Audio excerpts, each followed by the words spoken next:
And if you are still deliberating, come around 3:45, I will send in another envelope that is clean, as like that one, so that you can do the same procedure again this afternoon. So with that, you may return to the deliberation room and continue your deliberations. Yes, sir. May everyone here stay for just a few minutes? We may have a question. I was going to tell them to wait 15 minutes. Yeah, I've got you on that one. I think everyone's aware that some questions probably coming. Okay. All rise.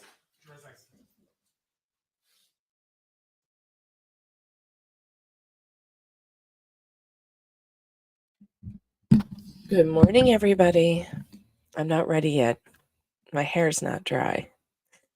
Anyway, it's early. I'm tired. What I'm going to do is, instead of kicking you out of the room, we're going to wait 10 minutes or so. If there's not a question in that time, then I'll close up the courtroom and ask you to depart. But no sense in trying to kick you out just to bring you back in just a couple moments. So I'm going to go back to the office. So if you need me, just let me know. If after 10 minutes you don't have a question, then let's get everybody out of here. Okay. Thank you very much.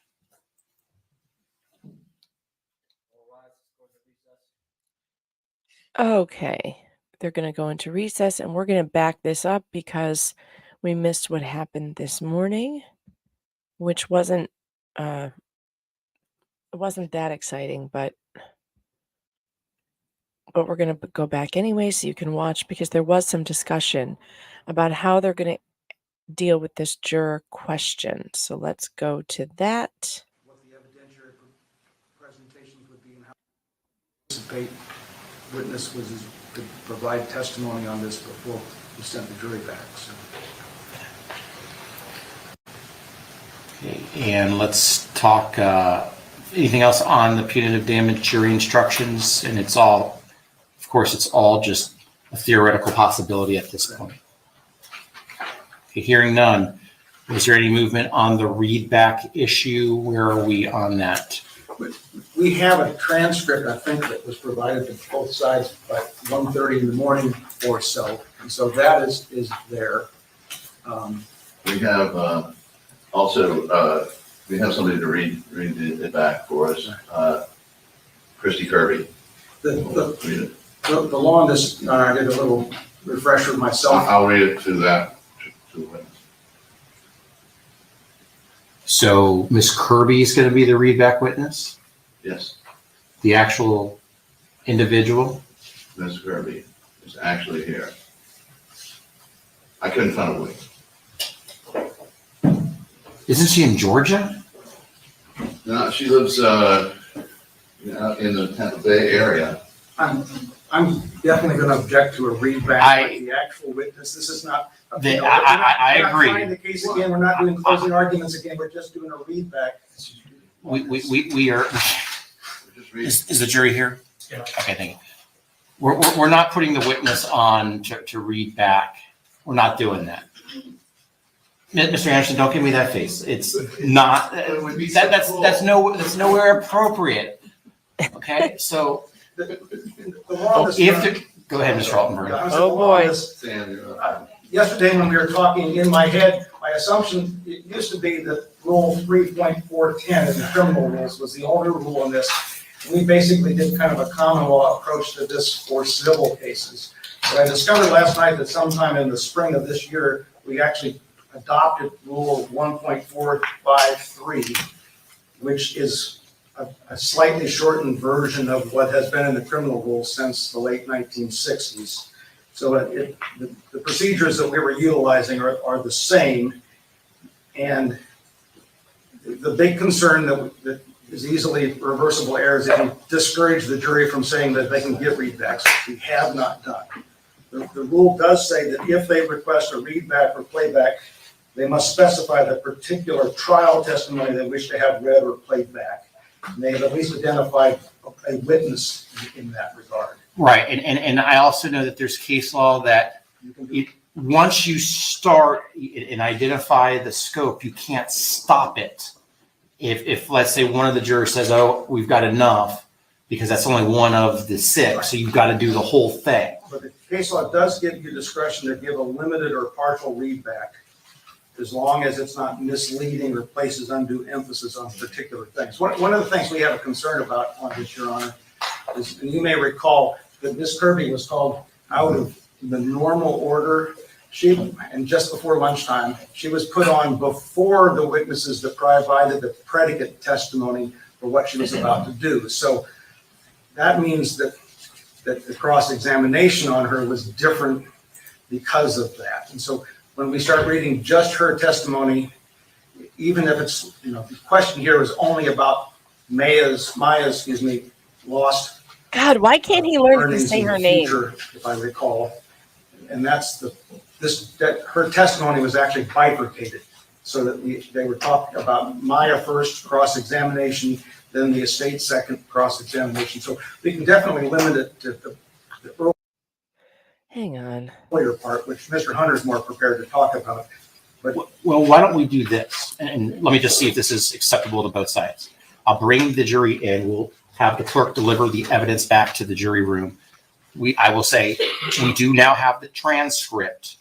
And if the jury wishes for us to have all or any portion of it, I need the jury to tell me what they want.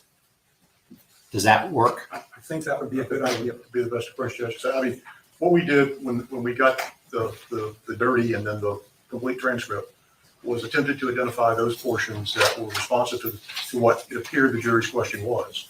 And that only amounts to 6, 7, 8 pages, including cross. So this can be a fairly expeditious matter if we go there. I just, because the question was pretty non-specific, and we are trying to guess precisely what the jury is asking for. That's why I'm just saying, I think Your Honor's suggestion is fine. I'm just offering it. plaintiffs, do you agree with this suggestion? I'm not sure I picked up on all of it. It's to bring the jury back, get the evidence back, bring the jury back, and then ask them if they would like a read back, and then more of the specifics of what it is, and then specifically read that section to them. I'm sorry, I got distracted because your witness just actually walked in. You're okay. Believe me, you're okay. Okay, so I was suggesting that I bring the jury in, have the clerk redeliver the evidence, tell the jury we have the transcript, and if they're interested in a readback, I need them to tell us what portion or portions of it that they want, and we'll go from there. Sure. Okay. Your Honor, and we would ask that the witness be excluded during this. Well, it's a public courtroom, so there's no more testimony coming in, so I don't have a legal basis to preclude anyone from being in the courtroom. So I'm not going to do that. And I think the plaintiffs are going to explain why I can't have her be the one that actually is the readback. So, but if she wants to stay, it's a public courtroom. Okay, let's bring in the jury. Madam Clerk, if you can get ready to redeliver the evidence. All right, we saw this part, and we are now at 4 hours, 32 minutes of deliberation, 33 minutes of deliberation. So they're going to come back in here very shortly with questions, not questions, with for the readback. So if you are just catching up, the jury had a question last night. In fact, while we're waiting, I might actually want to go back to yesterday because we did not get to finish because I was in a hurry because I had to pick up a kid. So we did not get to finish the initial reading of the question and Hunter's response to it. So why don't we go back and do that? Let's see. That would have been Maya trial day. What day are we on? 30. Was it 31? Yeah, I think it was 31. All right, hold on. Let me see if I can find it. Yes, it was yesterday. All right, here we go.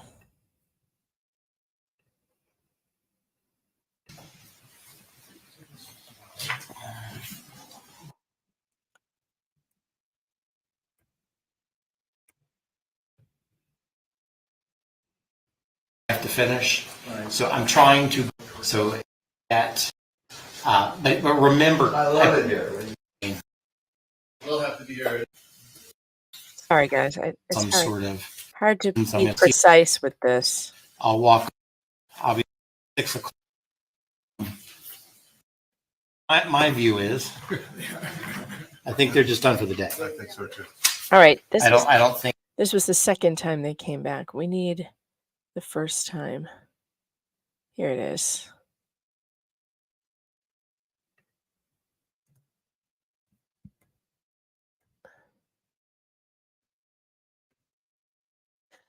Thanks to the locals chat and Get this to feed Nick going Campbell again. for the new twaffle. The new Am I the Twaffle is so funny.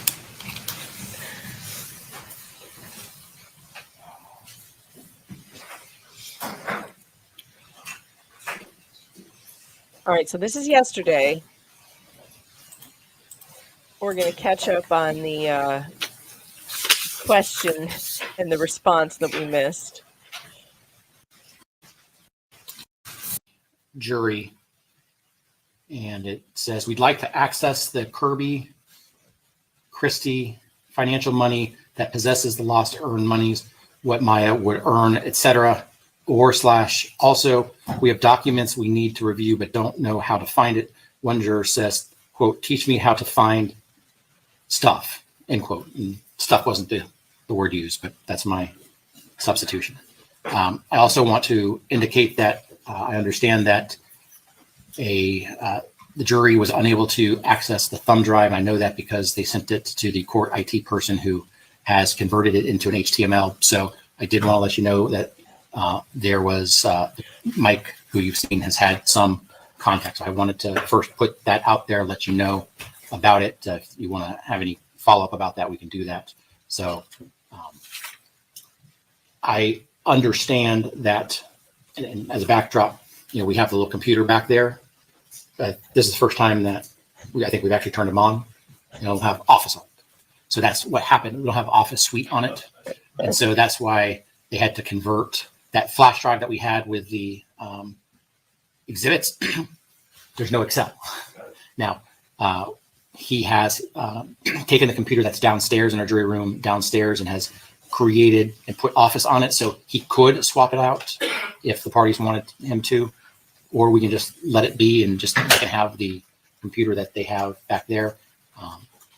IT tells me the access to that flash drive was the only thing that really needed Office for. He's converted to an HTML file, so they would be able to review that file electronically. So that's where we're at. Any thoughts or how we should answer the question? Well, so long as that question about finding stuff doesn't mean they still don't know how to access it. I don't know. If you want to look at the note, you're happy to look at. I'm Why don't you come look at the note? School bus.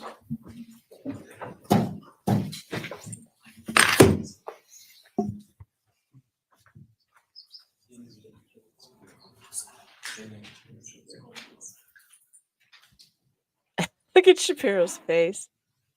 Look at his face.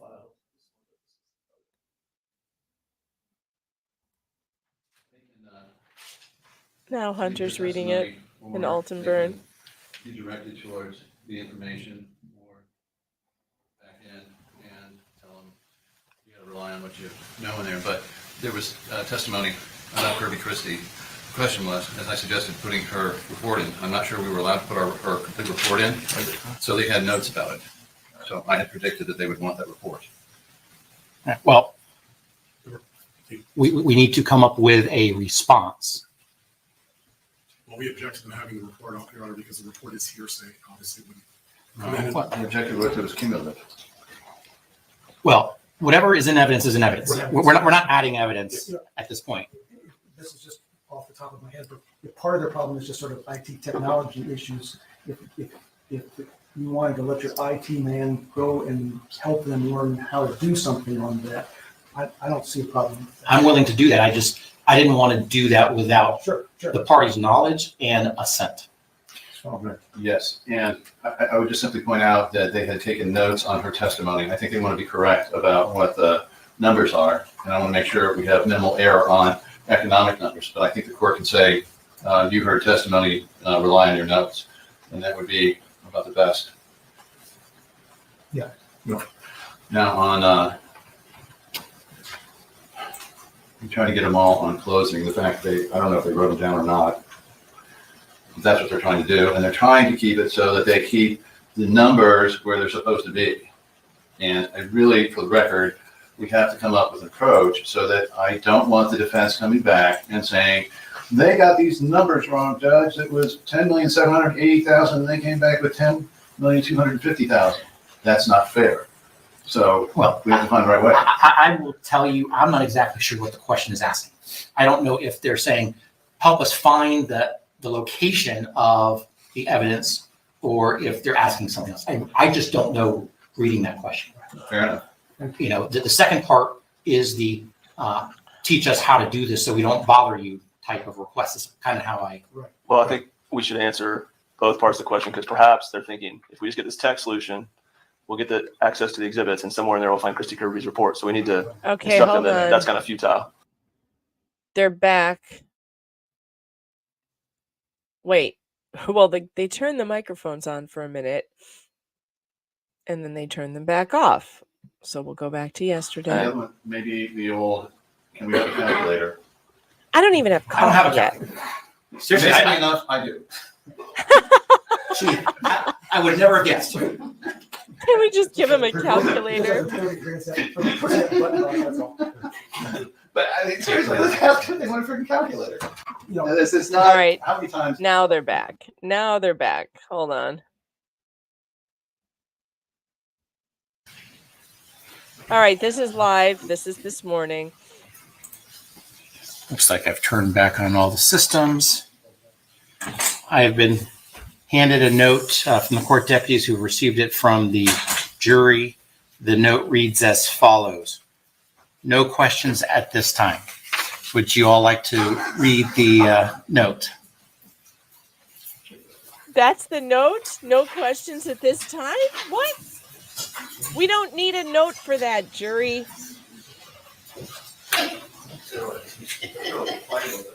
No, I can't believe I didn't even have coffee yet.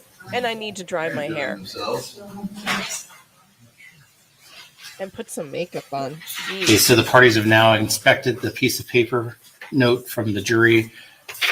I assume we just let them go and we don't bring them in? So they don't want to know what they wanted to know last night? I mean, they understood that we could read back whatever they needed. I think that was clear. So they don't want it now. Oh my God. I don't see any reason to bring him in, Judge. So we're going to go into recess again, pending the call of the jury. I think we have the telephone numbers, and we're going to go into recess at this time. So I'll see you when I see you. If for whatever reason there's no notes, no nothing, make sure you're back in time for us to reconvene at 3:45 p.m. today. Okay, so we you don't want us back except on call before 3:45.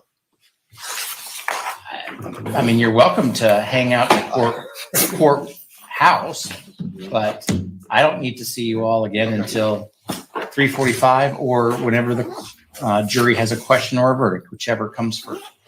Just as a heads up, I am covering hearings for another judge today, so I'll be in multiple courtrooms throughout the day. And I'll try to reach out to Mr. Ellicott and have some draft instruction to you by 3:45. And as a reminder, the Second District Court of Appeal will be in the building tomorrow as well. Okay, we will be in recess.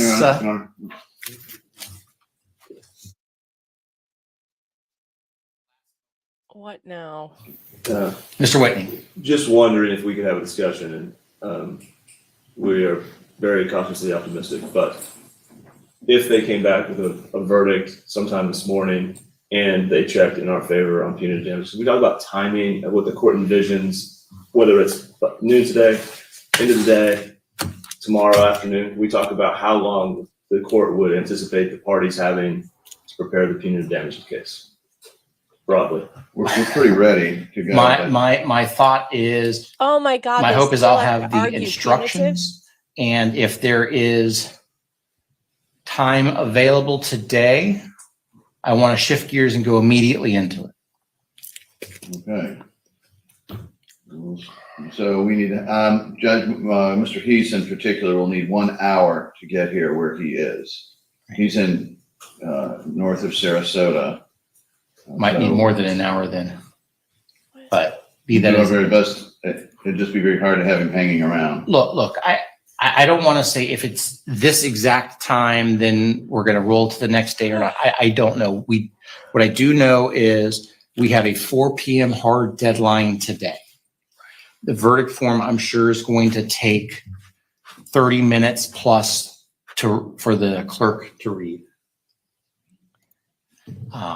And then I'm sure you're going to want to look at the verdict form, however this comes out. And so, I think from the moment we know that the jury's coming in, there's still going to be a period of time that we're dealing with this verdict form. But if there is time to do anything in that punitive damages case, if we get to the punitive damages case, I'm going to want to do it. We And you've understand. got time now to prepare. Mr. Altenburn and Mr. Elliott have time to work on the jury instructions. Mr. Hunter. Yeah, I was about to ask counsel, we had spoken, there had been some discussion about our deposing Mr. Heath. We haven't gotten to that. I wonder if we could get like an hour on the telephone with him sometime. Yes, sure. Just let us know. I can call him and get you times sometime this afternoon, this morning, whenever. If you try something late morning, I'll get in touch with Mr. Spiro and make it happen. Okay, thank you. Anything else? Okay. Okay, I'm going to go ahead and close the courtroom down. We're in recess and kicking you out. And we'll call you back if and when there's a question or a verdict. We're in recess. All right, here's what we're going to do. The blonde, by the way, in the courtroom is Miss Kirby. She is the one who is the witness that the jury wanted to hear about her report. And Anderson thought he was going to get her back on the stand, which, of course, the judge is not going to allow. Let me go over your comments, and then I'm going to tell you what we're going to do, because I still don't have coffee, and I need to dry my hair before we get started here this morning. Mike, thanks for the super chat, says, good morning, Megan. Thanks for covering this. I'm going to miss this every day. I'm going to miss it too, but I'm also really tired. Unhung Hero says, good morning. Dumpster Jesus's blessings to all. L.A. says a nurse called in Recovery Addict yesterday saying the disrespect of patients was the worst part of her job.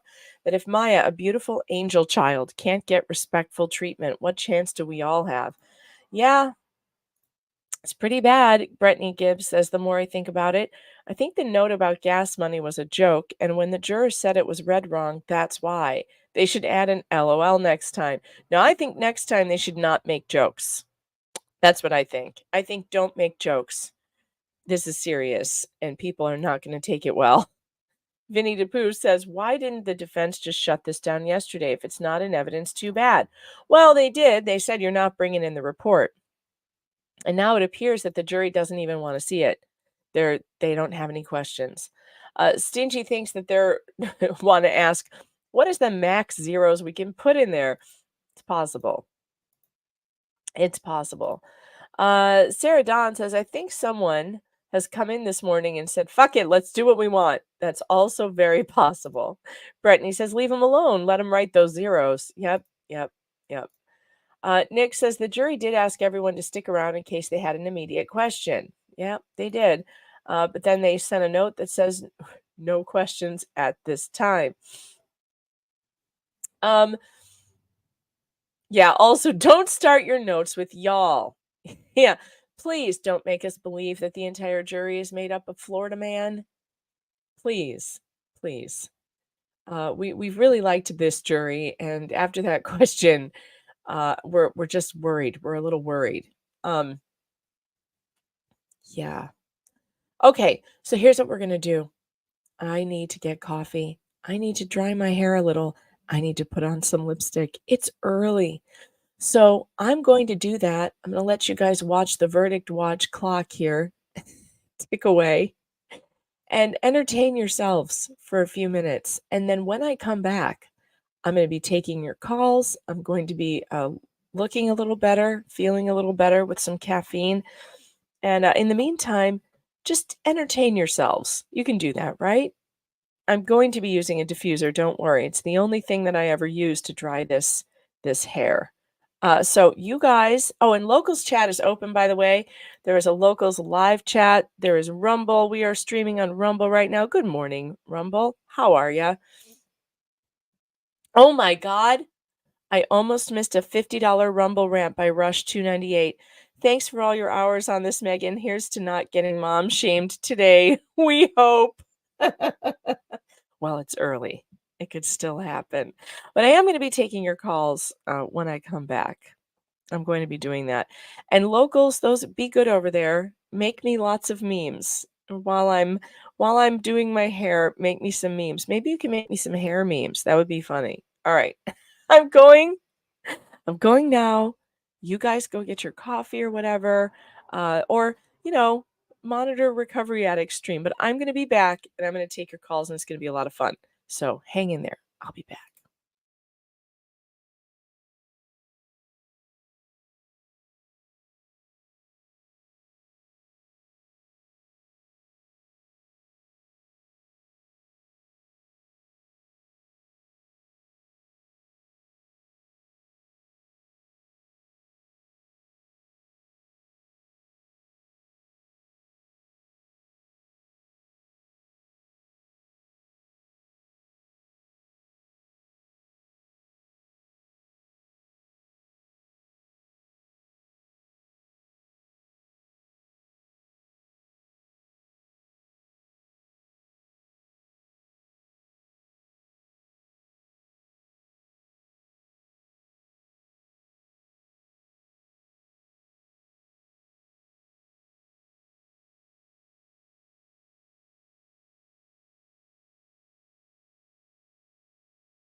All right. Good morning.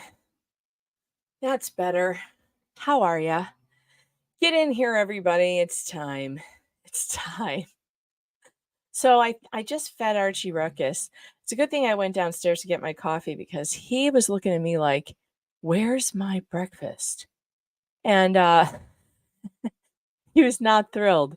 He was dancing around, pointing me to his bowl. So I fed him his kibble and sardines, which really is a stinky mix. But boy, does he like it. He sure does. He likes it a lot. Okay, here's what we're going to do. I also think that I got a new, so I have this new whiskey. It's cinnamon flavored whiskey. It was in my room. My husband brought it home for me. And I decided to throw some in my coffee this morning. Should we see how that goes? See if that's good.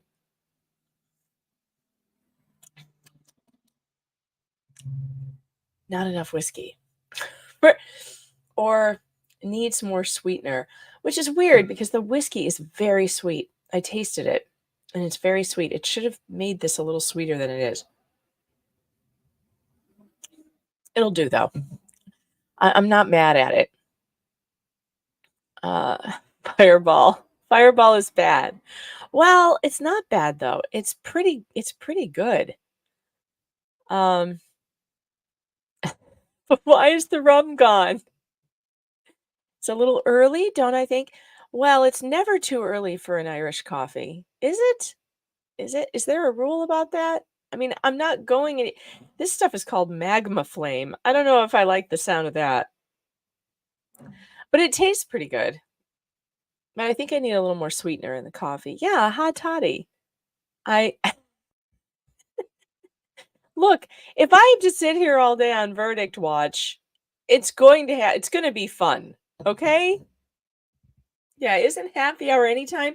That's what this mug used to say before I ruined it with the dishwasher. It used to say, "Isn't happy hour anytime?" And it was my mega pint, but I ruined it with the dishwasher. So if you buy one of my mugs, don't put them in the dishwasher like I did.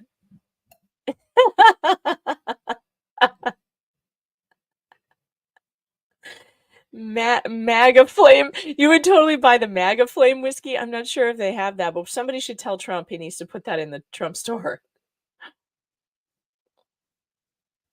All right, let's see. All right, so what I think I'm going to do now.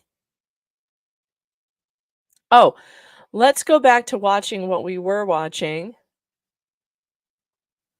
That we missed from yesterday. So this is yesterday.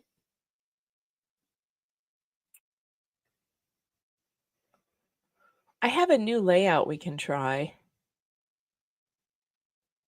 This is kind of fun. See, I cover up the logo myself with me. I said, how many times have I?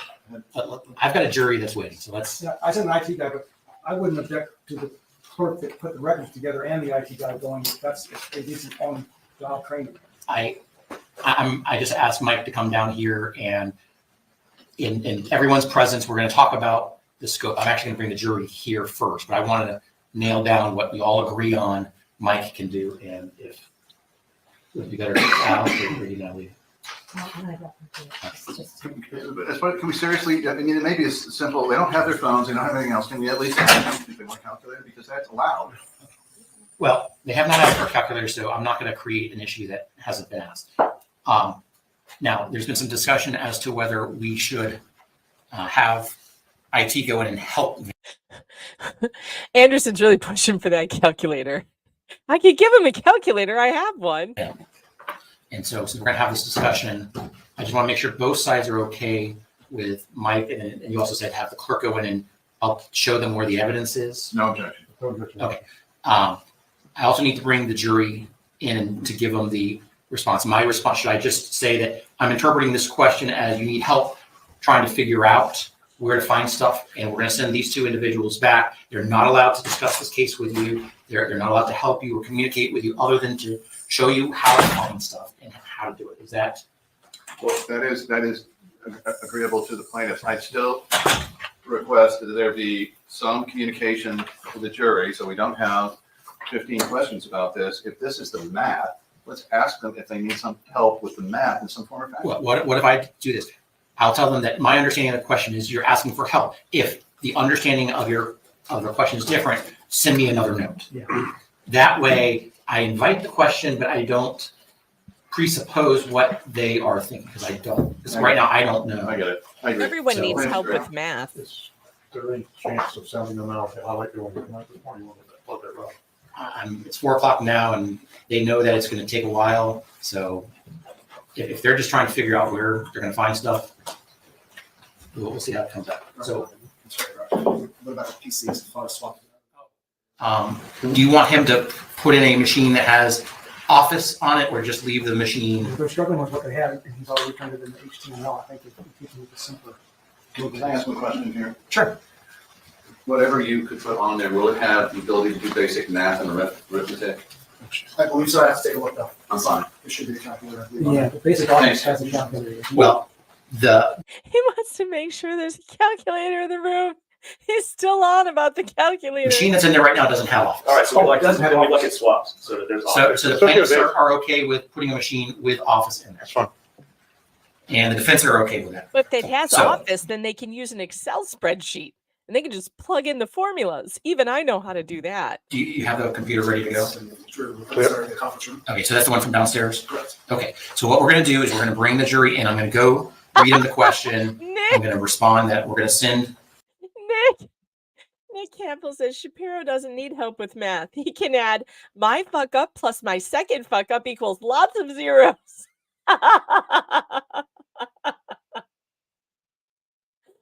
Oh, that was good. That's good. somebody from the clerk's office and you to go back to teach them how to find stuff. We're going to swap out the computers, that they're not allowed to talk to you about the case. Y'all cannot do anything about any of their deliberations. And then if their question was for something else, then they can send us another note. So with that, let's go ahead and bring in the jury.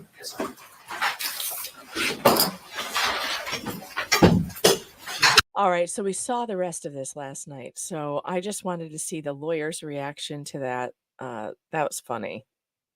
That's super funny. Okay. But now after all of that, and then they paid someone to get the transcripts, of the testimony that the jury said they wanted, and that was probably like $1,000.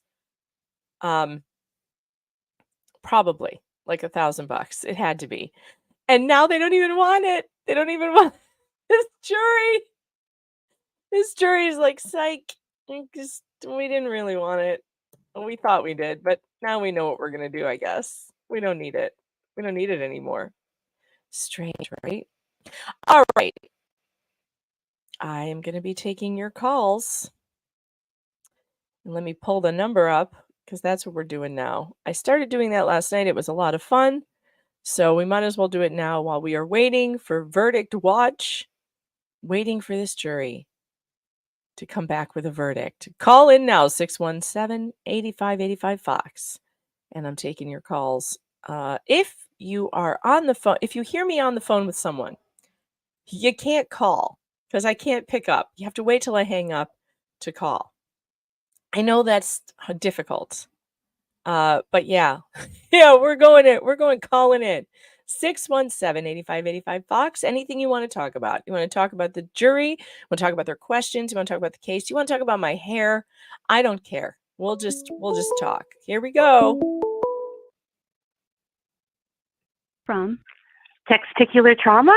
Oh my God. Yes. Testicular Good trauma. morning. Good morning. How are you this morning? Good morning, everybody. Hit that like button. We got 126 listening. We need to kick it up a notch. I love you. I love you. You're awesome. You're awesome. You're like my spirit animal. You are my spirit animal. I have had to clean my monitor from spitting curses at it since I've been watching this frickin' thing. This community is amazing. Hey, everybody. I had to set my alarm this morning to make it here, so it's worth it. You had to set your alarm. I barely slept last night. Hangry Fox gave me the puppy eyes and said, "Mom, can I sleep with you guys tonight, please?" And he Aw. gave me this story about how he just didn't feel like his room had the right energy last night. And how do you say no to that? I was like, I can't argue with that. If you're not Aw. feeling the energy in your room, you're not going to sleep well. So, all right. And then, of course, I didn't sleep at all because he kicked me all night. I got 2 little puppies and they take up like the whole king bed. So, oh my God, let me just say this. I'm new to kind of following this. I haven't been following it for 30 freaking days. Probably like last week when I found your channel, I kind of really got into it because I felt like the community was like saying the things that I was thinking. And I really appreciate that because I was like, I'm not insane here. Here's the thing, and I don't want to piss people in here off. I know there's a lot of people with some trauma and stuff all around. I'm a retired child protection worker, 25 years, frontline investigation, day in, day out. I've been in hospitals. I've been in the courtrooms.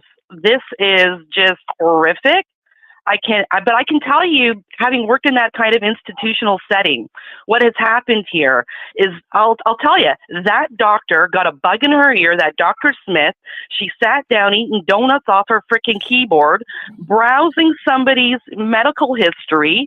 And then they're probably, what they needed to do is get the phone records of the personal cell phones, because I can guarantee you, having worked in this system, that doctor, the first thing she did was call somebody at Child Protection and said, heads up, this is what's going on. Let's get our ducks in order. I got a situation. And that put the duck. That put all that thoughts in, you know what I mean? They colluded. Yeah. I know this happens. I was a frontline worker. I know when upper management puts their nose into something and decides on a course of action that you as a worker cannot steer away because other people have had a preconceived notion about how things should be run. This is something that is systematic. I don't care where you're at. Let me ask you something, because I didn't know that you had worked in this field for 25 years. This is stunning to me. And I just want to say too, thank you for doing the job and doing it well, because when we need people. Good workers are important, but there are bad workers. All right, so here's my question. You have seen a lot, most likely. And have you seen people like this, like Sally Smith? Like, do you ever work with these child abuse doctors and think to yourself, these people are quacks? So I've worked in northern, in Ontario, in Canada. So our system's slightly potentially different, Megan. Sorry, I see your mouth working on the screen. I don't know if I'm not hearing you. No, you're not. I think you just have a delay. That's all. Okay. So here's what I'll say. I have definitely been in lots of situations. I had a situation where I had a vulnerable mom, grew up as a street kid, all right? Very, very vulnerable experiences in foster care, et cetera, et cetera, et cetera. So there's already preconceived notion of her, right? On her physical, verbal presentation. Do you know what I mean? When they just kind of say, oh, she's not fit because I just don't, whatever. Yeah. And they ran with it at this hospital. This woman gave birth to an extremely medically fragile child. And this one particular hospital did everything they could. The nurses were like, we couldn't even take care of her on our own if we had her. How's this woman? You know what I mean? Everything they did was to put barriers up for her. This woman would come in without paperwork, and she could tell you verbatim everything that happened in the last 3 meetings. She was on top of it, as low income, as low functioning they perceived her to be. They would move this child would crash at this hospital. They would move this child to Southern Ontario. The child would be stabilized. They had no concerns with this mother there. She'd come back. This went on for months. And it was like, thankfully she's got this baby. And this child's now thriving, right? They're 15 years old, whatever. But I'm saying, I have seen this. I know what happens. I know that there is, listen, I'm a chubby chick, okay, or I was. I know that there's a bunch of dumpy, fat, freaking twats out there who have power, and then they function on themselves. Why is it always them? It's like, you know what? I'm a woman. We know you get a bunch of women together in an environment where they're unchecked, and it just kind of seeps in. And so I've seen this. And with this family, the fact that the dad is a retired, fire deputy chief, whatever. The mother's articulate, everything. They fought back. And you know how many families don't have the opportunity, Oh, hardly the any of them. support? Hardly any None of of them.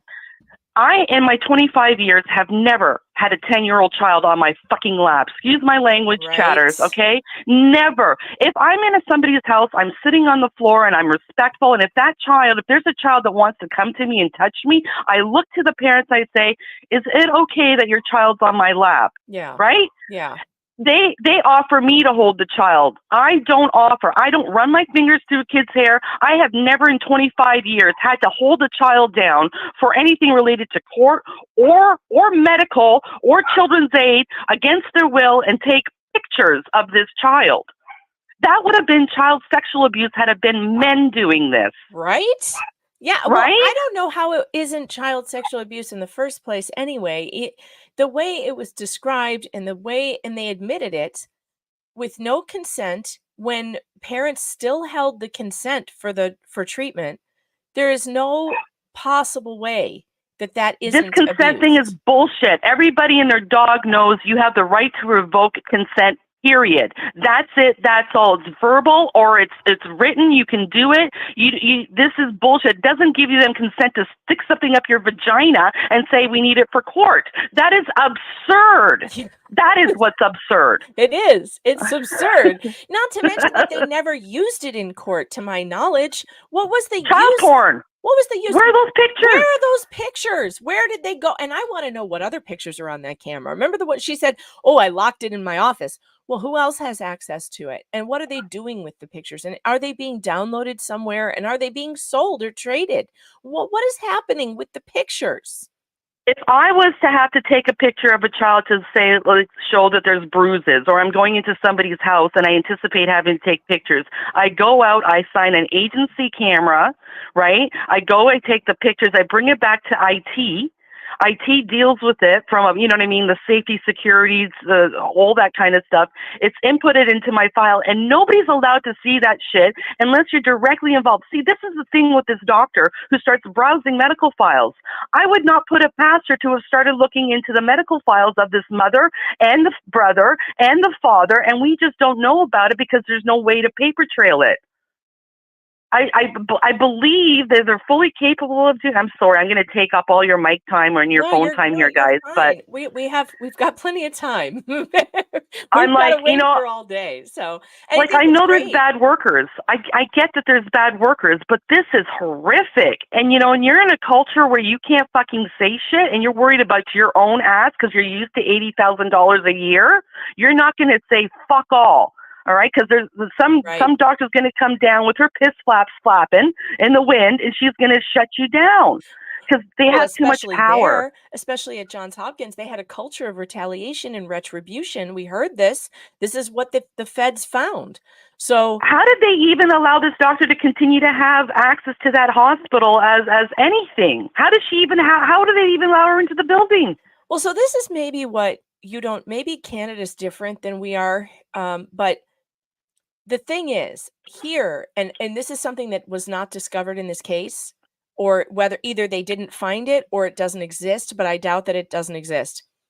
But they did not discover any contract between Suncoast and the hospital, which I can't believe.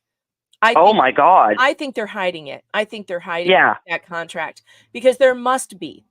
There's no way that Sally Smith gets the run of that hospital without being there under some kind of contract between DCF or Suncoast and the hospital. When you are working with your child protective services and you have to go to hospitals, because I'm sure this happens occasionally. Yep. Do you like know people there? Is there some kind of contract? Oh my God. So here's the difference in Ontario. We have a provincial body that governs child welfare. And then from that, we have a bunch of smaller offices that are more regional, right? Like your counties or whatever. We have districts, if you will. So they all fall under one umbrella. We have one kind of, if you will, governing body or whatever. I'll tell you how working in a small environment too, right? These people continuously brush up against each other. The same workers, the same social workers at the hospital, the same doctors. You're dealing with them at the same point of contact, right? Right. So you can bet that these social workers from DCS or whatever you call it down there had established relationships with the people in the hospital they're in. All they have to do is walk in, press the button on the floor, and they get up to the elevator to the floor number 7, and they walk in, flash their little card, and they're having lunch with these people. They're friendly. Yeah. They've already got an established relationship, and so they're taking each other's word, right? Oh, I've got this crazy mother. Automatically, she's a crazy mother because you've worked with these people and nobody's challenged them. You know, right? in Rachel Bruno's case, when they got discovery, right? And they got the text messages, and the text messages between the CPS workers and the hospital was, we got this call, and do you think mom? The very first thing they said was think mom, and or think nanny, and the other one responded, no, think mom. This was before they had even talked to Rachel, before they had even spoken, before anyone was interviewed. They already had their minds made up that mom did it. Mom was the one who injured the kid. And then they built their case. They built their case around that. We believed it was mom going in, and so we're going to make the puzzle pieces fit. And it cost them several $1 million, you know? They don't care though. They got one of those caseworkers, actually in Rachel Bruno's case, got promoted. So you understand that a lot of these workers are not very educated when they're coming out of university, right? Or college, and they get onto these there's like 20, 23-year-olds. You only have to have a GED here. You only have to have a GED. Oh my God. You don't even have to have a high school degree. Oh no. You can get your GED. Oh my God. Yeah. In most cases. Here you have to have, now it's minimum like a university degree with like, they want you to be in good standing with the School of Social Work. So, you know, that means you pay a fee, and if there's a problem, they can investigate you. Right? You know what I'm saying? It's like a governing body. So there's like checks and balances. But listen, these workers are coming out inexperienced, with no life experience, with no real training other than following somebody who might have bad habits out there, and they're learning from this person, and then that's how they form their opinions, right? Now, I'm not saying I'm the best worker or whatever, but I was like, get all the information and let the court decide. That means you don't withhold evidence. That means you put everything out there. You don't withhold things. You don't leave things back. That's something that Sean McMillan always starts out with in his depositions. He asks the social worker across from him, do you know what it means to write an honest and complete report? And then they say, yes, we just he goes, but that means you don't leave anything out. You don't omit any information, because that's how they do this. They omit the information. And we saw Sally Smith do it. She omitted the information from Eagle's Wings. She knew she had it. It was sitting on her desk. She did not put it in there. And that was the counseling. It did not suit her narrative, right? It did not suit her narrative, or the narrative of DCF, who had a preconceived freaking plan for this family. We're going to shut them down. We're going to control them. We're going to put them in their place, and boom. And you know what? 3 months, 87 days or whatever of this child not having contact. Listen, I have had cases where parents have been accused of some violent, nasty shit, potentially, right? In some of those cases, they have still been allowed to have supervised access where the child can at least see physically or whatever. There is no reason for them to be throwing out cake, tossing out freaking Jesus, all right? And I'm just... Right? Like, I've never, would they have done that? Would they have removed a Muslim child's prayer mat? No way, man. No way. Right? They would never have, but for some reason, and then they try and like, it's like going back, and I know I've been involved where they pulled me in because there's an investigation of a bigger sort, and they're trying to, you know, what was going on here? They're trying to backtrack. They're trying to say, oh, well, she was a violent kid. Oh, mom was out of control. Oh, this was, you know what I mean? They're trying to, like you said, take all these little things and create a fucking monster. And in my history as writing court papers, I always put good things about parents in there. Always, no matter what's going on, these people have to know they have some self-worth and some dignity, and no matter how you disagree with them or what their position is or what they've done to this child, that child still loves that mother or that father, regardless of what. And you No, never, studies yeah. studies show that children actually do better with their alcoholic or drug addicted parents than they do in foster care. What does that tell you? What does that tell you? Our Health and Human Services knows this. They know that, which is why all of our laws are supposed to first keep children with their families at all costs, right? That is the first priority, Yes. is to keep Yes. them with their families. However, none of our child protective units actually do that. Look at how hard they were working to put her into medical foster care. There was no reason for that. And in fact, it's against our laws. Our laws say family first. They never even tried to place her with her aunt and uncle. Nope. They never even tried that. And here's the thing which I don't understand. When we bring a child into care, if they're in the hospital, let's say it's a child that's withdrawing, at birth, and they're going to be there for 3 months, right? Whatever. We automatically sign so the mother still has rights to visit that child. We have to, you follow that court order 3 days a week for 4 hours, whatever. You make it happen. You bring the mother there, you bring the child there. But we also assign a foster parent to that child as another adult who can support that kid when the mother's not there. They didn't have that there, from my understanding. This kid was in the hospital for 87 days, separated from her family, and depended on the emotional support of life-sucking vampires. And she didn't even have a patient advocate. The hospital didn't even give her a patient advocate. She had no one on her side. Literally no one on her side. I don't understand how her first lawyer, and I wasn't watching that, you know what I mean? How that was allowed to go on like that, how that whole mess wasn't like my door's open, they're watching her, I can feel the waves of animosity between her and Kathy Beatty. Like, I don't understand how that was allowed to continue in the court process, other than the information that was being provided to the judge during child protection was so skewed and lacking the proper information that he had no choice but to err on that. Yeah. And that's all. The hospital started this. Well, the chat wants to remind you not to worry. She had Shopkins. Oh my God. Oh my, right? Snatch Hospital. I know, Nick. I'm losing my ever-loving mind. Like, when I hear that song, Kick Satan in the Crotch, that Halloween song? Have you heard it? No. It's funny. Oh my God, you got to look it up on YouTube. It's like, drop down, kick him in the crotch, squash that, ride that witch's broom. Like, it's really funny. Anyways, I hear that song and I think about these twats in this hospital who had the responsibility of nurturing and caring and helping this family, and they were like devastators. Yeah, these ones right here. Yeah. Yeah, those twats. Anyways, that's how I feel, chat. Now hit that like button. We got 309 watching, 172 likes. We need to move this along. I got to let you go so that you can get some other chatters in here. But you can get me to call in. I would love to hear I love you. You're awesome. I love you too. Anytime. If you need to pick my brain on this, or you have somebody that, I'm not offering free children's aid advice, but here's what I would like to do before I go.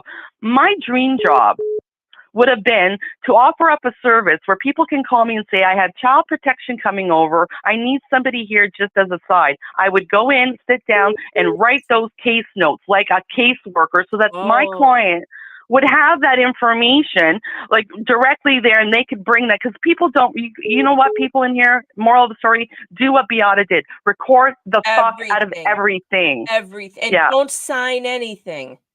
Nothing. Anything. Yes, call a lawyer. Attorney. Don't you sign anything till you talk to an attorney. And that's good advice for anybody in any situation, not just social services, the hospital included. Talk to an attorney before they try to force you to sign shit.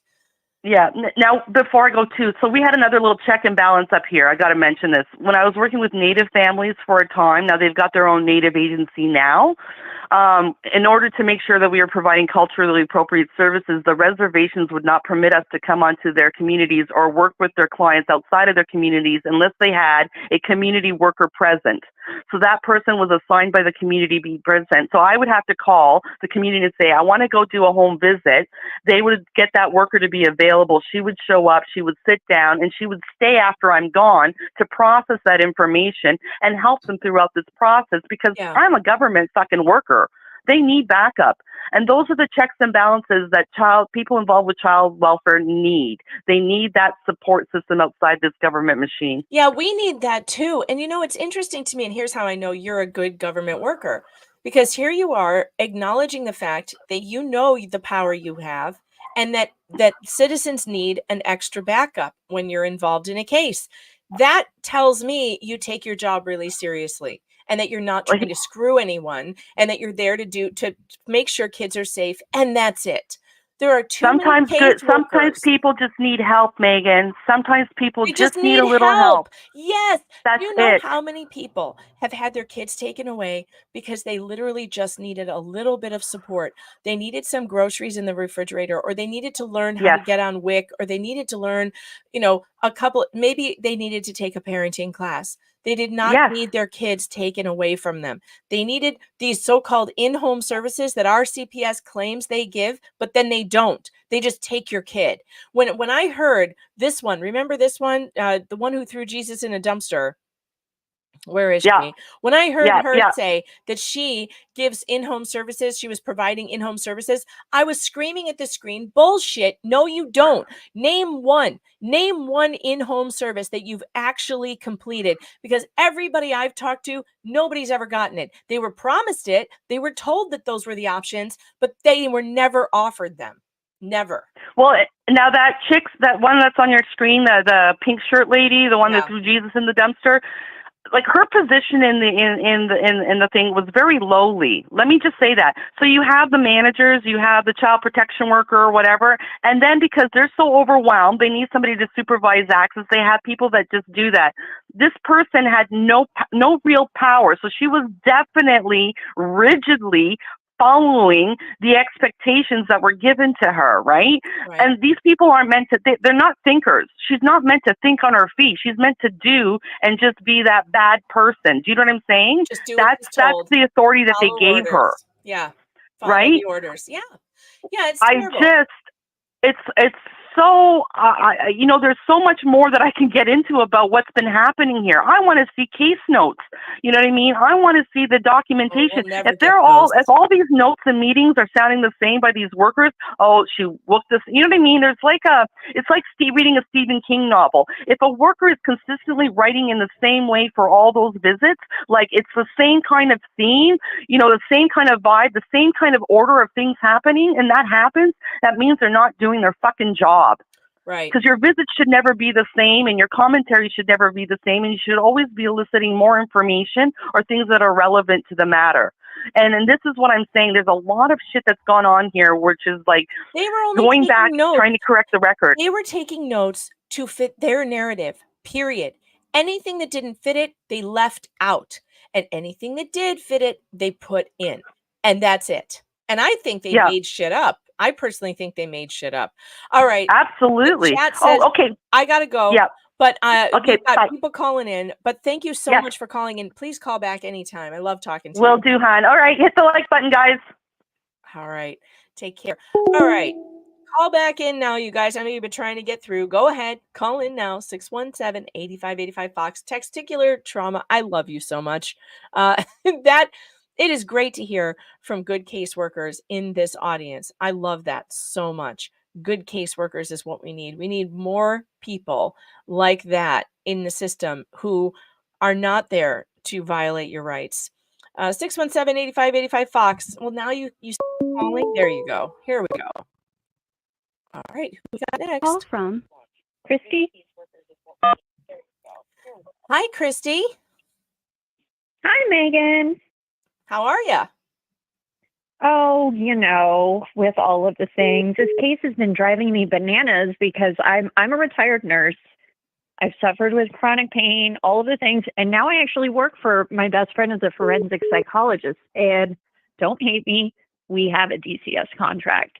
So I know everything that goes on behind the scenes. And let me tell you, of the years and years and years we've been doing this, we've only severed maybe a handful of cases. Like, the fact that this was as extreme as it was tells me somebody was out to get this family. And what kind of cases? Like you're saying they're very rare. Like what type of cases would you have seen? The ones that we have seen where there is severance, one, and this is going to sound crazy, are the parents that actually want severance. They actually don't want their kids anymore. And Oh my so they God. have to go through, so they have to go through the process. And the court is actually like, ooh, that's like really bad for kids. Because like you said, studies show it's better to leave children in, not great situations than put them in foster care, because it causes a lot of long-term damage and trauma. That's really So sad. it's like so even the parents that want the severance, they still need a full psychological evaluation to make sure that they're like good to go, to make sure they're making the right decisions. And we've actually had cases where, and of course I can't talk about details, where I think there was somebody behind the scenes trying to push severance, and me and my boss are like, yeah, we're not going to let you do that. We're not going to let you mow over these parents. And she's had to testify to be like, no, you're not taking this kid from these parents. That's terrible. So it's always something behind the scenes that's going on. So like I've seen it and I know. And I'll have to differ with you on one thing. Like, sure, Munchausen's is a thing, but it is so extremely rare. In the 20 years my boss has been doing this, she's only seen it once.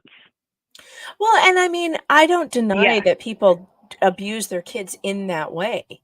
I just don't think I don't think that it's a mental disorder, because if it were, then why wouldn't the treatment be healthcare instead of jail? There's no treatment for Munchausen. There's just jail. So it's just child abuse.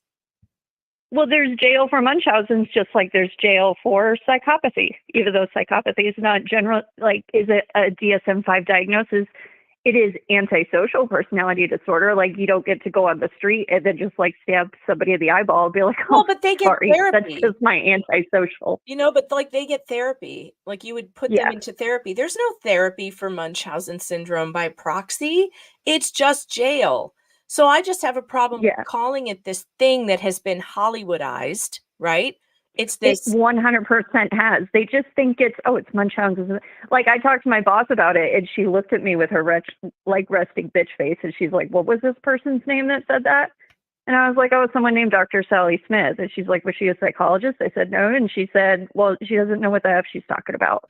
And I was like, well, that's true. That's all these people who are diagnosing these moms are all pediatricians. They're child abuse. Yeah, they're not qualified. They're not qualified. Sean McMillan has a channel where he's a lawyer and he puts up all his depositions. Almost all of these depositions that he does with these CPS workers, there's a child abuse doctor in there somewhere accusing someone of Munchausen. And it's always a pediatrician. And the very first thing he asks is, how do you diagnose Munchausen syndrome by proxy? And boy, will they try to get around saying how you do it. They would, because they know they don't have the qualifications. You must be a psychological expert. You have to be like a psychiatrist to be able to figure it out. And there is no test, so you have to rule out everything else. That's really how they do it. They basically just rule out that you don't have any of these other disorders. And so then we think, well, maybe this is more likely then. There's no test for Munchausen. So I just object to it being this monster, well, everyone could have it. And we should always, suspect mothers who are very attentive to their sick child. And that's literally in the DSM-5 in the diagnostic. It's literally there. Mothers who pay too much attention to their sick children. It's like, what? There's no it's obscene. And it's like the saying goes, like, if everybody has Munchausen's, then nobody has Munchausen's. If everything is racist, nothing is racist. And it's like it's been so over pathologized that it's almost comical. And I was talking to my boss about it, and she's like, "This is bullshit. These people need to stay in their lane." Like, she's worked on one case in 20 years, and she was just assisting because the expert on it was in California.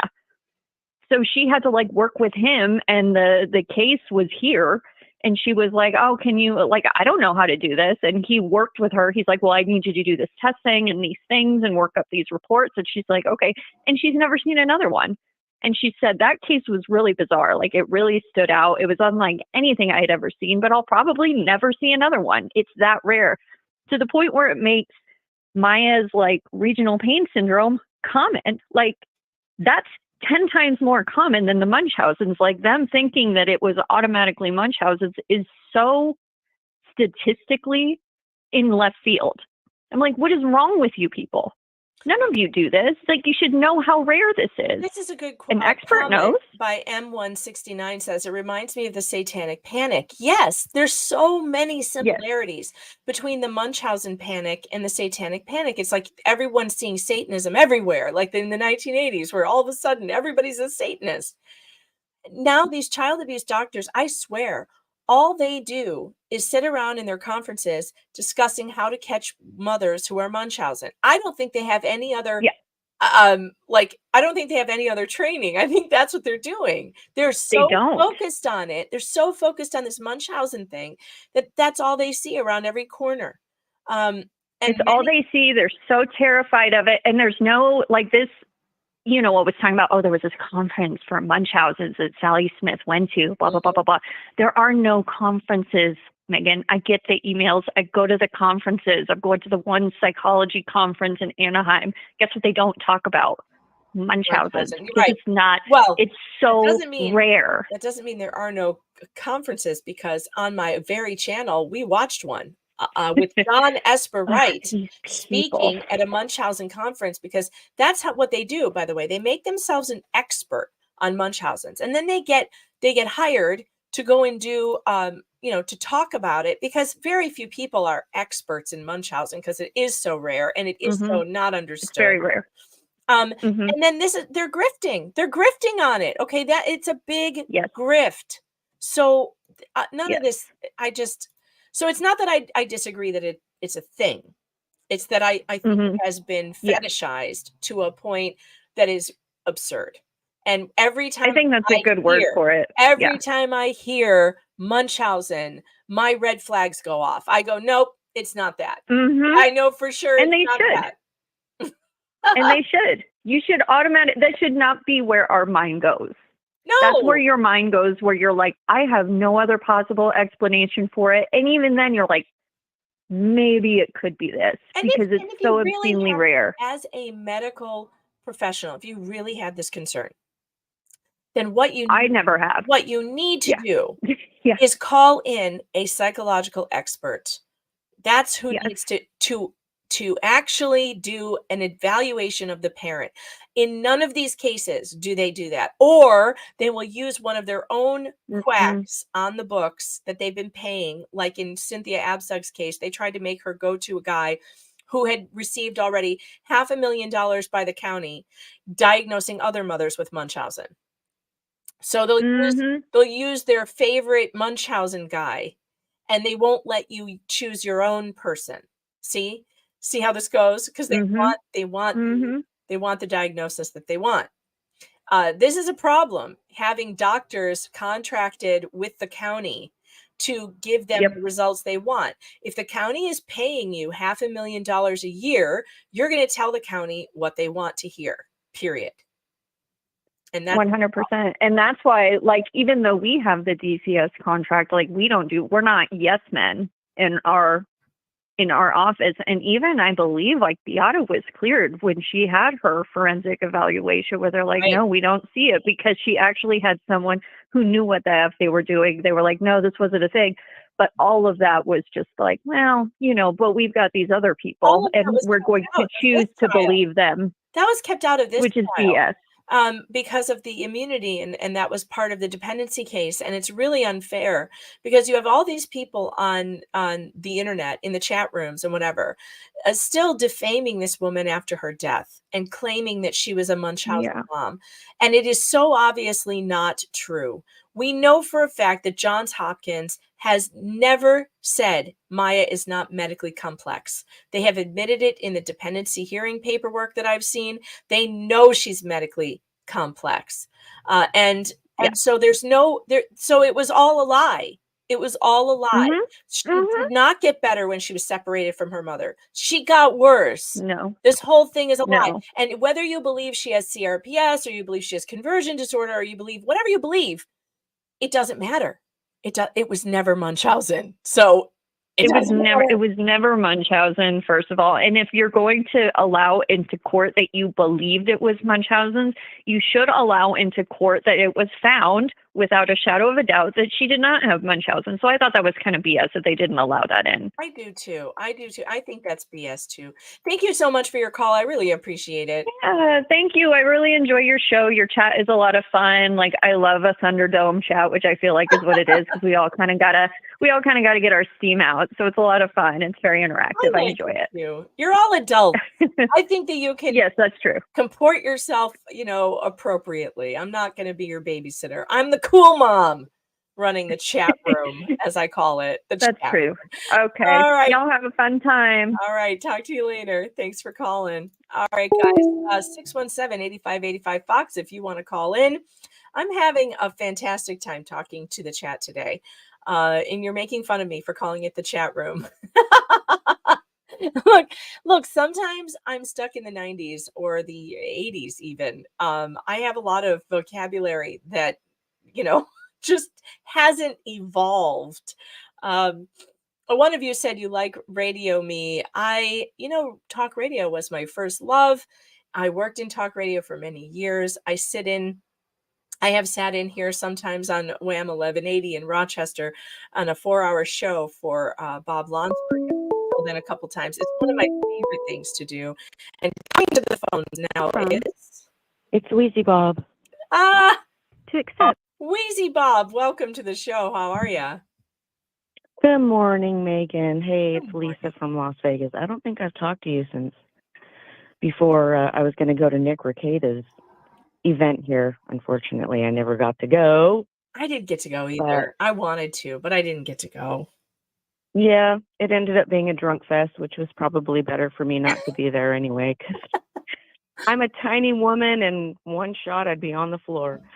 I wanted to kind of tell you something that happened to me. This was way, way back, like in the 80s when my daughter was really young. I had to go back to work. She was like 1.5, and I found a home daycare that I was very happy with. Unfortunately, by the end of the first week, my brother would pick her up before I got off of work, and he called me and he said, "You need to come home right now. Jana's really crying a lot. I don't know what's wrong with her." When I got to his house, she had marks on her face, on her arms, on her chest. And I immediately called my pediatrician. He said, "Take her to Children's Hospital and they'll have a police there to take her report." So I took her there. Of course, the police weren't there, but the doctor did an examination. He said it looks like she was either hit or thrown or something. Oh my God. Came home to my apartment, and the police showed up about 20 minutes after I got home. I put her in her crib, and they said, "We need to see her." Of course, I was like, "She just got to sleep. She's been up all day. This has been really hard." The police officer, all he had was a report that a child had been abused. So they immediately were questioning me. Oh, no. My brother was there. He was just distraught. He said, "No, I picked her up from this daycare." Well, long story short, they didn't take her away from me, but they threatened to. The woman that came to take photographs of her said, "Well, we're not going to take her because your apartment's in order. You have all of her paperwork, her birth certificate. You have food in your home. Your home is clean." And I just looked at them and I said, "I would never let you take my child anyway over my dead body." And they didn't like that. They were kind of pissed off, but they left. A couple days later, a detective came to my home and took a report. Nothing ever happened to this woman. Of course, she never asked me to pay for the daycare for the whole week. And I kind of buried it for years. I mean, this happened in like 1987, 88. So way before all this craziness was going on. But I think it really did affect me for a long time, and I didn't really think about it until all this stuff happened with Maya. It just started coming out that I had a lot of anger issues, and I think that was a lot of it. How dare they not investigate where the possible abuse happened? And this is exactly what they did to Rachel Bruno. They never questioned the nanny. They talked to her one time. She said, "I didn't do it," and they never talked to her again. Well, what they said, what the detective said was, I talked to the daycare provider. She said that your daughter and another little girl were playing on a picnic bench outside, and they both fell. And he said, and I looked at the other little girl, and she had some bruises on her too. But my daughter had a bruise across her forehead that looked like she got hit with a stick. And of course, the bruises didn't come out for a few days. And she was so small, and he said, well, she can't tell me what happened. So since she can't tell me what happened, and your daycare provider said they both fell, that's what my assumption is that they both fell. Okay, but let's say this, if it happened in your house and you encountered Sally Smith at the hospital, she absolutely would take her from you. So, it feels like you're not safe to say, they don't believe you when you say my child fell off a bench. That wouldn't be good enough for Sally Smith. And it's not like she would go after the daycare provider. No, she'd come after you. This is the problem with the whole system. It is so screwed up. Why do we believe the daycare provider, but we don't believe parents? The way that I interpreted it, it was just almost like he was like, this isn't bad enough. Like she doesn't have a broken arm, or she wasn't burned with a cigarette, or she has no cuts on her. It was just, they're just bruises. And so, for a long time, I just thought, okay, maybe she did fall. And that's kind of how I just had to deal with it in my mind. Maybe she did fall. And then I thought, maybe another child did it. She had, some older children there, but she told me the older children they're segregated away from the smaller children. It's strange, though, that she didn't call you to tell you about this accident when it happened. Because that's what, when my child gets hurt at school, which has happened, my little boy broke his arm on his first day of kindergarten, they immediately call me. When he falls down on the playground, they call me and they tell me he had an accident today. He saw the nurse today. We have records, that's what someone who's in charge of your child for the day is supposed to do when there's an injury. They're supposed to call immediately and tell you and make a record of it. If she had done that, then I might be willing to believe her, but I don't really believe her if she's not making a record, calling the parent immediately, and just waiting for you to call her and say, what are these bruises on my kid? That's bizarre. I was just very young and very passive, and my husband had left. I didn't, we were going to go through a divorce. It was my first husband, and I just felt so deflated, and I thought, okay, this is just too emotional for me to have to go through. But when my brother went to pick her up, he said, the first 3 nights that I picked her up, the porch light was on. But Friday when he picked her up, the porch light wasn't on. And she just kind of goes, well, here she is, and handed her to him. And the porch light wasn't on. And he said, as soon as he got in the car and he turned the inside light to the car was on, he looked at her and he said, she just had looked like she'd been crying for 15 minutes. Her face was red. He said it wasn't until they got home that he noticed that she had marks on her. So I don't know. The whole thing was just, every time I think back about it now, I'm so grateful that they didn't take her away from me, because I wouldn't have been able to pay for it. I wouldn't have been able to do that. My family would have helped me if I needed it, but this whole thing it's a disaster. It can bankrupt a family completely. And Cynthia Absuck, every time I see her in the chat, it just breaks my heart. And these people that this has happened to, I know they make stuff up. I know they do. Oh, I they know they make stuff absolutely up. do. They absolutely do. Thank you so much for calling. I appreciate you, Weezy Bob. All right, honey. Thank you. Talk to you later. All righty. Bye-bye. And I am sorry that happened. Boy, and she's very lucky they didn't take the baby. And you know, you have to be very careful. You got to be very careful with this stuff. 617-8585 Fox. We are on verdict watch. We are waiting for the jury to come back with an answer. And I think we're going to get a verdict today in the Maya Kowalski case. I did write a new article at pjmedia.com, by the way. Let me go over there real quick. Where is it? We have a new site.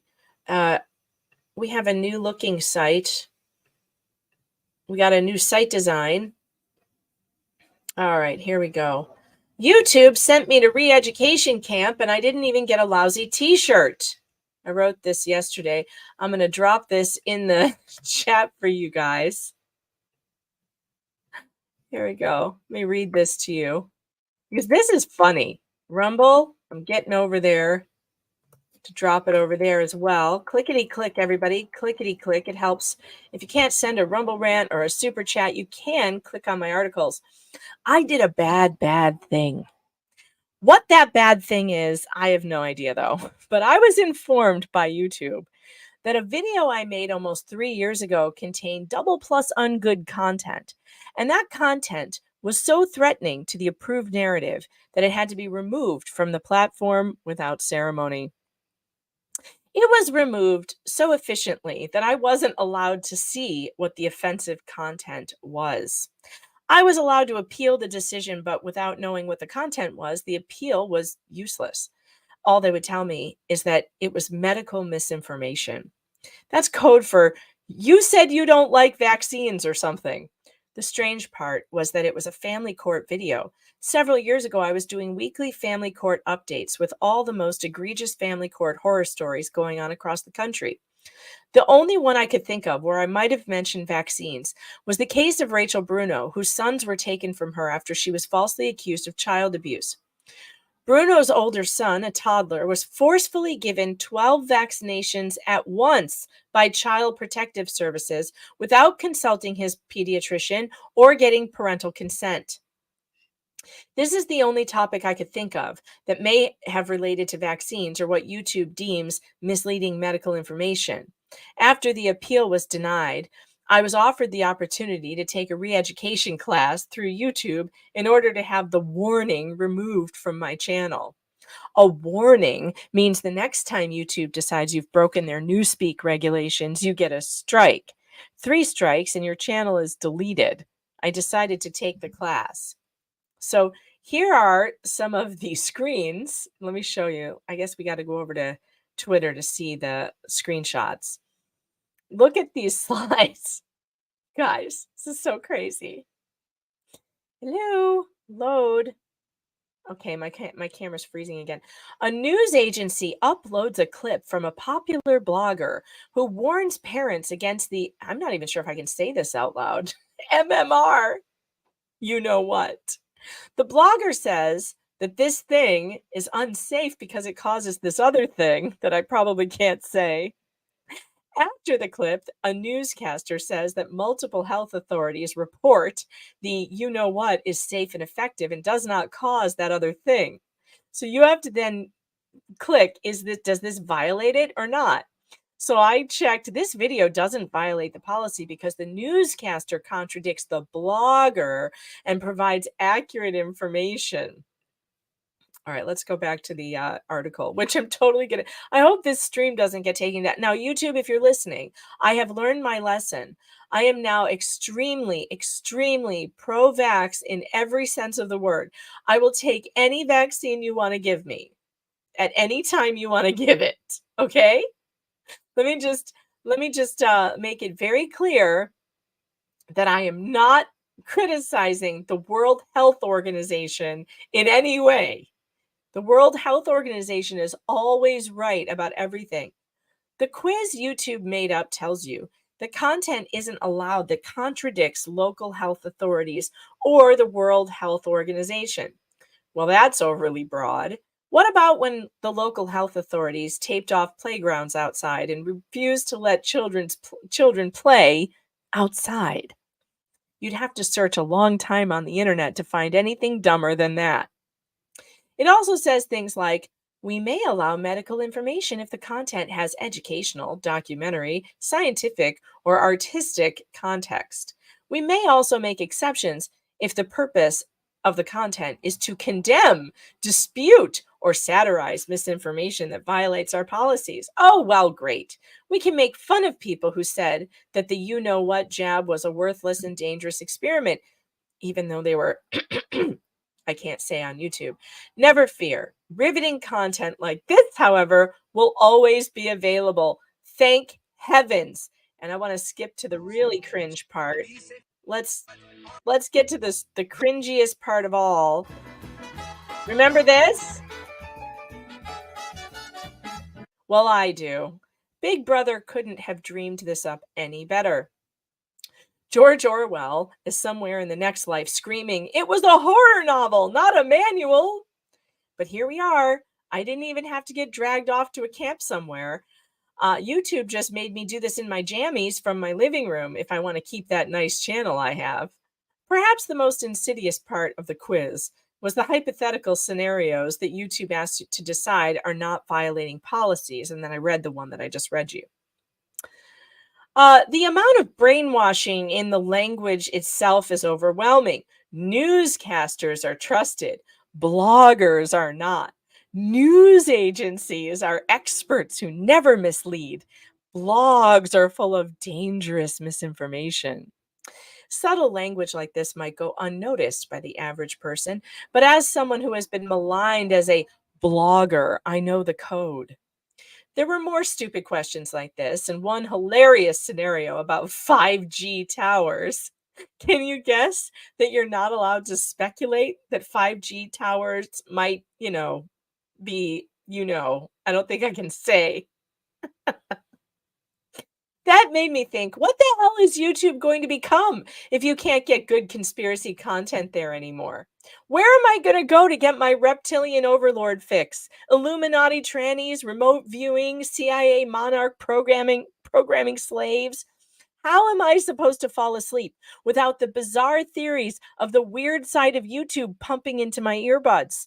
Whatever this re-education program is doing, it's not making YouTube more interesting. Instead, it's sanitizing a platform that used to be a heck of a lot of fun. It all went downhill when they yeeted David Icke. YouTube is not YouTube without David Icke pacing around, convincing me that the people who run the world are malicious alien reptiles who hate us and feed off of our energy.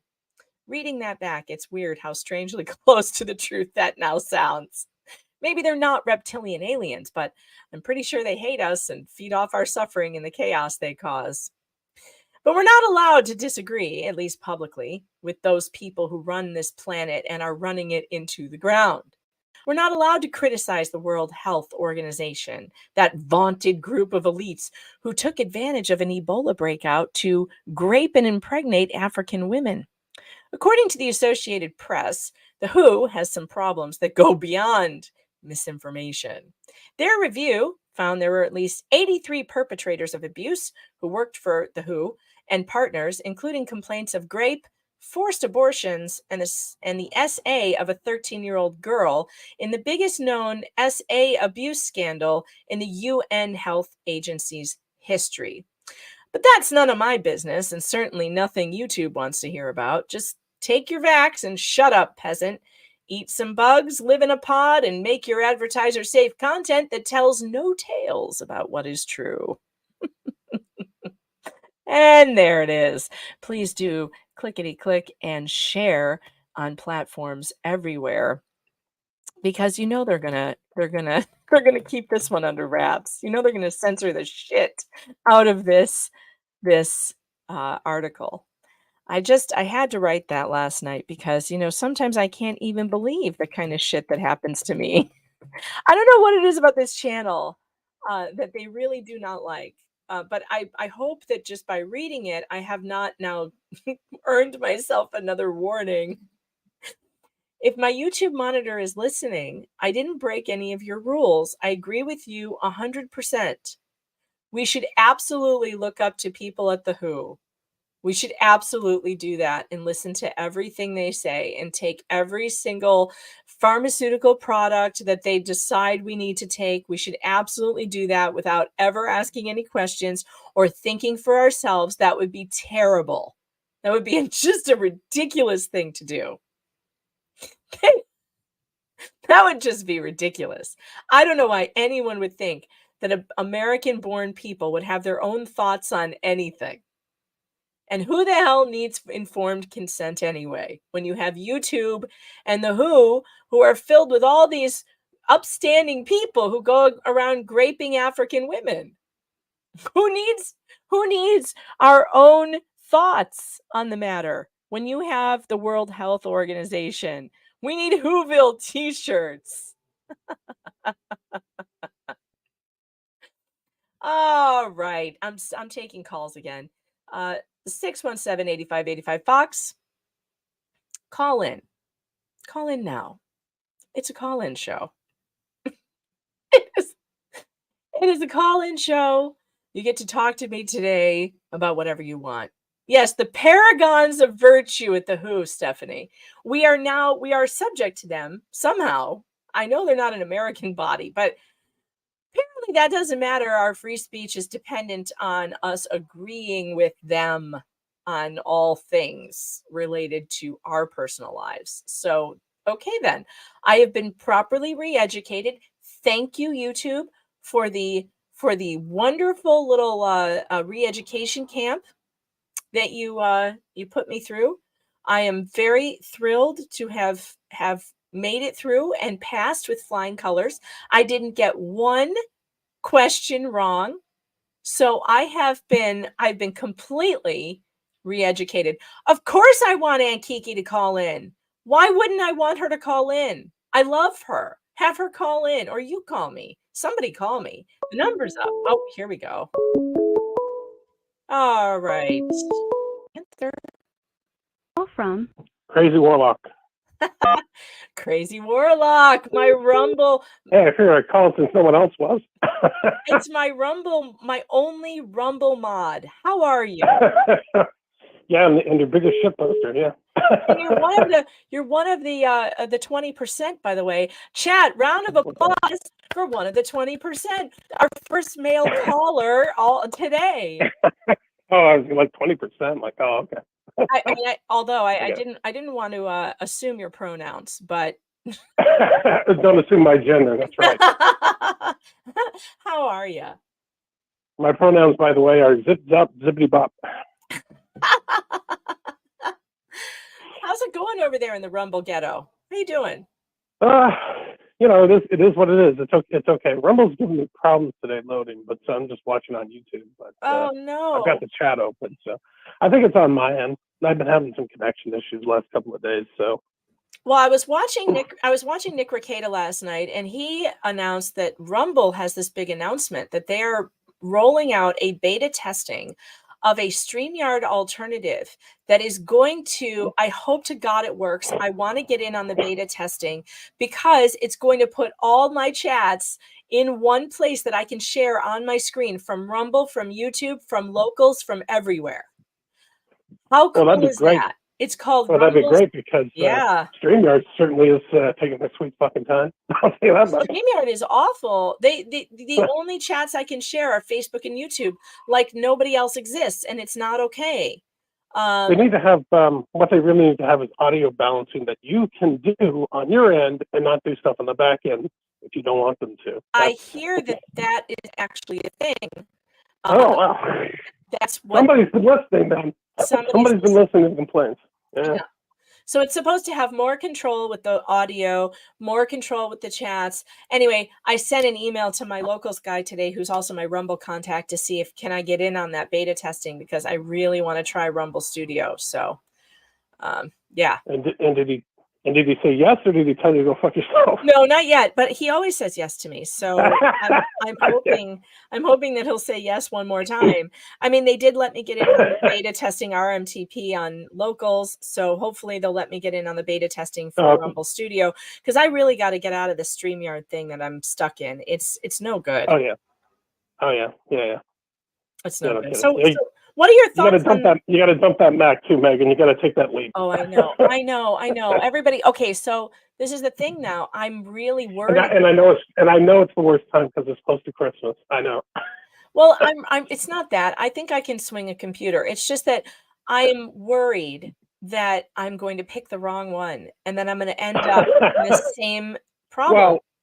Well, Megan, what you do is you get smart people in the chat who know IT, and you get them to help you pick out a computer. I know I need to do that, but everybody has a different opinion, and I don't know who to listen Oh, of course. There's all these different tech guys who are like, no, you need this one. No, you need that one. And I'm like, look, I'm a moron when it comes to technological things. Right. Please, you're going to have to talk to me like I'm 5, and everyone also has to agree. So, because otherwise I'm going to feel like I made a mistake. And so I can't pull the trigger until I know exactly what I need. And I know that I need more. So I did some troubleshooting with StreamYard yesterday. And I finally got someone on StreamYard to tell me the truth. Instead of say, you need to change your browser. You need to do. Finally, someone on StreamYard was like, okay, how much RAM do you have? And I'm like, I got 8 gigabytes. It's probably not enough, is it? And yeah, he's like, no, it's not enough. You need at least 16. And so I'm thinking if I need at least 16, then I probably need at least 32. Possibly. But yeah, probably, because if you're having a bunch of stuff open too, and you're streaming video, it would probably be better to have more RAM up to a certain point when it becomes diminishing returns. But yeah, 32 is probably a good idea. If I go also the hour thing, Wisconsin Jackhole says the hour thing is 64, probably but they're $3,000. If we do that, we're gonna have to do a stream to raise the money for that, because I do not have $3,000 laying around. Oh yeah. Yeah. No, definitely that's the way you want to do it. You want to do a stream to raise the money for that. Yeah, because that's a big. I looked them up yesterday. That's a big purchase. That's $3,000 right before Christmas. Oh yeah, it's not a cheap purchase. It's not a cheap. Hey, at least you didn't get in when video cards were like $2,000. At least that's a bonus. What's a video card? I don't even know what that is. You're speaking a language that I do not understand. You know this, right? Sorry, I didn't mean to speak Klingon. That's what it sounds like to me, Klingon. The hell, man. That's what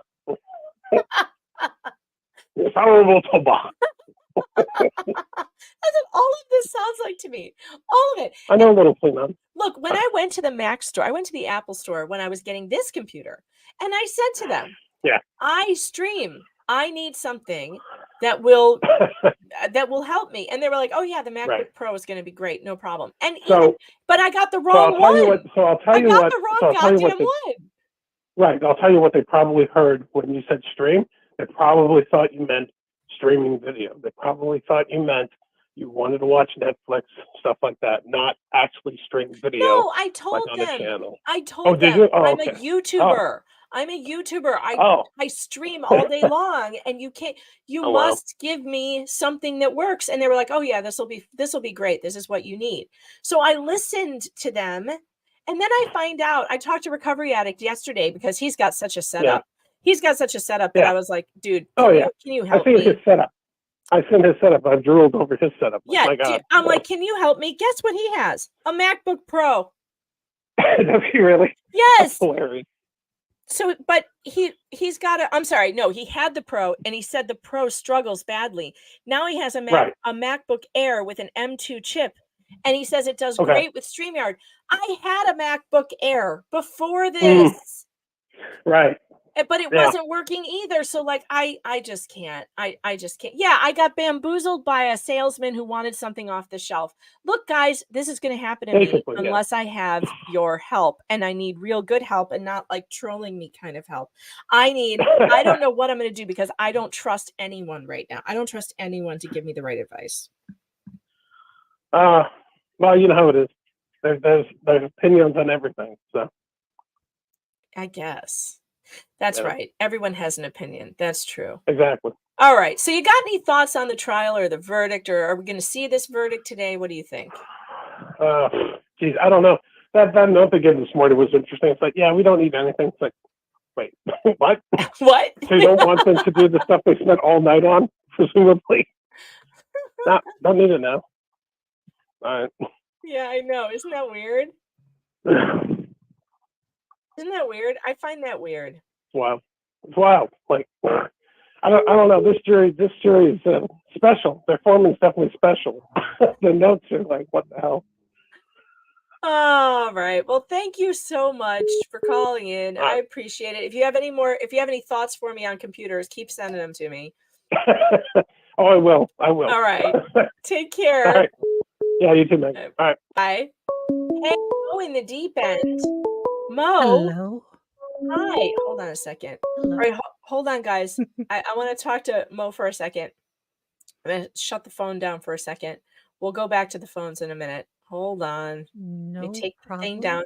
Mo in the deep end. How are ya?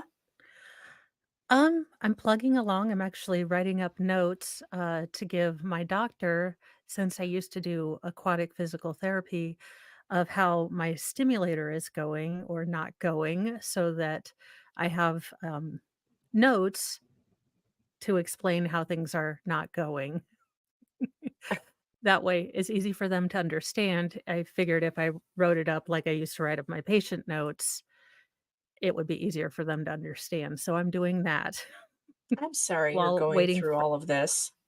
Well, it's good and bad in that this trial has been amazing at shining the light on sometimes really invisible diseases, because goodness knows I am not the only person that suffers from a chronic pain disease, and a lot of times it's completely invisible. And you get into this thing where doctors, you think, okay, they know the answer, and really sometimes they don't. Sometimes they have no idea. And becoming your own advocate is something that's a little hard to do. When I don't know how many of you had a mom that bought the birth order, when birth order books were really big, in psychology, like the self-help birth order books. Mm, But I would be a compliant firstborn, so I don't like to make a fuss. mm-hmm. But becoming your own advocate is definitely something that you have to do. So, it's a learning experience. And for Maya to have done this with such grace at, such a young age, and to lose all she has, I mean, it's really hard to sit here and complain about, having a rough week when I see all that she's gone through. Yeah, it's been difficult, right, to watch her suffer through this. But then we have all these people in the chat, and all this, and you and everyone that have come forward to say, I'm suffering from chronic pain as well. It's not just her going through it. It's all of you as Yeah. well. And that's, so at least you have that. It's like this group effort, it feels like Yes. at this point. There's a lot of people backing Maya, a lot of people hoping for some change in the system. Well, yeah, we definitely need reform. We need to not treat people that have chronic pain like drug seekers, and allow them to explore different things without it being ridiculous. Right. The things. Without coming down on them like, oh, that's a dangerous thing to do. Well, a lot of people who live in pain wake up every day wishing they were dead. So to Yeah. them, taking a risk of dying is actually not a big deal. You risk death, Yeah. and you're like, well, if I die, I'm out of pain. So might as well try it. Yeah, and I mean, like, let's take my example. My poor husband right now, we put a lot of investment into this stimulator. And I hate to bring it back to me, but we we we were waiting a lot on this stimulator and thinking that this would be the answer. And I have had nothing but a reaction. My leg is actually spazzing out. So Oh I've no. written which, I knew it was a crapshoot. I knew that this was a possibility. I thought I would be one of those lucky a-holes who got, because there are a couple of people that have it that have had really good, results with the spinal stimulator. And I'm just not one of those people. And it's harder on the people that love us to see us struggle Mm, when we have these things held out in front of us, like this could be the answer. And I can see how Beata just, you know, it had to just kill her to realize possibly that the ketamine was no longer working, mm. and you're back to square one. You're just back to square one, and you have no answers anymore, and that's just beyond heartbreaking. And I can't imagine the trauma that she was going through. Maybe that was, realizing that that it wasn't working, and then, that's a whole trauma in itself. Mhm. You know, when you see that something isn't working and it had been working, that's so hard. So it's So really, are you having this thing taken out? I knew someone who had the same thing and it did not work for her either. She had several failed back surgeries or whatever, and they had to take it out. She was in worse pain. Um, what are the options? so I go to a physical therapist on Thursday to see if anything has changed. I've basically been going on a very low. I have started experimenting, so I have a very low, I have it set very low, and then I have, given myself several hours. Then I'm doing a round of my physical therapy movements and seeing how I tolerate it, doing my pain level scale, and then trying to type that all out like I would type a note out for someone that I was doing physical therapy with as an assistant, so that I can show, okay, I had increased hypersensitivity to touch, I had increased spasms, I had to take a PRN, muscle relaxer for this, just to kind of show, okay, this is what I've done, this is how it affected. Because it, doctors see a lot of people, and to make it much easier for them to understand, I try to type things out or have pictures for them. That is the one thing I've learned. If you have a kind of silent disease, there is an anatomic coloring book for people that are learning how to, like, terms and stuff. If you have, say, CRPS or something else, um, print out one of those coloring book pages. You can get them online. So I took a leg page, took out all of the, terms, and I would just color code and, the sensations I felt. Because I tend to just kind of verbal vomit Mm, when I'm in with the doctor, but handing them a picture to kind of explain the sensations, that's a good yeah, idea. so that's something I did. I don't know if it'll help anyone, but that's something I did to try to make it easier on the doctors to understand, what was going on when it was hard for me to articulate it. Yeah. That's a really good So, idea. It's a really good idea. Um, I bet that it is difficult to explain this type of pain, especially nerve pain is hard to explain too. Anatomic coloring book, that's something I've never heard of. That's a very good idea. Um, did you hear the jury question that no, I was didn't. I was asked? going to ask you. I was going to actually go back and look at it before I came on, but then I took Fry out for a little bit of a walk, which was actually a test to see how much I could tolerate with, out pain. So I had to write that down in my notes because I'm a weird. I love to write notes. I have a copious note problem. Well, the question was pretty interesting. I need to write it down so I have the exact wording. But basically, the very first question the jury came back with was, y'all, wait, you know what? I need to let you listen to Judge Carroll do this. Because Judge Carroll, I think he nails the sentiment of this question. You're not going to believe this question. It's funny. So let's just let Judge Carroll do it. D31, Maya.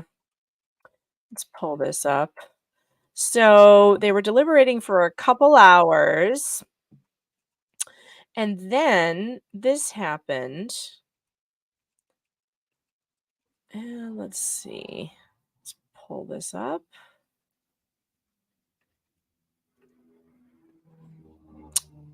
And begin. All right, let's go back to the judge.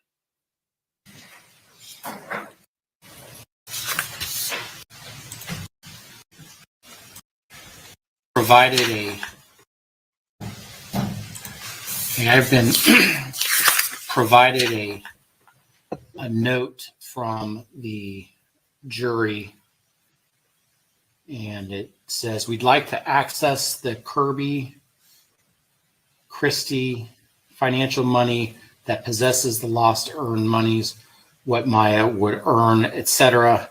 or / also, we have documents we need to review but don't know how to find it. One juror says, quote, teach me how to find stuff, end quote. And stuff wasn't the word used, but that's my substitution. I also want to indicate that I understand that the jury was unable to access the thumb drive. I know that because they sent it to the court IT person who has converted it into an HTML. So I did want to let you know that there was Mike, who you've seen, has had some.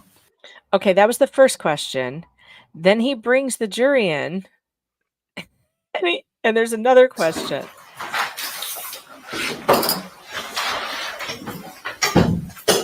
Wait, the jury now. So the first question is, we need that financial report that Kirby testified to.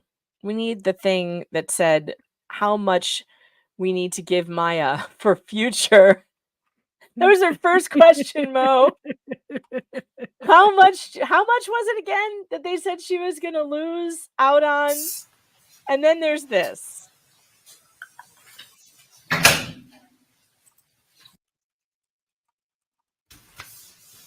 Okay, we're back in case number 2018 CA 5321, Kowalski versus Johns Hopkins All Children's Hospital. Court has received a note from the jury. The note reads as follows: at 6:15 p.m., we will be done. TY. Do either side wish to look at the verdict form or at the note?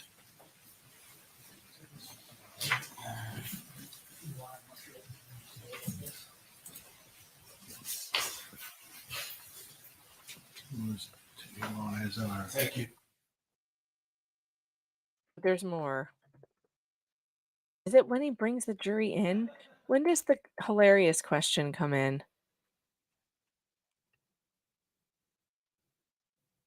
When is the funny question? Because the first one was like, we ain't found shit. And we're getting pissed off because we didn't find shit. Teach us how to find shit, Judge. Oh, they had me on the thing because I'd be like, Control Alt Delete, Control Alt Delete. Fuck it. F it. Maya just gets everything. I'm done. We're not even using this computer. Be like, we're done. I don't know what they need and then today they don't want the chart. They don't want anything now. Even though they've gone back and reprinted transcripts, now they don't want it. Can we get the transcription of Ms. Kirby overnight and then read her testimony? Well, I mean, you all have. Okay, so they go over what can we do, the transcription. Overnight and then bring it in. Did he read it? Why am I missing the funny one? I should have timestamped it. Because there's another. question, and well, maybe he rereads it to the jury. So let's wait till the jury comes in. Here comes the jury. And he's going to say, did I read members of the this jury, right? I've received 2 notes. You're going to One laugh. is at 6:15 will be done. Thank you. And then the other one says as follows. This is the Y'all, one. we have not been able to locate any of the calculations about future amounts. Witness Kirby was on Zoom and Whitney mentioned them today.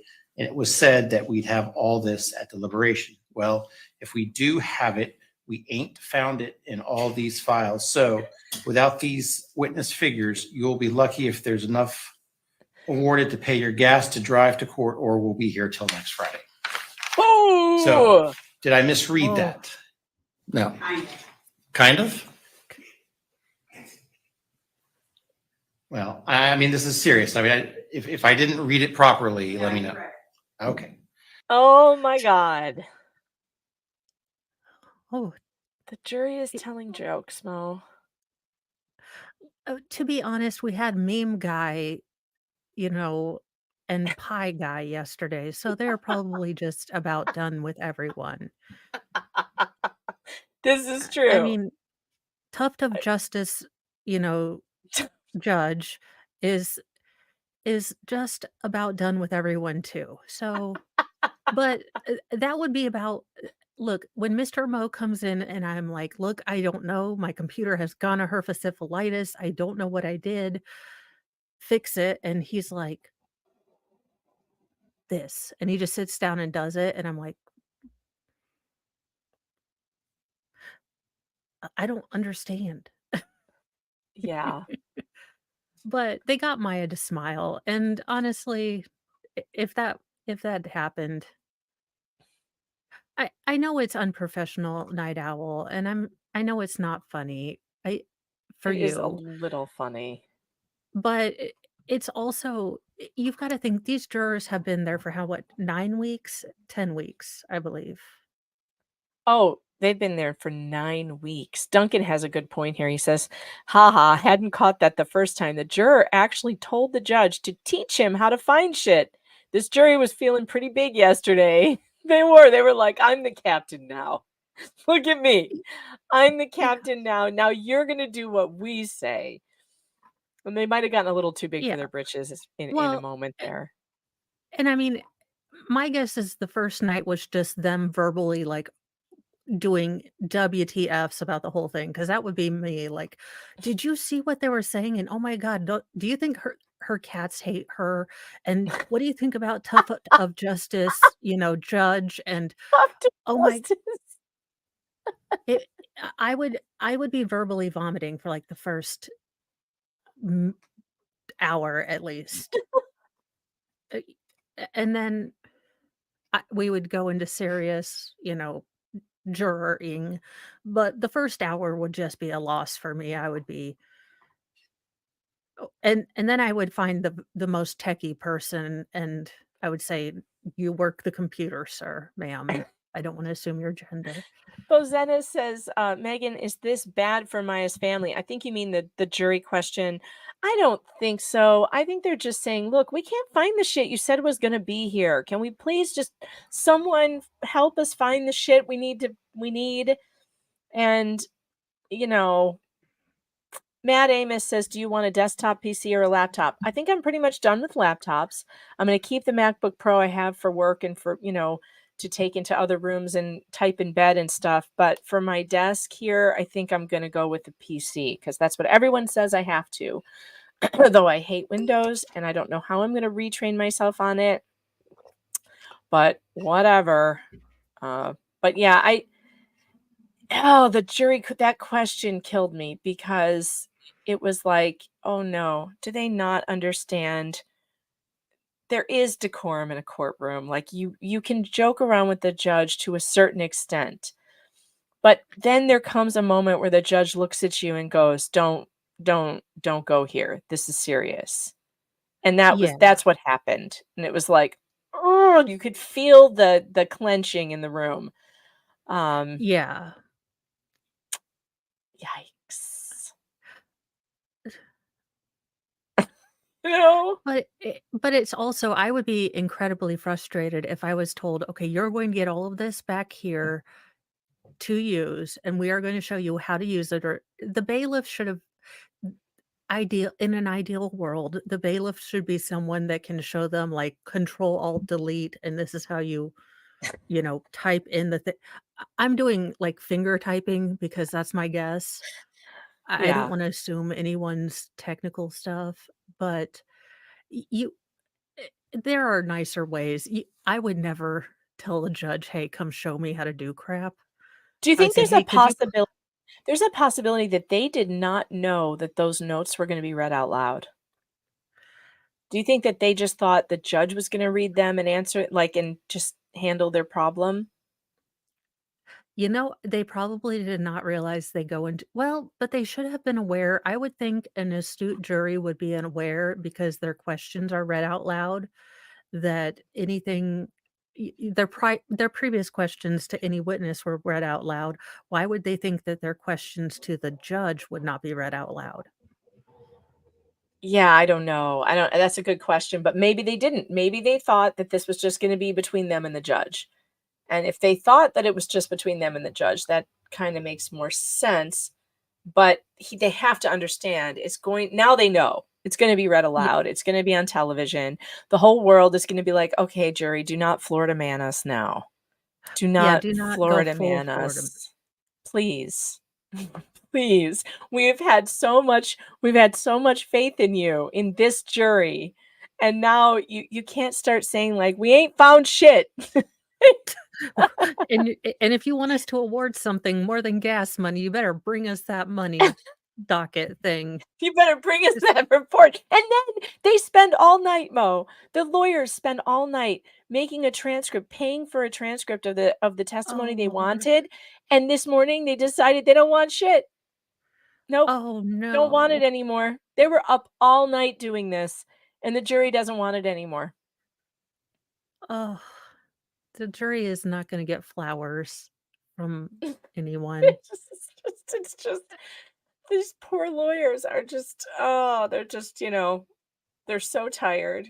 And now we're on hour 6 and 38 minutes of deliberation. I want to take more calls, but we do have a Okay. technical problem with Mo. They won't be able to hear you. You can Oh, hear that's them, okay. but they won't be able to hear you. So anybody calling in, if you want to ask Mo a question, you're gonna have to ask it and then hang up to listen to the answer, okay? Does that make sense? Because I don't have the, technology to plug Mo into the Google Voice, as it That is. is fine. I am currently typing up notes and listening, and so Okay. if they have a question, that's fine, and if I have a question, I'll just ask you, Oh, the shit. question Well, first. So my shitty computer's frozen. Oh, yeah, okay, wait. It's unfrozen. Wait, are we unfreezing now? So I need to shut down some stuff. Oh, no, it's frozen again. It's frozen again. oh, So, Mo, Lord. you may be taking over for 3 minutes anyway while I redo Oh, that. awesome possum. Well, So that you do works. that, I'll reboot, I'll be back. Okay, so, in the chat, guys, are we thinking we're gonna get a verdict today, or do you think it's going to be later this week since we are rebooting? I have a feeling that this is going to go on for a while because there's so many factors, that the jury should really think about. Everyone thinks today, welcome Horse Welfare and Billy Marie and Wheezy Bob. So we're getting a lot of today's. Foo Bar Temp says verdict next week. I don't have a Google phone number. I don't y'all, I am like your great Aunt Edith with a jitterbug. I I am much greater than I was 4 months ago when I started my channel, but I have no idea how to work things. So it looks like a lot of people are saying verdict today, possibly. Uh, as you can see, I need to prune my display case just a little bit. Uh, Working on that setup. You think so? View Galaxy thinks today, but they'll mess up the verdict form and have to go back and correct it. So kind of like the Amber Heard and Johnny Depp thing. Uh, skincare. Oh my God, you're like me. You'll think they'll be there until about 4. You'll think you'll get it today. I have turned. Thank you so much, Billy Marie. I am not as. I'm glad I look comfy, if that makes sense. Yeah, Tomes 23. I would never say ish to a judge. Even Tuft of Justice judge, not going to say that. But look, I'm generally afraid of people.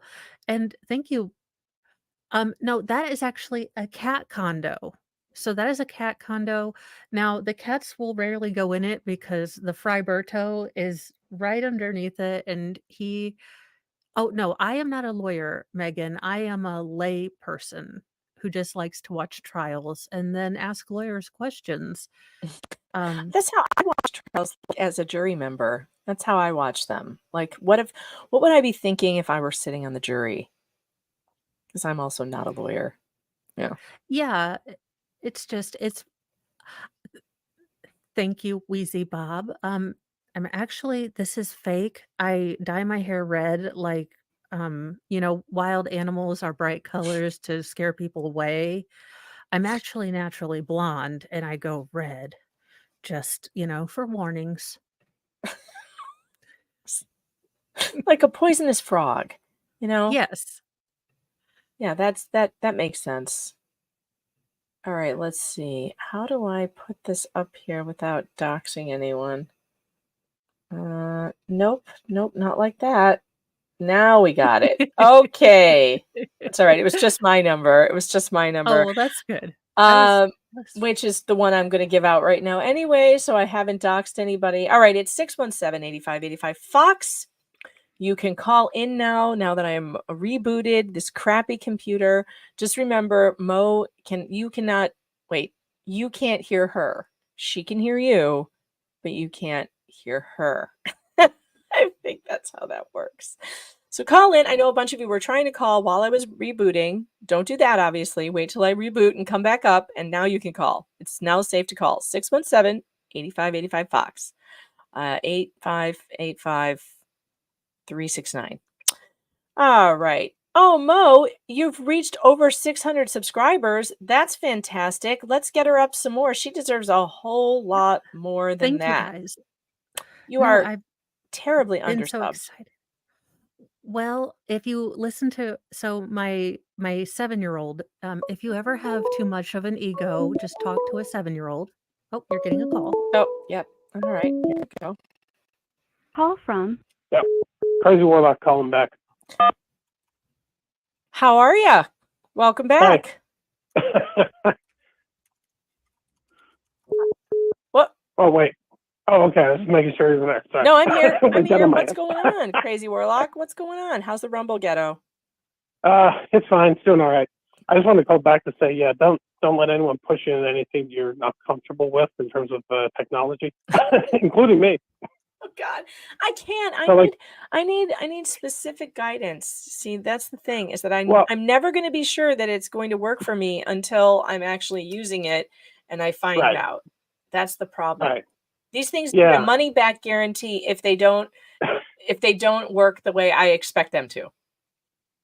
But that never works. Yeah. That's not a thing, is it? Yeah. No. Sadly, no. Sadly, no. Well, No, sadly no. I don't know. I need more guidance for this. Mo, what kind of computer do you use? Do you have the same problems that I have? So Mr. Mo bought me an Alienware something or other. It was $4,000 and it lights up. It lights up. That's all I know about it. Oh my God, that sounds fantastic. I want that. That's what I want. And it has a big wraparound screen. I couldn't hear Mo. What'd she say? She said her husband bought her an Alienware that lights up, and she knows that it costs $4,000, and that's all she knows. I want that. Yeah. See, I just want things that light up and look fun. But the one computer in the courtroom where the lights on it change from like green to red or whatever. That I think is an Alienware. I can tell that by the logo. Yes. Yes. Well, I think I've settled on definitely getting a PC because everyone says it works better with streaming. Although now I'm being told by a recovery addict that the MacBook Air is working great with StreamYard. So now I'm all StreamYard, confused. yeah. No, the question is, will it work well with this new thing that Rumble has? That would be the question. Right. You know? Because Yeah. I'm trying to get away from StreamYard. God, you know what? You guys Yeah. are going to laugh at me, but I went Yeah. back to YouTube yesterday, all motivated. I was all motivated to teach myself again how to use Yeah. OBS. Right. And I got Is 10, it- I got 10 minutes into the tutorial and I gave up. You know what Yeah, that's about right. OBS That's about right. is so, and they're all like, this is the OBS tutorial for beginners. And I'm like, fuck you. You don't know what a beginner is. Oh, you should Yeah, you should those have seen it when beginner OBS first tutorials came are out. the Man, it devil. was that was really bad. Jeez. Yeah, it's not It was good. not intuitive. Was not intuitive at all. No, OBS It- is ridiculous. And you talk about Oh, yeah. Klingon, like it really does sound like you're talking in, like they're talking in Klingon to me. I'm like, I don't know what this is about. Not at all. Hello, computer. Yeah, it's not good. It's not good. No. All right. Well, thank you for your call. I appreciate that. Keep the advice no problem. coming. Keep the advice No coming. problem. I'm We gonna should need it. we should probably do a stream on this at some point. Get some We should. get some people giving some good and bad advice. We should. We should do a whole give Megan technology advice stream. That's a Oh, boy. good idea. That'll Well, be like 5 or 6 hours. All right. yeah. Well. All right. Thanks for calling. All right, no problem, Megan. Take care. You too. All right. Who's up next? Call from Duncan, Idaho. Oh boy, it's another one of the 20%. Duncan, Idaho. How you doing? Hi, good, Megan. Thanks for taking my call. Are you using a voice Um, changer? It sounds like you're using a voice changer. I kind of love it. No, it's just early in the morning, so my voice is deeper at that time. Oh, well, welcome to the program. Thank you. I was just wondering, because I was thinking about this case or this trial and how a victory for the plaintiff here would be a really small victory for people around the country, maybe. But like long term, how do you not just see a hopeless dystopia where like, because we're not getting smarter generation to generation, we're not relying more on ourselves. Also true. We have over 200 years totally relegated like 90% of all of our citizenship sort of duties to law enforcement, to the government, to whatever. So it's like we're just becoming more stupid and helpless and setting ourselves up for things like this. Welcome to the depression stream. If you're just turning in, we are giving up on life, and Duncan, Idaho is here to help us do that. We're giving up. Welcome to the Black Pill stream. I don't know. where you feel terrible. Yesterday I was hoping that they would just quickly. I was sort of imagining a scenario where the jury foreman would say, okay, so who feels like we should just give them like 300 and then work the 300 million and work the worksheets to fit that. And then everyone raises their hand and it takes like an hour, but it didn't happen like that. No, I don't know. I just hope. I look, I hope the hear hospital what gets you're buried. saying. I hear what you're saying. There is no amount of money high enough, by the way. There's no amount of money high enough that will actually affect this hospital. They have insurance. Those insurance companies have other insurance companies that insure them in case a catastrophic loss like this happens. The only thing we can hope for, Duncan, the only thing we can hope for here is that it sends a psychological message to the people in charge of these hospitals, and they get psychologically rattled by this, that there's an army of their patients out there who aren't going to take it anymore. We're mad as hell and we're not going to take it anymore. That's the most we can hope for at this point. I understand what you're saying and I agree with you. Like, we're not getting smarter. People are not there's like a small look, whatever catastrophic event is coming, because there will be one. a lot of people are not going to make it, and the ones who do will have to rebuild. So I suggest if you want to be one of the ones who makes it, stock your basement full of food, get your survival skills intact, and work on that, because whatever's Get some land out in the Midwest. yeah, and start networking with people who are similar to you that you can rely on and be gun buddies with, if you know what I mean. There's not a whole lot we can do at this point except watch it burn. And there's a part of me that says, burn faster, burn faster. Yes. Yeah, I hope the next iteration of the United States learns from our mistakes, wherever it ends up on the planet. Who knows? But, America 2.0, I think, was going to be a fantastic place to be. I do. I think America 2.0 is going to have like the biggest outbreak of freedom we've never seen before. Not even in the 80s. We all like to look back to the 80s and go, we were so free then. There's going to be an outbreak of freedom at some point after whatever the catastrophic event is, whether it be natural or unnatural. And it's going to be wonderful. I hope I'm here to see it.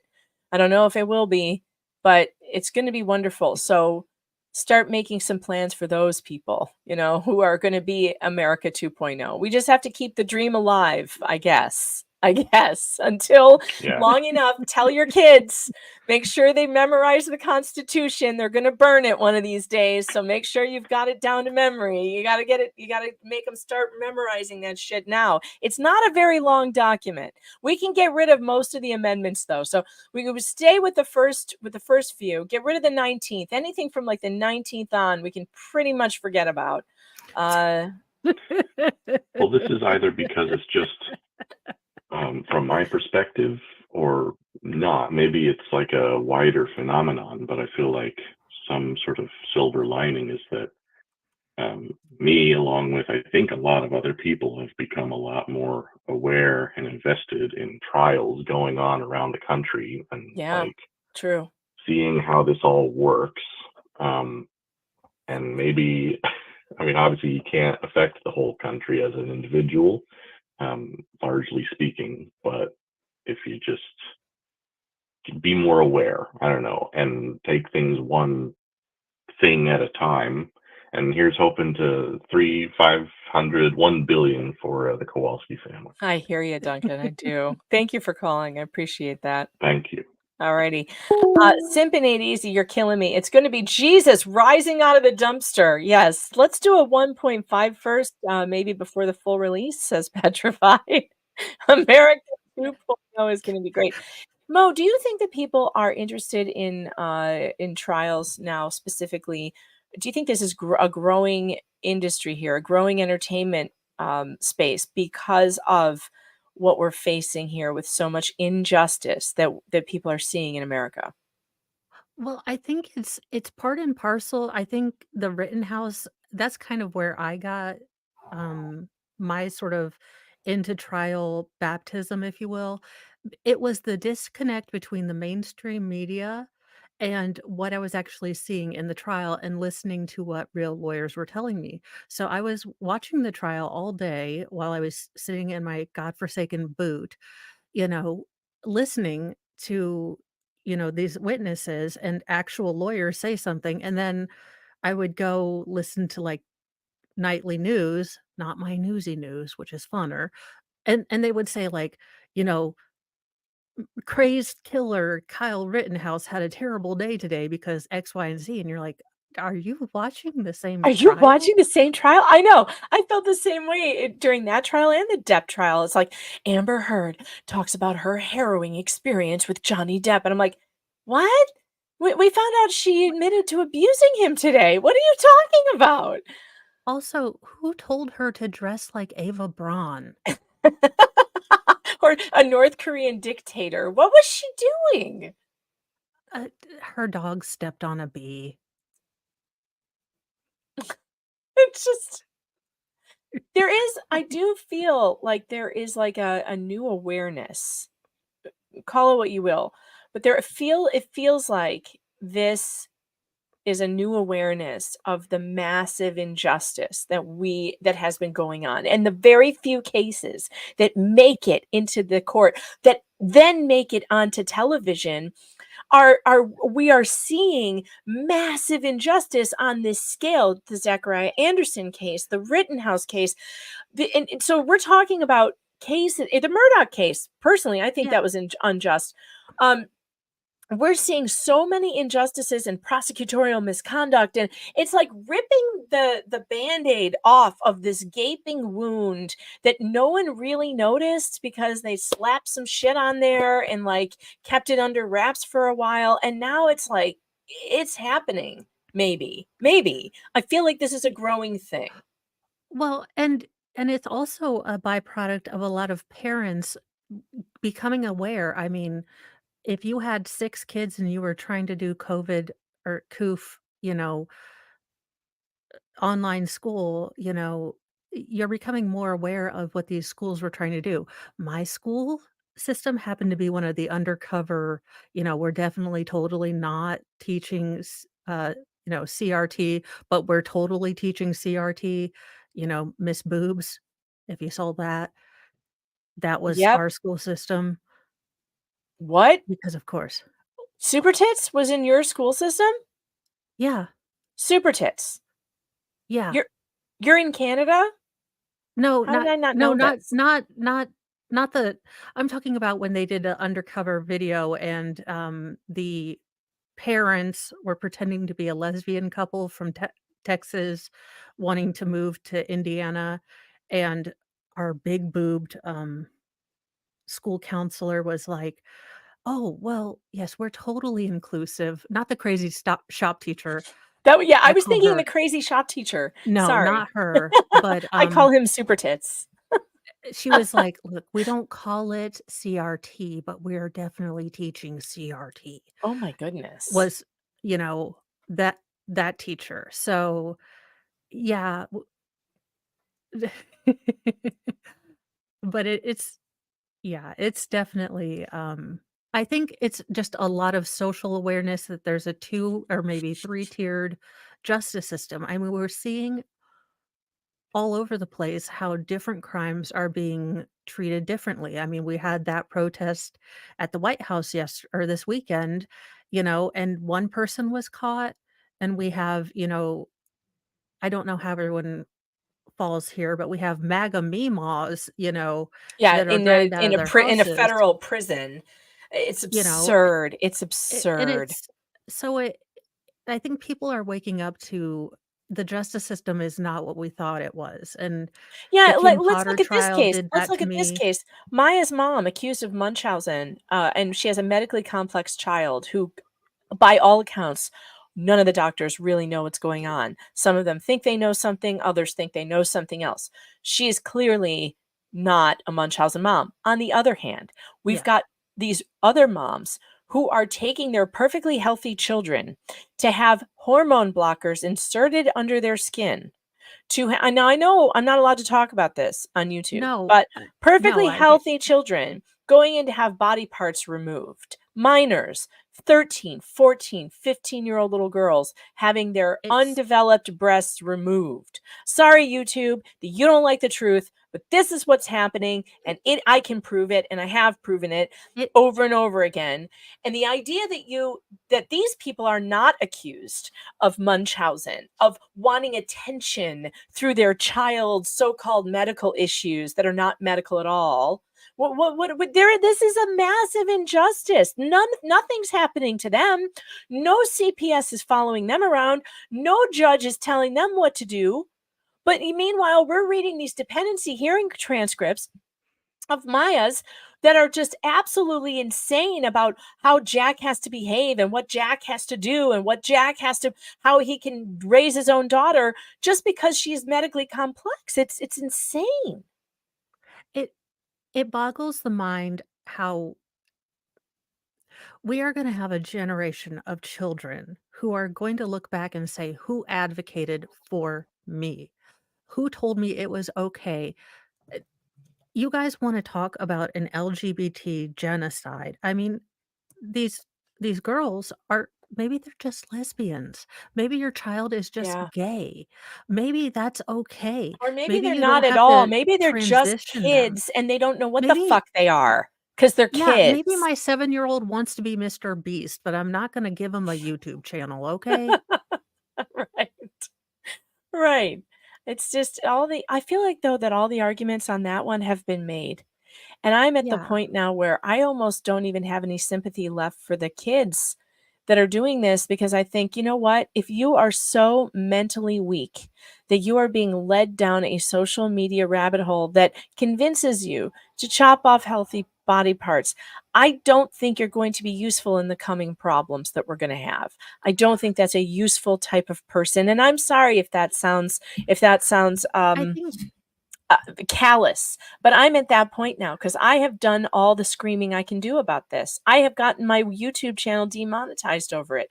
I spent an entire summer trying to bring awareness and attention. And if you are still the type of person after all this information now has been out there who is going to listen to morons on social media, I'm just saying you're not going to make it to America 2.0. You're not going to make it. And I have to leave you behind. And I'm sorry about that. there's a point at which you've given people all of their choice, all of the things that you Yes. can, and all you can do is you can just pray for them. You just look, That's where I'm at now. I'm at the point where I feel like I've done all I can do on this topic.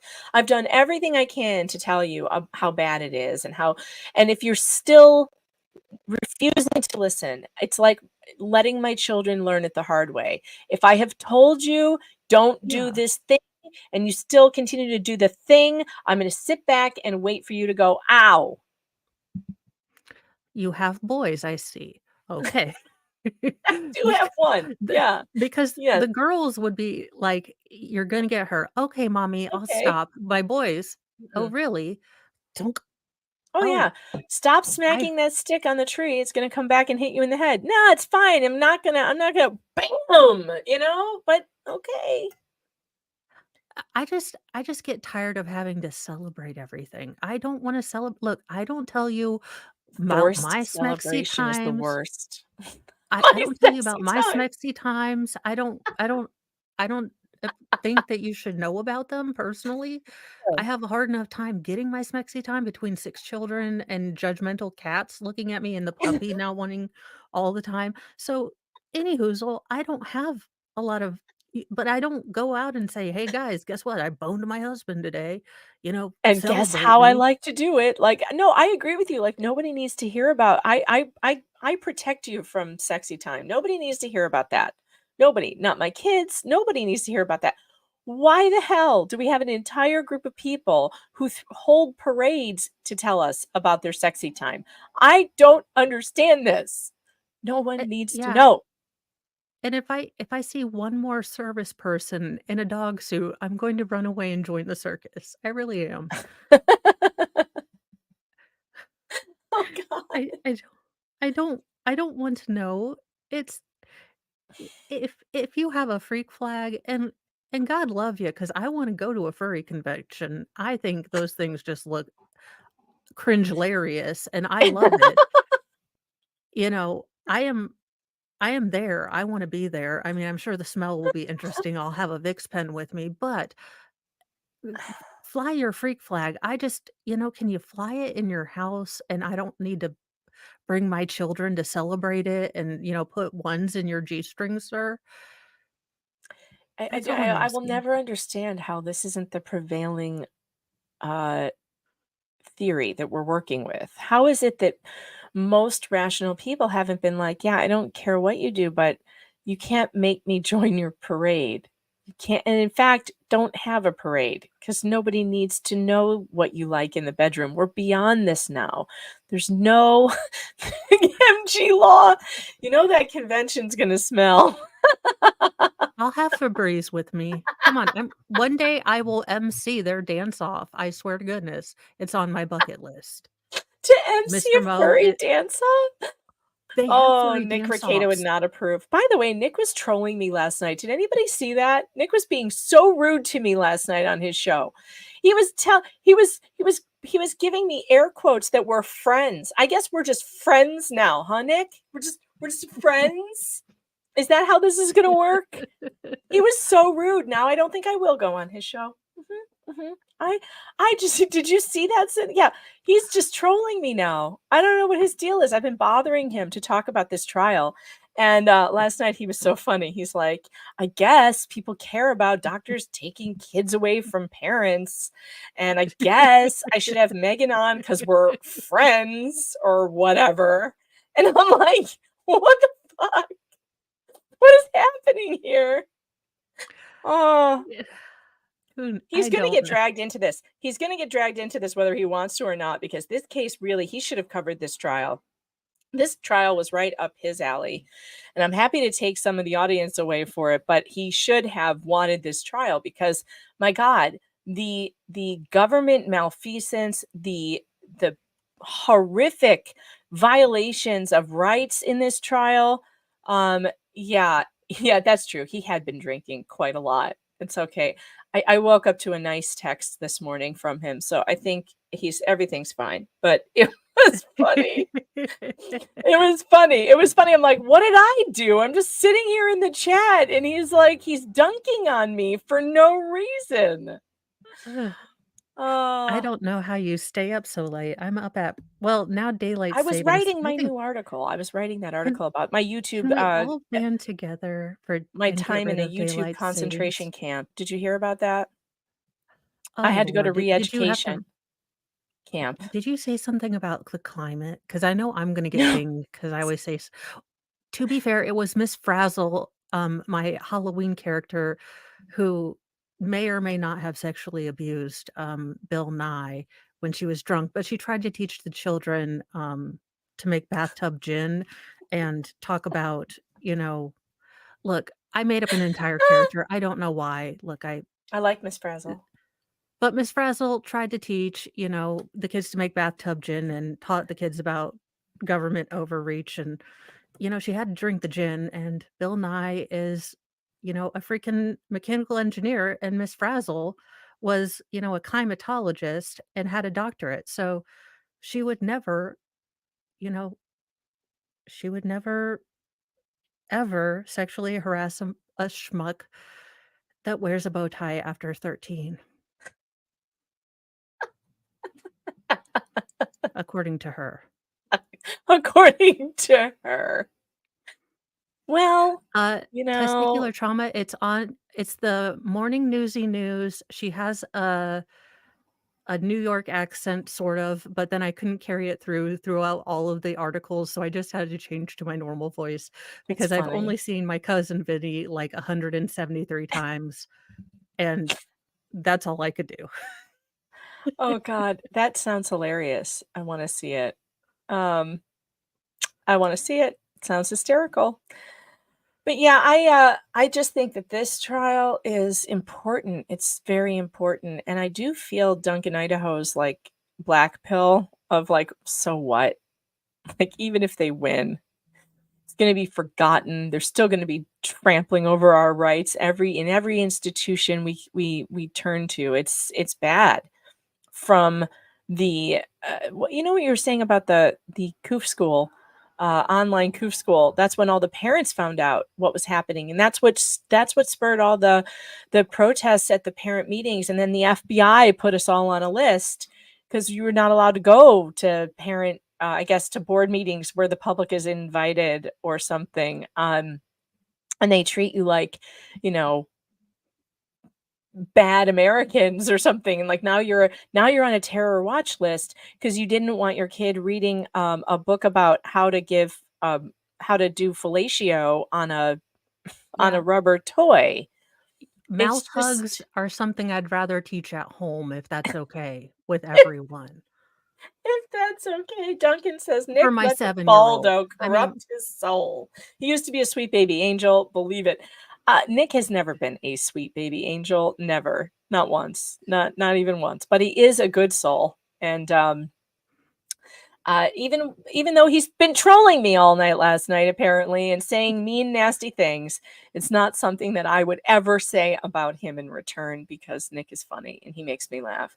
So anyway, I'm not good I'm not good at trolling him back. I'm very bad at the comebacks. He was trolling me and I was like, what? Wait. I got nothing. Nothing. Mouth hugs is funny. Well, so It's a funny my kids phrase are I've not never heard. supposed to my kids are not supposed to be listening to my streams, but they sometimes do, and I'm like, Ooh, that's always bad. yeah, I'm like, A, you're not supposed to be subscribed to me. B, this is not a child thing. But I try to keep my show phraseology, and we were trying to like mouth hugs, something that I could say because there was a trial where oh gosh, Daryl Rubin Lopez, where he went down to Texas to unalive her husband because she kept claiming that, her husband was selling. This woman could not be sold.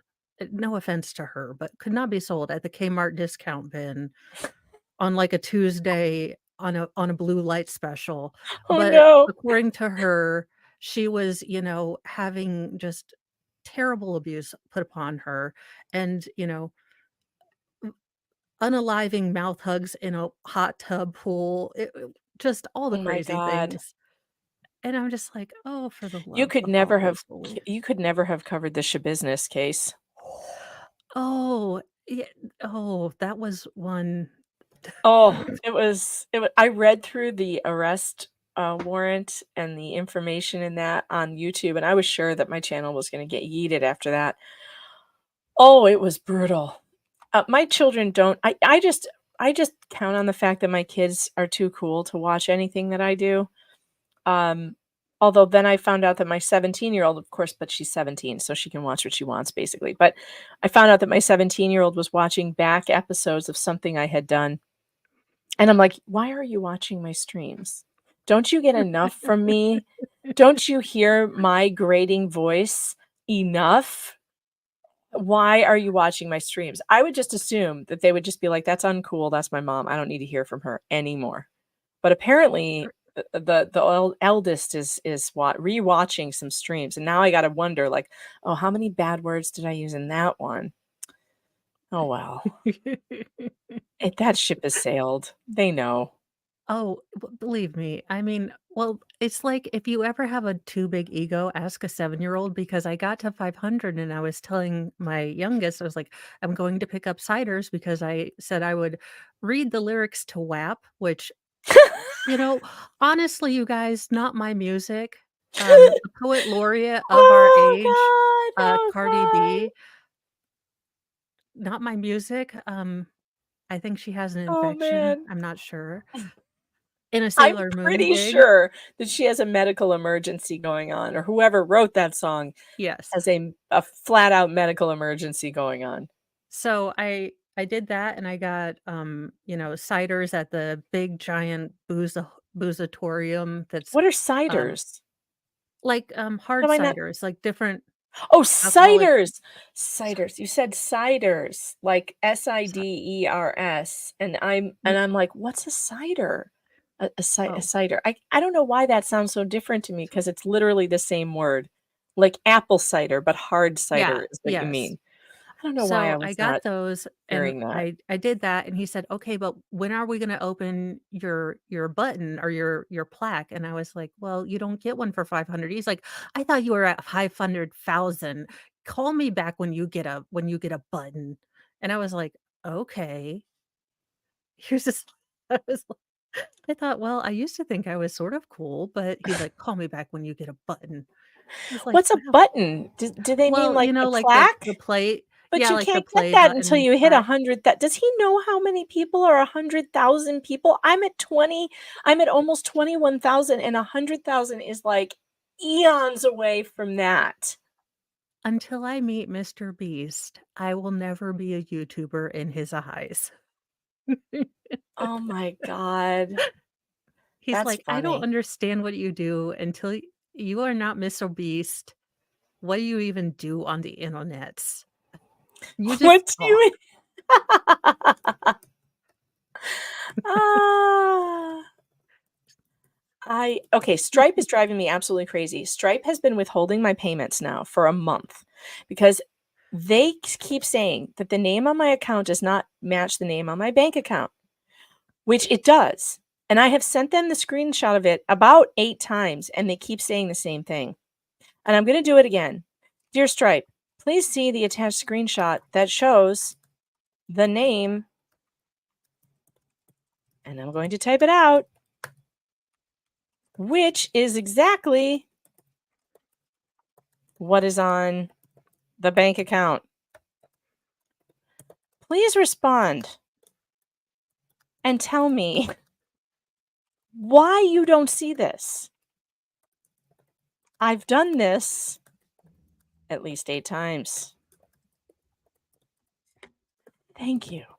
Oh my God, you guys, this is so insane.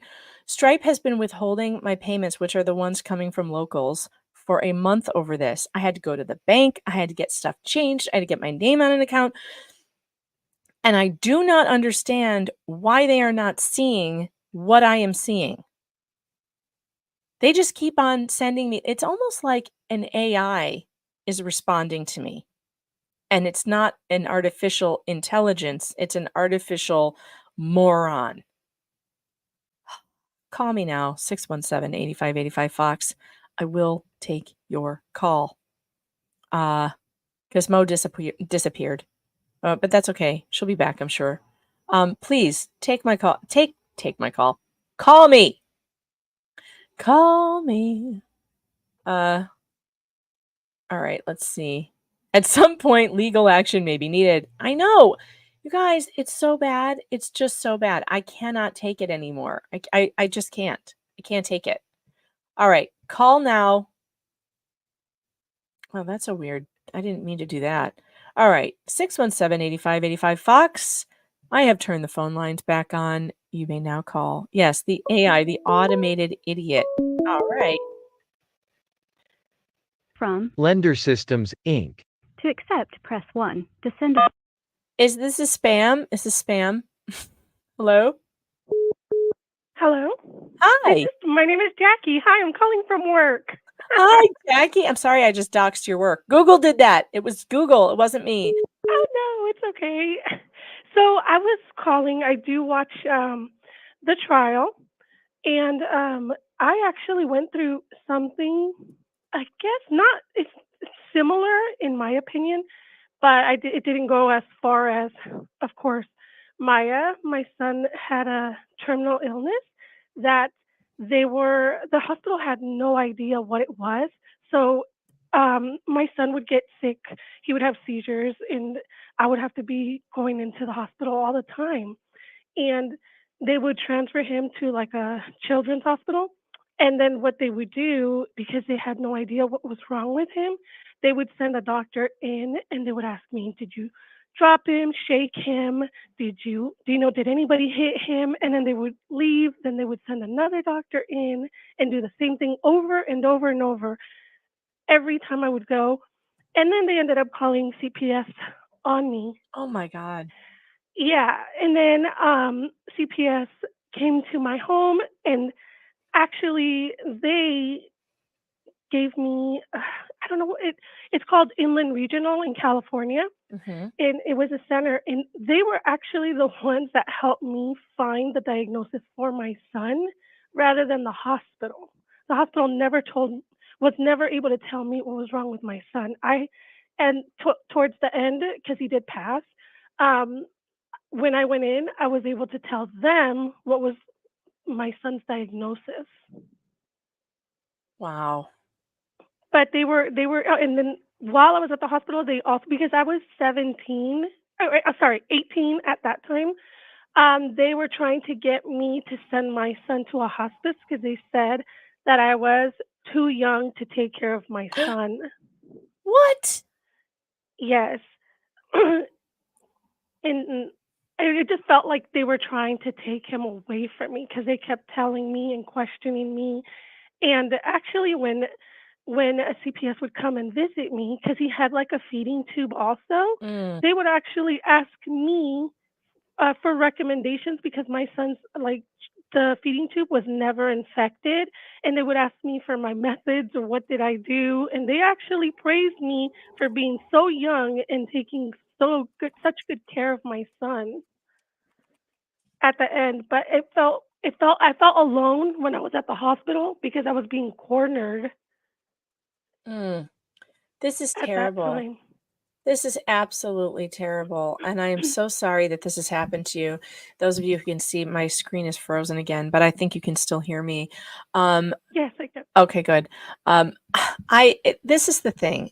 There's a real serious problem in this country, and I'm really hoping that someone like maybe we need some professionals, some serious professionals, some good doctors who are can be at the forefront of trying to turn this around, turning around what we call standards of care, what we call the patient standards of care, or how the standards of care are being actually meted out in hospitals. Because what it sounds like to me is you haven't had the standard of care that you deserved.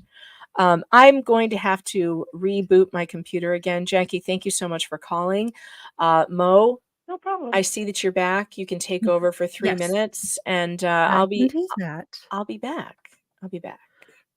All right. Well, You thank too, you so Jackie. much for sharing, Jackie. That it's so scary. And it, what I will say is try to document yourself. I know it's when you have so much going on yourself, try to document yourself. Try to take pictures. If you are worried, if something doesn't feel right, it doesn't pass the gut test, you know, take pictures with your phone. Type things down. Try to remember names of people. I know it's taking on a lot of, responsibility to have to document for yourself, and it's not easy. In fact, I just got off the phone with the Medtronics guy, and he, was saying, "I've never heard of a person having increased sensitivity and all of this." And I asked him kind of point blank, I said, "Have you ever worked with a CRPS patient?" And he said, "No, not with this." And I said, "Well, I've been on the forums, and, a lot of CRPS patients have not fared well with these stimulators." And that's okay. So just document. And be okay with, being this is terribly not in my let me get this book. I've got this book for you. I'll be off camera for just a minute. One sec.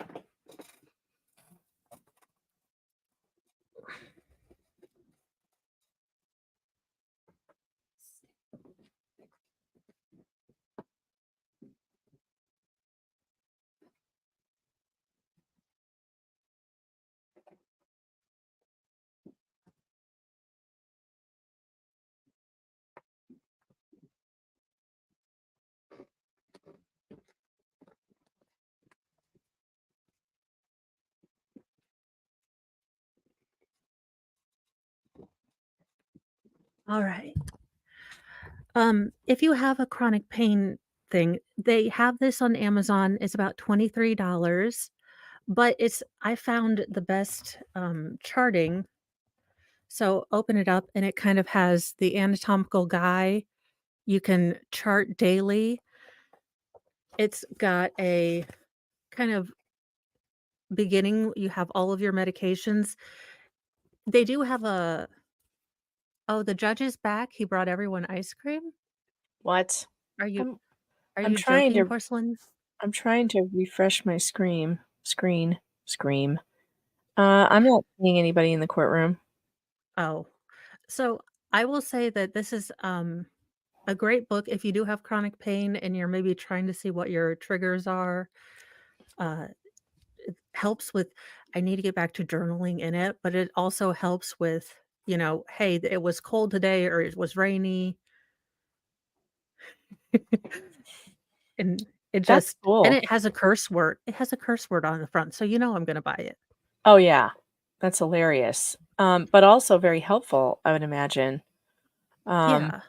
Very helpful. I do not see anybody back in the courtroom. We are on hour 7 and 25 minutes of verdict watch. They have been deliberating for 7.5 hours.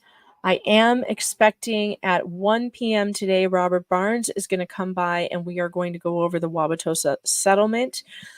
They have settled, and we're going to go over the details of that case. That was when I sued the Wauwatosa School Board for interrupting me in the middle of my 3 minutes and muting me when they should have let me speak, and they violated my constitutional rights.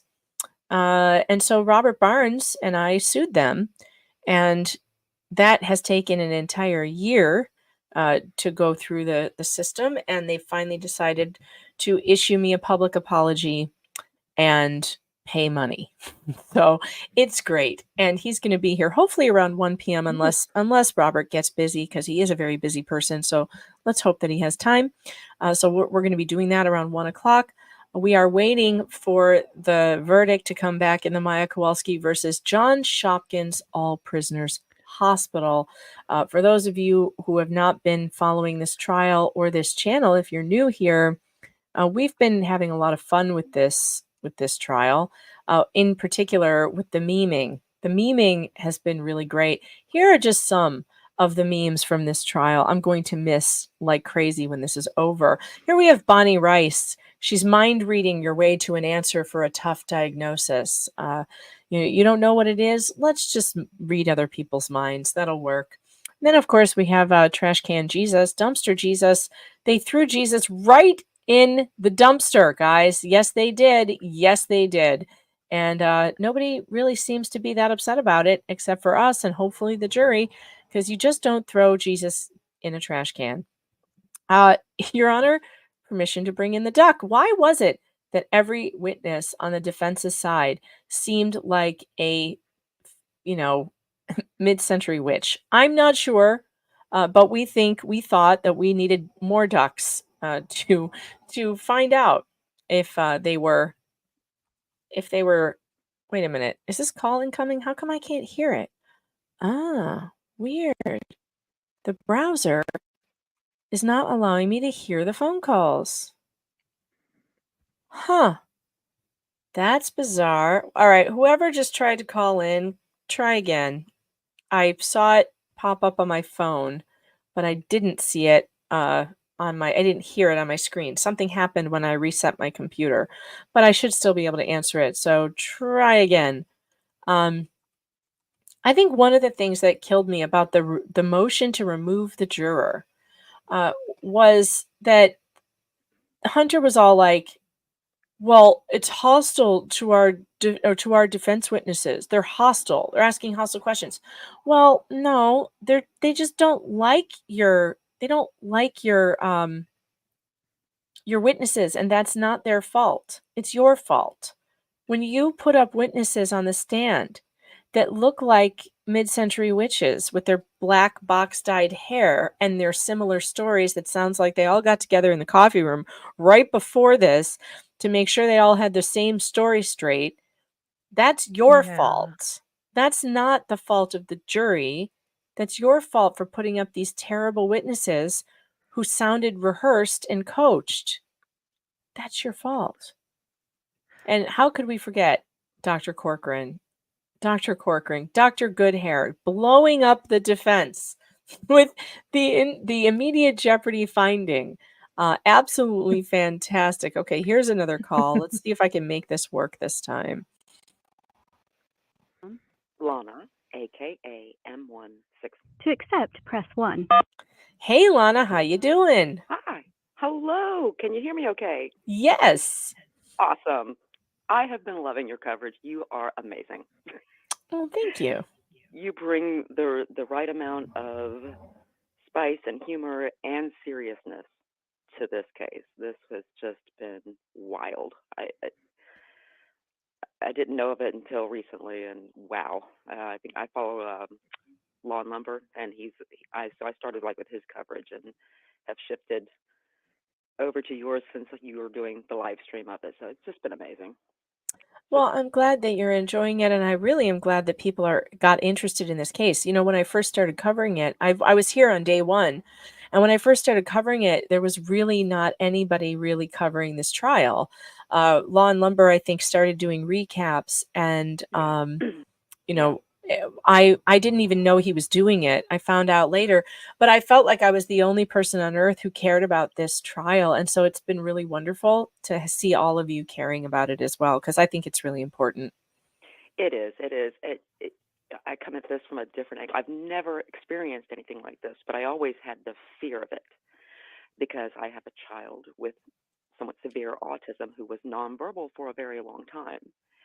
And that just puts a fear of God into you like you've never known, because there are a lot of things that, from the outside, if you are unaware, look very suspicious to somebody who doesn't know,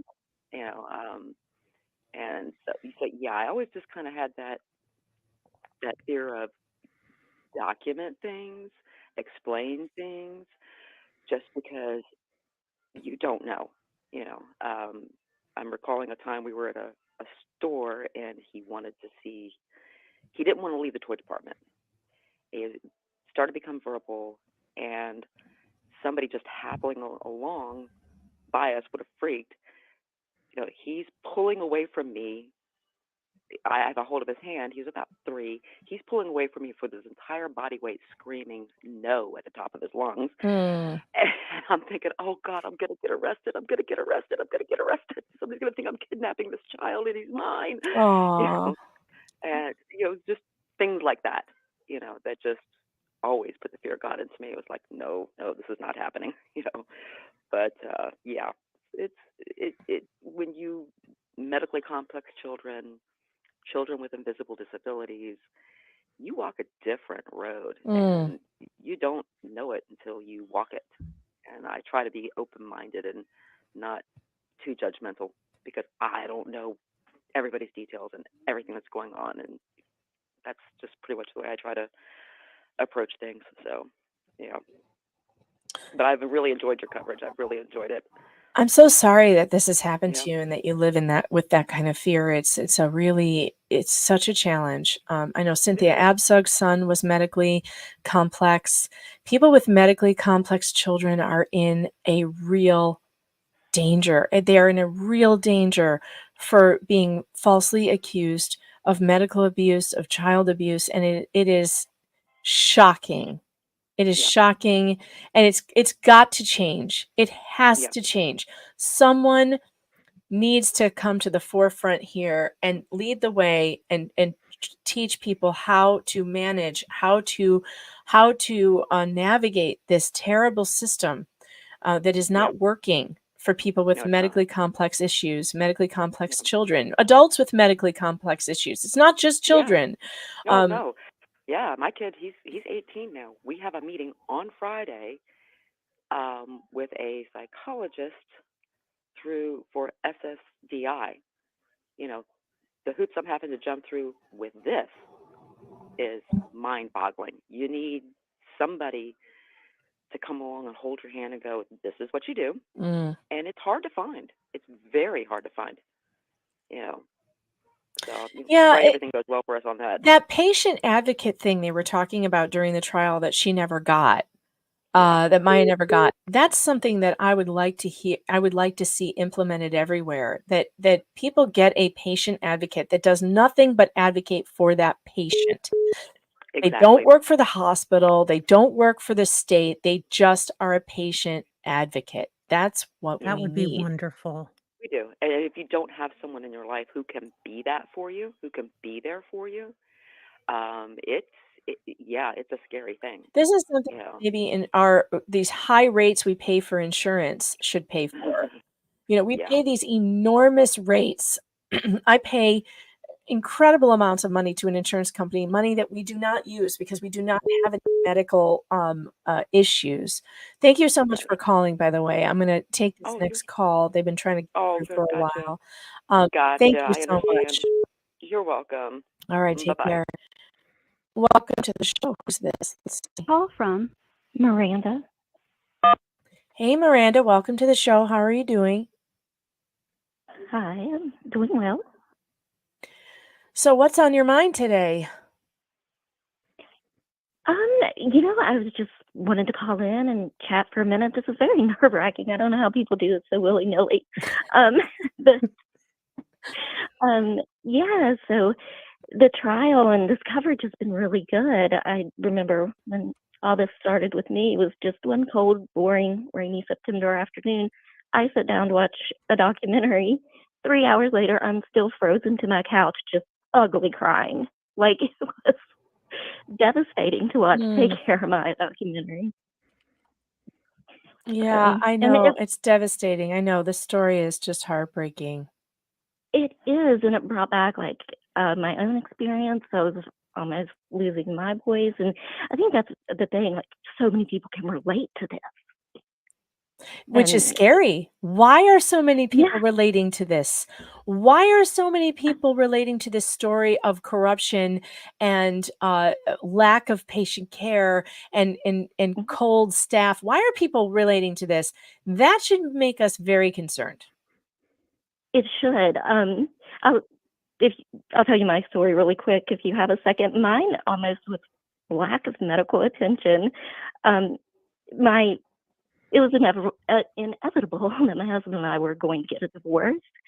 I made the mistake of telling him that I had gone to look at a few apartments. And he didn't say a word. He just walked away and act like nothing happened.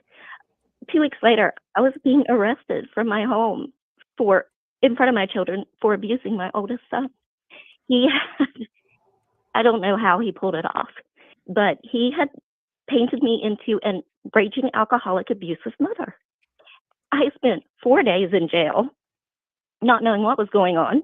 He closed all of our credit cards, checking accounts, filed for divorce, and I get out of jail, and then I have to go through all the CPS thing. But they wouldn't take my son to a doctor. They wouldn't take him to see anyone. I'm like, wouldn't he have bruises? Past, present? I don't know, hell, future. They'd take him to a doctor, and they wouldn't. He had that time to coach them, to take them to the forensic interviews, and it was horrific. And I will say, one piece of advice: if you live in a small town, I would recommend getting an attorney from out of town. I watched my first attorney. That's big, yeah. Yeah, I watched my first attorney get shit on by CPS and him and his attorney. Shit on. I left there actually looking like a raging alcoholic on paper. And I was like, you're done. You're fired. And you can't fire your attorney. And you can fire doctors too. You can't fire these people. And I got an attorney 2.5 hours away, and it made all the difference. $50,000 later. Not to put a price on my children, but holy shit, I'm glad I had it. Is all I can say. But it is wild. It is just, you can get railroaded so quick, and it can happen to anyone. Oh, yeah, it can happen to anyone. Although the system tends to prey on people who are poor, who do not have funds, who do not have resources. Those people are at greatest risk. When, Rachel Bruno, though it happened to her, she had like $60,000 sitting in an account because they had just sold their house. And instead of buying a new one, they threw it all into lawyers. And that doesn't happen for many people. That's something that you can only do if you have the resources, and that's why they get away with it as much as they do, because most of the people that they go after, that the system goes after, do not have the resources. Notice that Jack and Beata Kowalski are not people with no resources. We have a retired fire chief who probably had a decent pension and a retirement plan, and Beata was a working nurse. She was making good money. They were not easy targets. The hospital and DCF made a big mistake when they went after them because they had the funds to fight back. It is the powerless who we never hear these stories. We do not hear. It's true. And this is the scary part, because for every Maya Kowalski, there's a Miranda, there's maybe 100 Mirandas that nobody heard about. And that's the scary part. So I'm so sorry that happened to you. No, you're right though, but I do feel like, and I think they voiced it in the documentary as well, that this is for the other people who didn't get the chance or sign the documents, like excluding them from having the opportunity at all. Right. So I'm definitely glad that that's being brought to light as well. Because it is just, I'm blown away. There were parts that I was like, is the hospital putting these people on the stand to lose on purpose?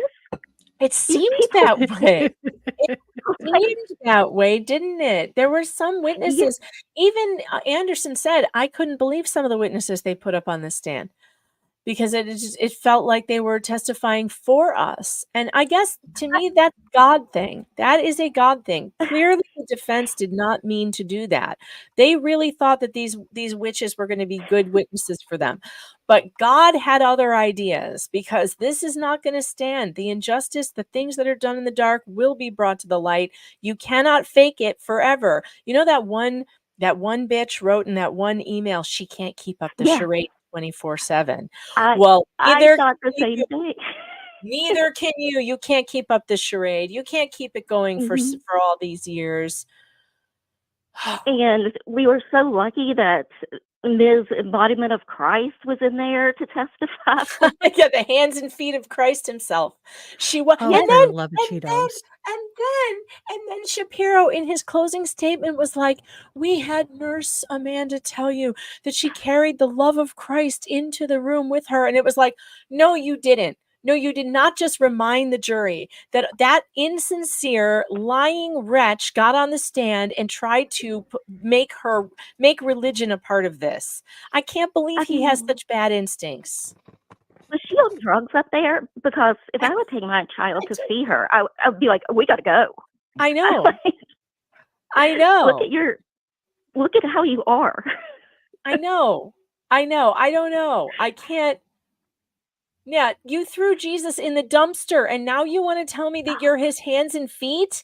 No, it was phony as fuck is what it was. Okay. It was. We all heard it. We all saw it. John Shopkins, all prisoners cannot keep up the charade forever.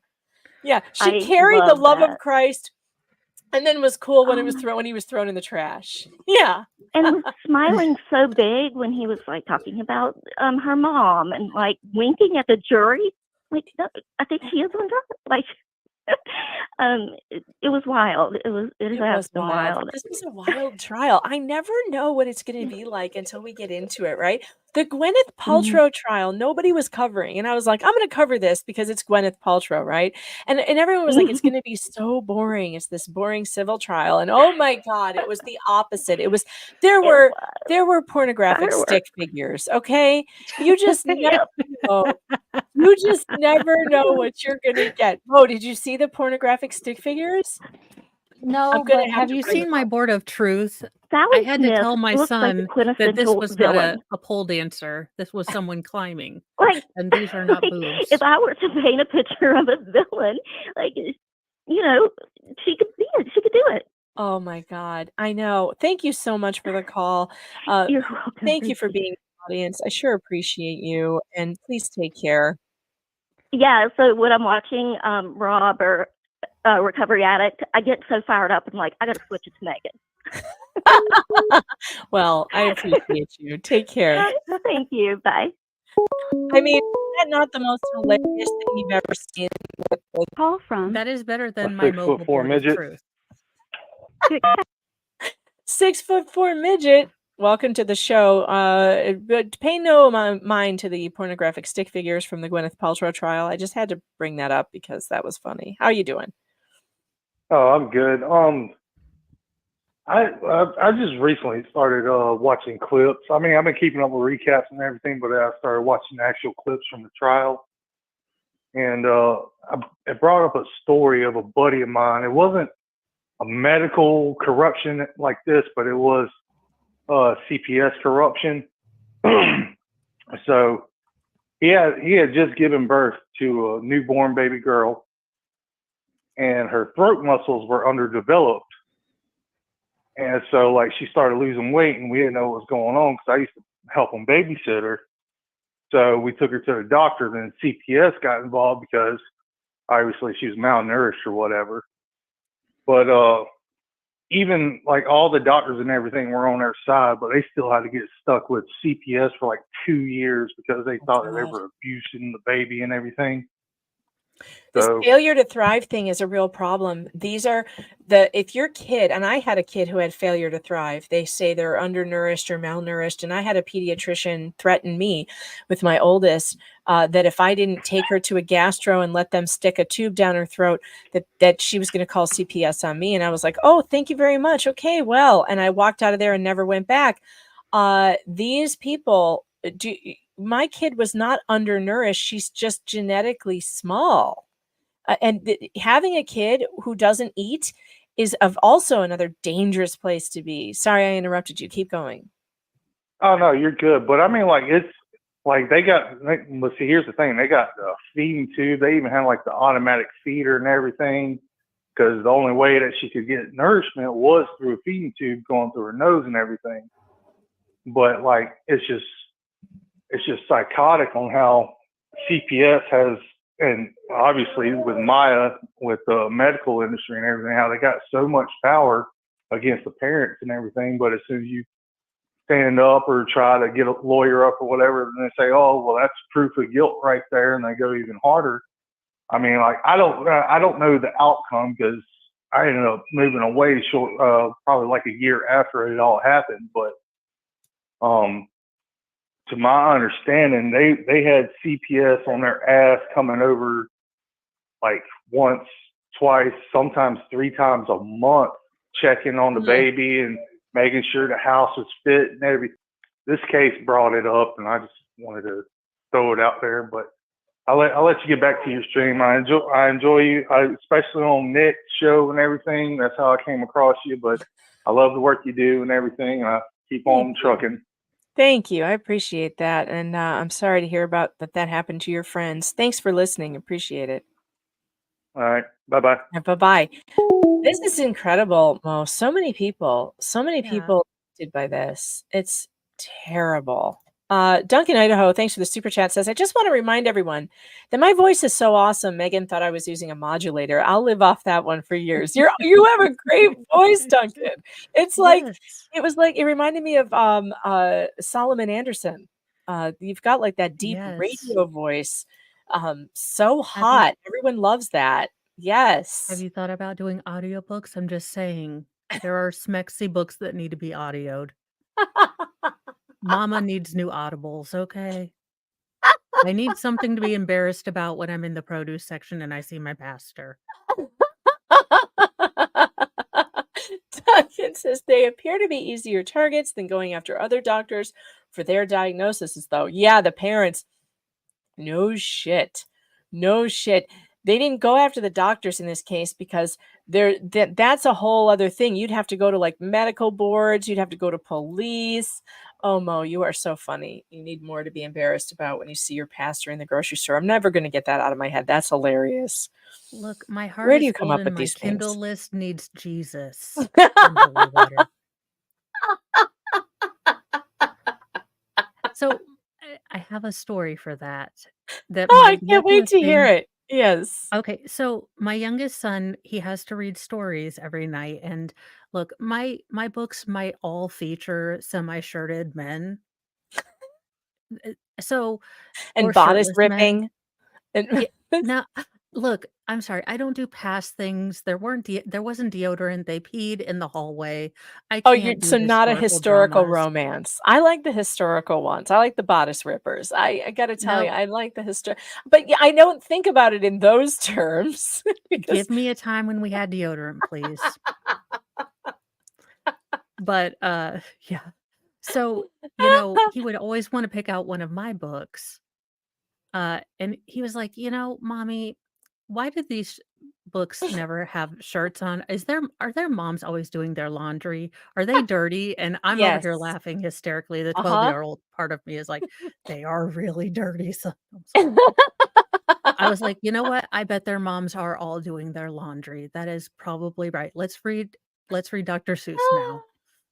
Well, Mama Ames says, I can relate, Mo, but I don't want Jesus to see my Kindle list. Unfortunately, Mama Ames, though, if you throw out your Kindle, dumpster Jesus is going to see it anyway. Yeah, look, I may or may not torture Mr. Mo by trying to find the weirdest and most crazy thing I can find on Kindle, erotica, and then sending it to him at 3 o'clock in the morning, and or pictures of Nancy Pelosi's boobs.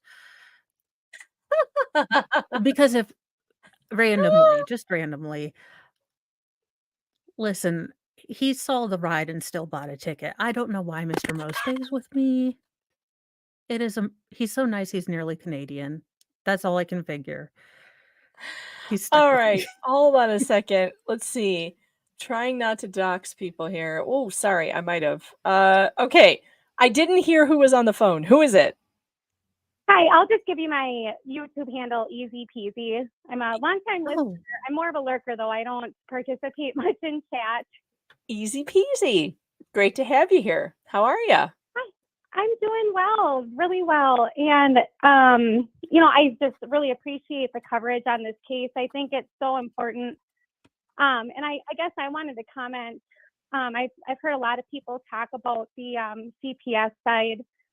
And I'm an ICU nurse for 15 years, and I'm more on the adult side. But what has really struck me with this case is just the behavior of the hospital, and it's a problematic behavior I've seen in hospitals that I've worked in. I mean, the minute you get a family that you perceive or the hospital perceives as difficult, automatically they get flagged. They get a bad rap. Nobody wants to work with them, and they just treat them poorly, all for being advocates. And I'll just share an experience that I've had in the past where I had an ICU patient that I came in and had identified in my chart review preparation that we had messed up. Our team had literally messed up on the care of this patient, and that their loved one was pissed, rightfully so. And I saw it in black and white. And the report that I get is how awful this patient's daughter is. Oh, no. And it was something so simple. What the daughter was complaining about that morning. And I called out the bullshit. Good for you. I did it a lot, and I looked at them and I said, well, of course she's upset, and it had to do with the restraint that we had on. I said, their loved one has this wound on their arm and you have a restraint over it. Of course they're going to be upset. And, I walked in, talked to the daughter, who was very fiery when I walked in, but I understood that. Like, I came from a place of understanding that why they were there, the condition they were in was BS.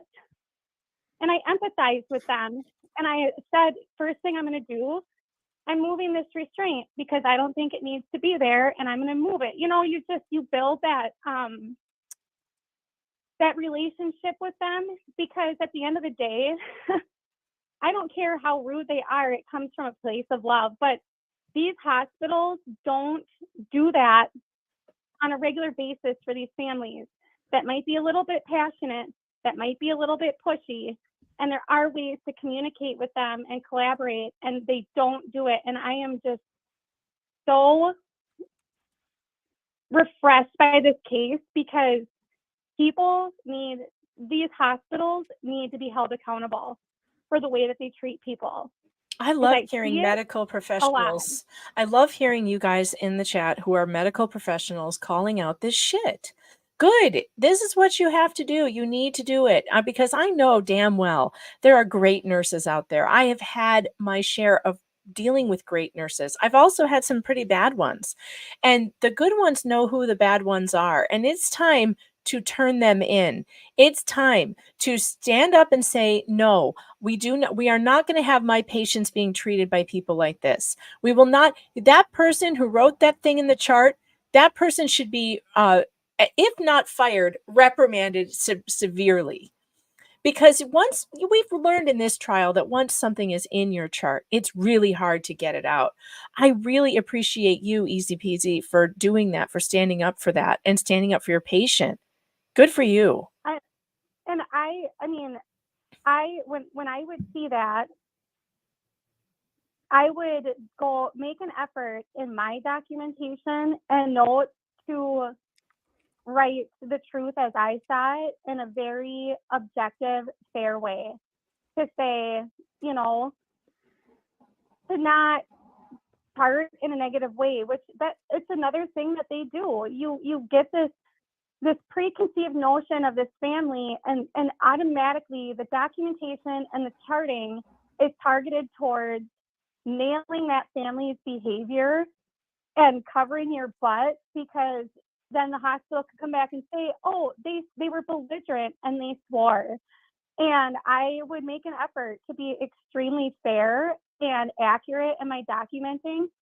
And if I felt that the family was, you know, rightfully upset or whatever, I would be fair, because I wanted that side of the story told in case it ever went somewhere where their story had to be told, like a court.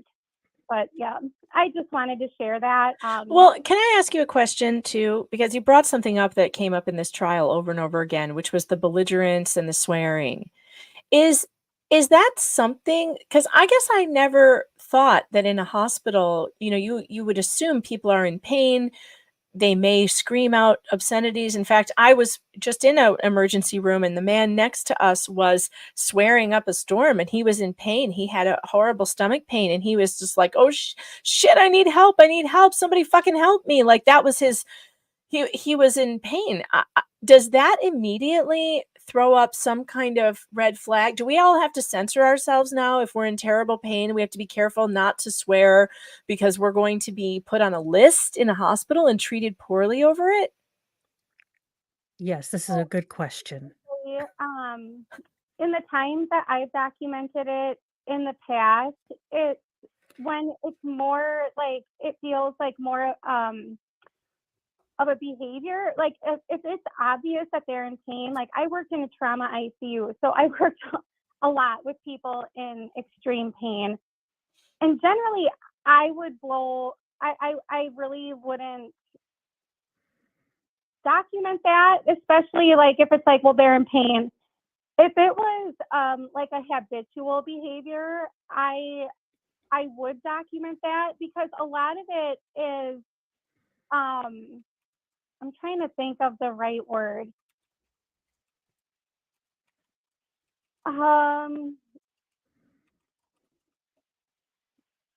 I guess what I'll say is it is normal for behaviors to be documented, because you're trying to paint a picture of what that shift looked Well, like. see, now that's kind of However, scary.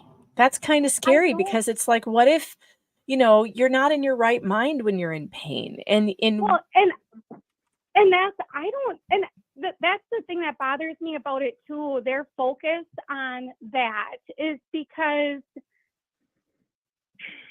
it never should have been about the swearing. Like I said, I work in a level 1 trauma ICU. People swear. I don't care about the swearing, really. But it's a 50-50 for me. But I think that it's important to tell the story of what happened in the shift, but the way that they highlighted it so much in the trial bothered me. It because bothered me the too.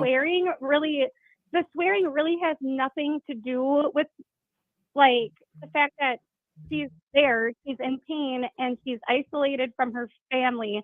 Like there's I don't know, the swearing really had nothing to do with overall how she should have been treated, which she was treated poorly, and they kind of use it as a way to like as an excuse for That's them how to it have treated her seemed. poorly. Yeah, Yeah. that's how it seemed. Thank you so much for your call, Easy Peasy. I sure appreciate it. I love hearing from medical professionals about this case. So thank you for calling. Yeah, you're welcome. Thank you. Take care. Man, Mo, if swearing in a hospital, under those circumstances is going to get us all put on a list, I think we're all in a lot of trouble. I am double plus in trouble. Seriously. If an F-bomb, look, when you're in pain, look, Maya, they kept touching her. And I'm going to tell you, as a person with CRPS, and I mortified the ever living crud out of my husband on Monday when my surgeon came in and patted me on my left leg. Oh no. Which is my CRPS leg, Oh right my after God. surgery.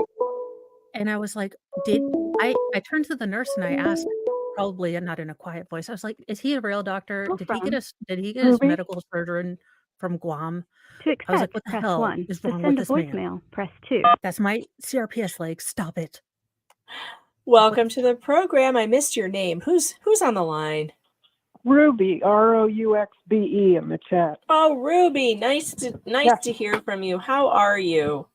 I'm good. I'm so glad I found your channel because I'm so hyper about this case because I'm an ICU nurse as well in a level 1 trauma center, or was. I'm retired now, but it's just really triggered a lot of issues for me. And I just wanted to talk about the fear of being documented for swearing. So I'll tell you, my practice was people swore all the time. I mean, all the time. And if I spent my time documenting what people were swearing about, I gave them wide latitude. People are so vulnerable and often in pain, and they're afraid. Their families are afraid. I mean, I would never do that. If a person was really verbally abusive to me, calling me, a fucking cunt, or, horrible stuff just to be abusive. Like I said, I'd give them a wide latitude. Then I'd give them verbal warnings and I'd say, hey, look, I know you're upset. I know you're in pain, or I know this is a lot that's going on. I'm here to help you. And I'm just going to request that you try and tone that language down, Yeah. I don't think it's helping. So I'd give them a couple of verbal warnings. And if they were just going to be a jerk about it and verbally abuse me, then yeah, I'd put it in my documentation. I'd say that I warned them a bunch of times and that they were, but I documented as that I request that they were there was a liberal use of profanity, expressing their frustration with X, Y, or Z, gave them multiple warnings. They were so agitated they weren't able to comply with the request. Just to give context, right? Not to rat them out, but just to put in the there is a record difference, why though. they're so upset and why they're cursing. Yeah, and there's a difference, though, between verbal abuse of the staff and just someone swearing because they're in pain and it's not directed at anyone. And from the testimony that I heard from the witches of the floor coven, this was just random swearing. Oh yeah. There was only one time when it sounded like they said Maya called someone an asshole. And that nurse who was, on the stand, there was more than one person on the stand who were feigning their utter horror at hearing a 10-year-old swear.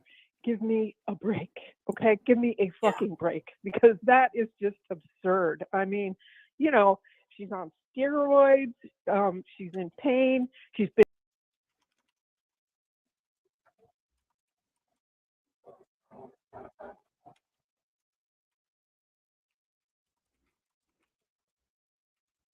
Has she frozen up?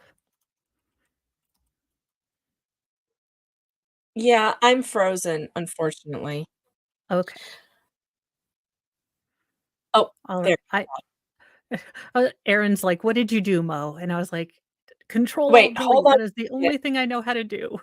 Hold on one second. My computer is frozen up and we lost your call off the show.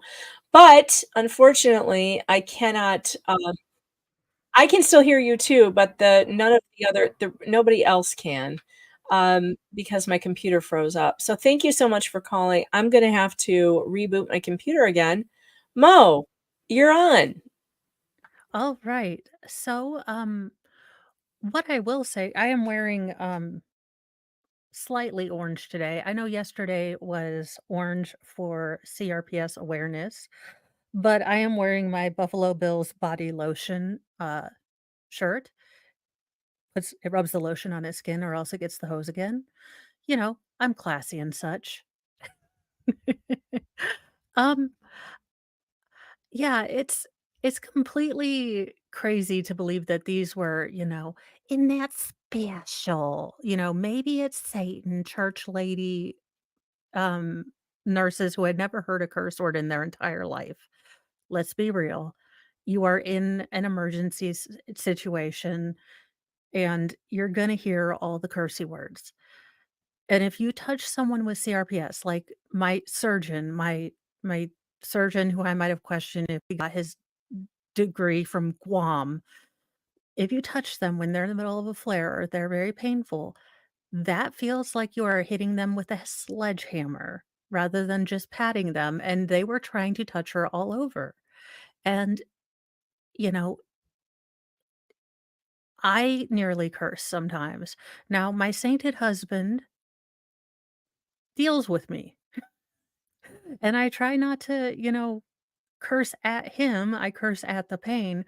But when your leg feels like it's frozen fire and then sunburn fire, you know, or she feels like she's on fire all over her body and you've got 9 people trying to touch her like an ice pick being, you know, run into your skin,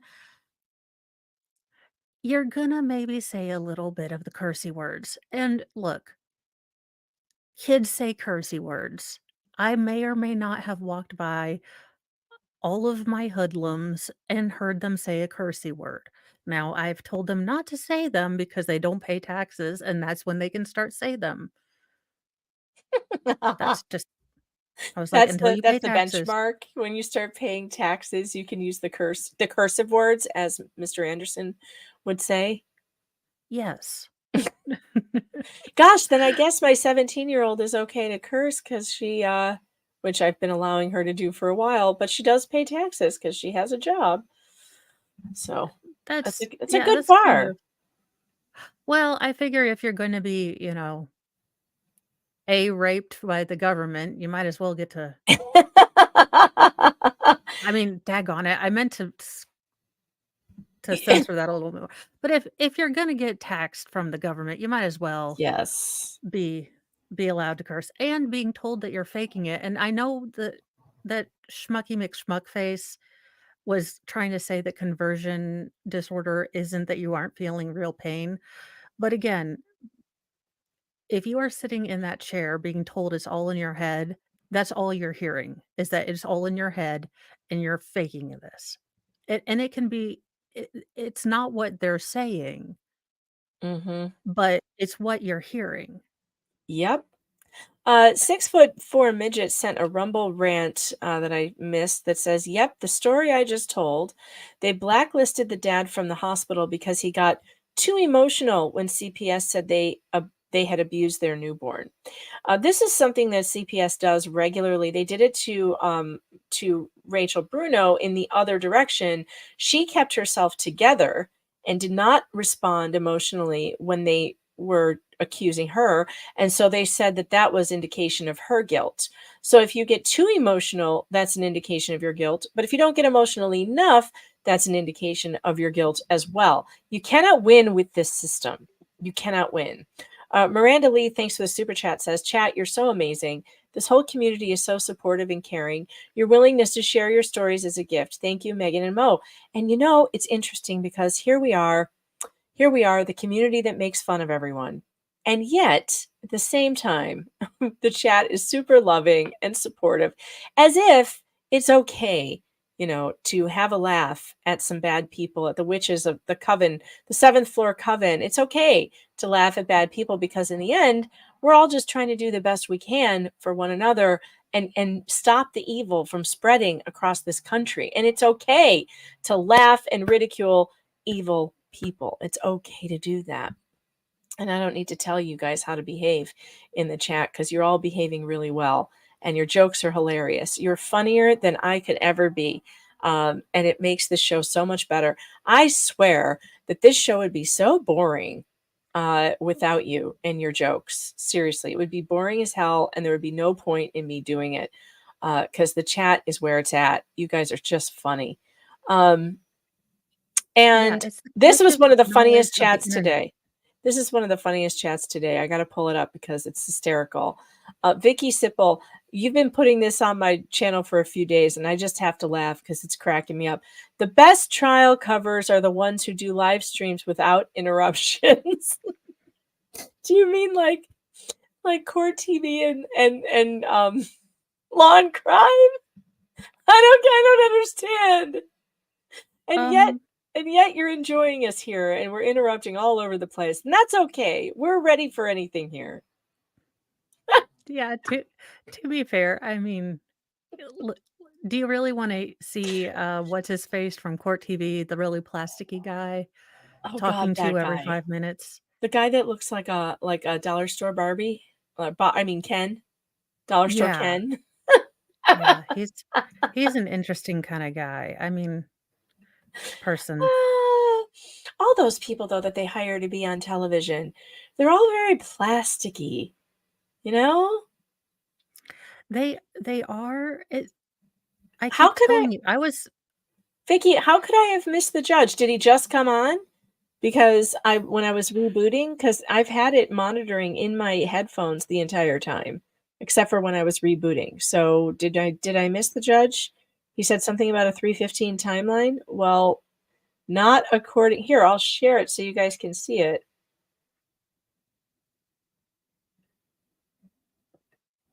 I don't think I missed anything. But here, we'll put it up and I'll show you. I'll go back.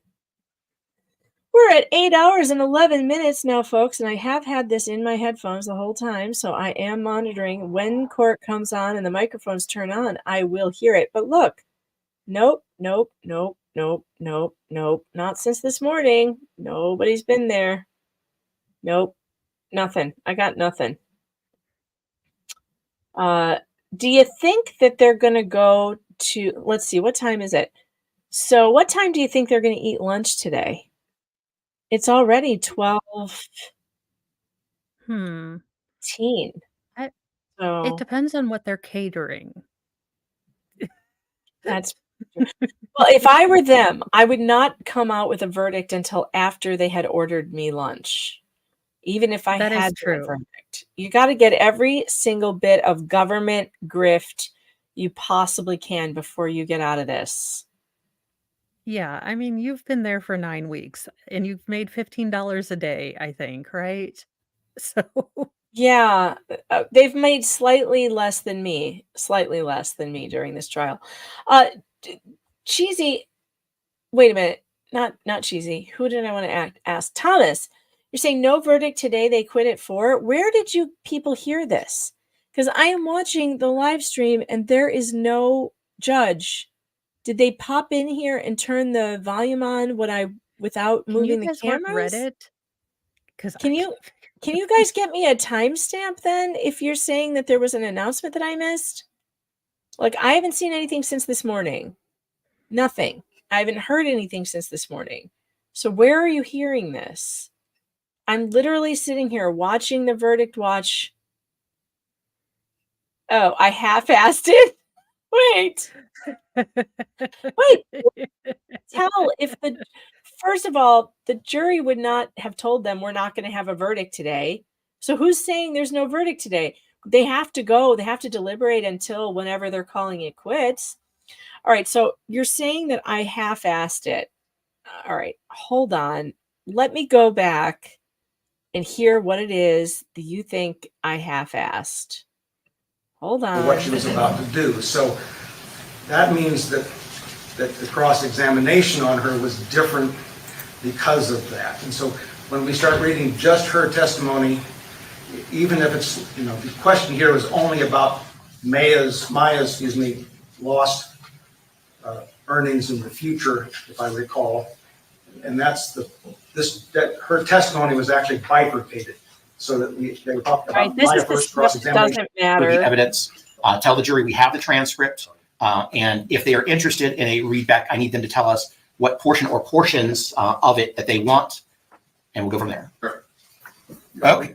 Your Honor, and we would ask that the witness be excluded during this. Well, it's a public courtroom, so there's no more testimony coming in, so I don't have a legal basis to preclude anyone from being in the courtroom. So I'm not going to do that.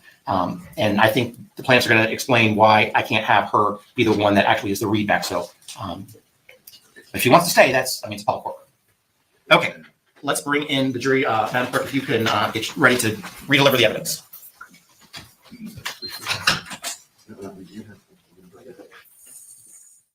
Just because they need to end today at 3:45 or whatever does not mean there won't be a verdict today. So if a juror has to be out by 4, that doesn't mean there's no verdict today, guys. They can't predict. The judge cannot predict when a verdict is coming back. So nobody said anything about no verdict, right? Yeah, nobody said there would be no verdict. They just said that the jury has to leave by 3:45. All right, then we don't have to rewatch this. That's fine. I understand that. I thought what you were trying to tell me was that I had missed something, which I know is not true because I have been listening in my ears. So, okay, fine. So if the jury needs to leave early today, that's fine. But that's fine. But that doesn't mean that they're not going to have a verdict. They could have a verdict at any moment. You realize that, right? Although I think they're going to wait till they eat their Kentucky Fried Chicken or whatever. I mean, I would wait until I got lunch. Yeah. But I would not, okay, me as a person, let's say allegedly, I would not go over the weekend with this thing. I would be No. done by Friday. Me too. Allegedly. I I'm mean, not look, saying I the would. YouTube chat already was saying that they believed it was, I think most of you in yesterday's poll thought it was going to be somewhere between 10 and 24 hours. We are now at 8. I'm leaning towards 24 hours. So, yeah. I think what they want to do is also, I think if they came back too early, I think it would look like they rushed. So I think they want to also look through things. I mean, there is a bazillion pages of all the stuff to look through, plus, charts and graphs and, a Mhm. bunch of stuff. So there could be so many things that they have to look through, and we want them to give this really good, deliberations. We don't want it to look haphazard or half-assed. So Right, right. I mean, that's the last thing you want. We all always want like a quick verdict, but then there's going to be the inevitable other side saying they didn't really take their time. They were not thoughtful. They just were vengeful. And you don't want that. You want a jury that's going to look at everything, take their time, read. They have like 68 pages of jury instructions. There is no way that they're going to get through all of those, plus the verdict sheets. They're still looking for a calculator with enough digits. Is totally not a Russian bot. All right, listen. after they I got done really, putting boobs in. yeah, I really need to pee. Mo, would you and entertain the chat while I'm gone? I'm gonna get a Okie snack. dokie. I'm gonna get a snack, and I'm gonna Sounds go to good. the bathroom, and I'll be back. All righty.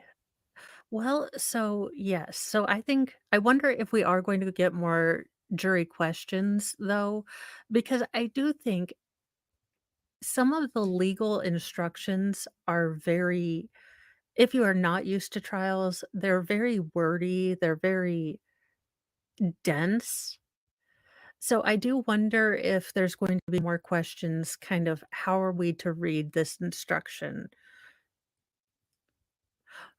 As long as they could figure out the computer, because Lord knows if I have computer issues that take longer than an hour, I'm like a neo-Luddite. We go back to the printing press, destroy all computers, go full Styx, hex, and hammer. And, Neo Luddite, the whole thing, and we're back to the, typewriter. But and then I just have my child put in something and it's fixed. But I do think that they were gonna have a lot of things to go over. I did not like the closing yesterday from the defense. I thought it was in such poor taste to use Beata's words against her. I ugh. I hope, have a good nap, Miss K. Griff. Look, I love Sticks, Hex, and Hammer. I don't know if he and Razor Fist are the same person, pineapple pizza and all that stuff. I am a clanker. Yes, I am. Uh, but I thought it was in poor taste. I thought it was terrible. I am glad that Maya got up and was able to get out of the room because I would have not done very well with my mother's words being used against her in this thing. I would not have done very well with my father, basically fighting for a right to be able to be in the it was good from you're right, Nick Campbell. It was good from a structure lawyerly standpoint. From a jury standpoint, it was not going to be a sympathetic standpoint at all. I understand they did a good point of saying, "Hey, this was, these are the things that were DCFS, and I really want you to pay attention to what DCFS was supposed to be doing." I do wonder where their compliance officer was. Like, were they on a break? Did John Hopkins have a compliance officer? W did they miss having one? Were they just I am confused because a lot of these things is the hospital didn't have a compliance officer? Are you kidding me? Okay, of course they didn't. That's why they were stacking, oxygen tanks. Oh, good lord. Okay, so they call it risk management down there, but it was the compliance officer. Of course they had no compliance officer. They were running without a compliance officer, and they wanna tell other people how to live their lives. Awesome. Awesome possum. Yep. And th they could have stuck to so many different things. She didn't have a patient advocate. I do hope that patient advocates become a thing. I think when people know their rights, they are much more likely to use them. I think this case and the documentary, I will tell you that my mother, who happens to work at, uh, a physical therapy hospital, she didn't even know what CRPS was. It wasn't until she watched the documentary that she had any understanding of what CRPS was. I mean, people in healthcare, these kind of orphan diseases, these kind of, we don't see them every day. These are the things that they don't deal with every day and they don't understand them. So you have to be your own advocate. And it's so hard to get out of this mindset where doctors are, you know, you don't question authority, kind of. So it can be hard to kind of get past that mindset. Oh, I hope your dog is okay, Haley B. Oh, sick doggos are not good, especially if you have carpet and you have to clean up, but I hope he's feeling a lot better. Yeah, I would hope that, this would be a great thing for retired nurses. If we had retired nurses, if we could pay them a small fee or something like that, this would be a wonderful thing. I would love to see more patient nurse or patient advocates. I would love to see uh, you know, patients feel better about advocating for themselves without fear that, it's going to look like doctor shopping or this kind of shopping. There's such different behaviors, and yet it's all lumped in together, and it really is just mind-numbingly, soul-crushingly stupid when I have to, take a pee test for drugs that I don't even wanna take and,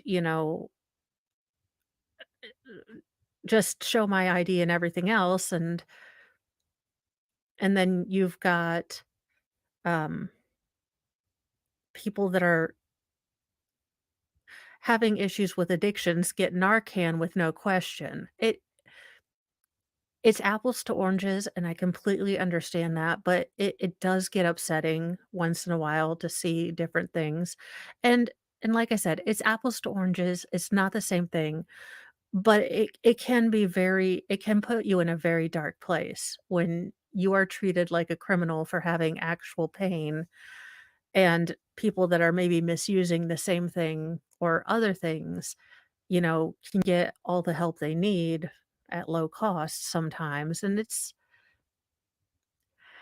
it can be a little upsetting. And again, it's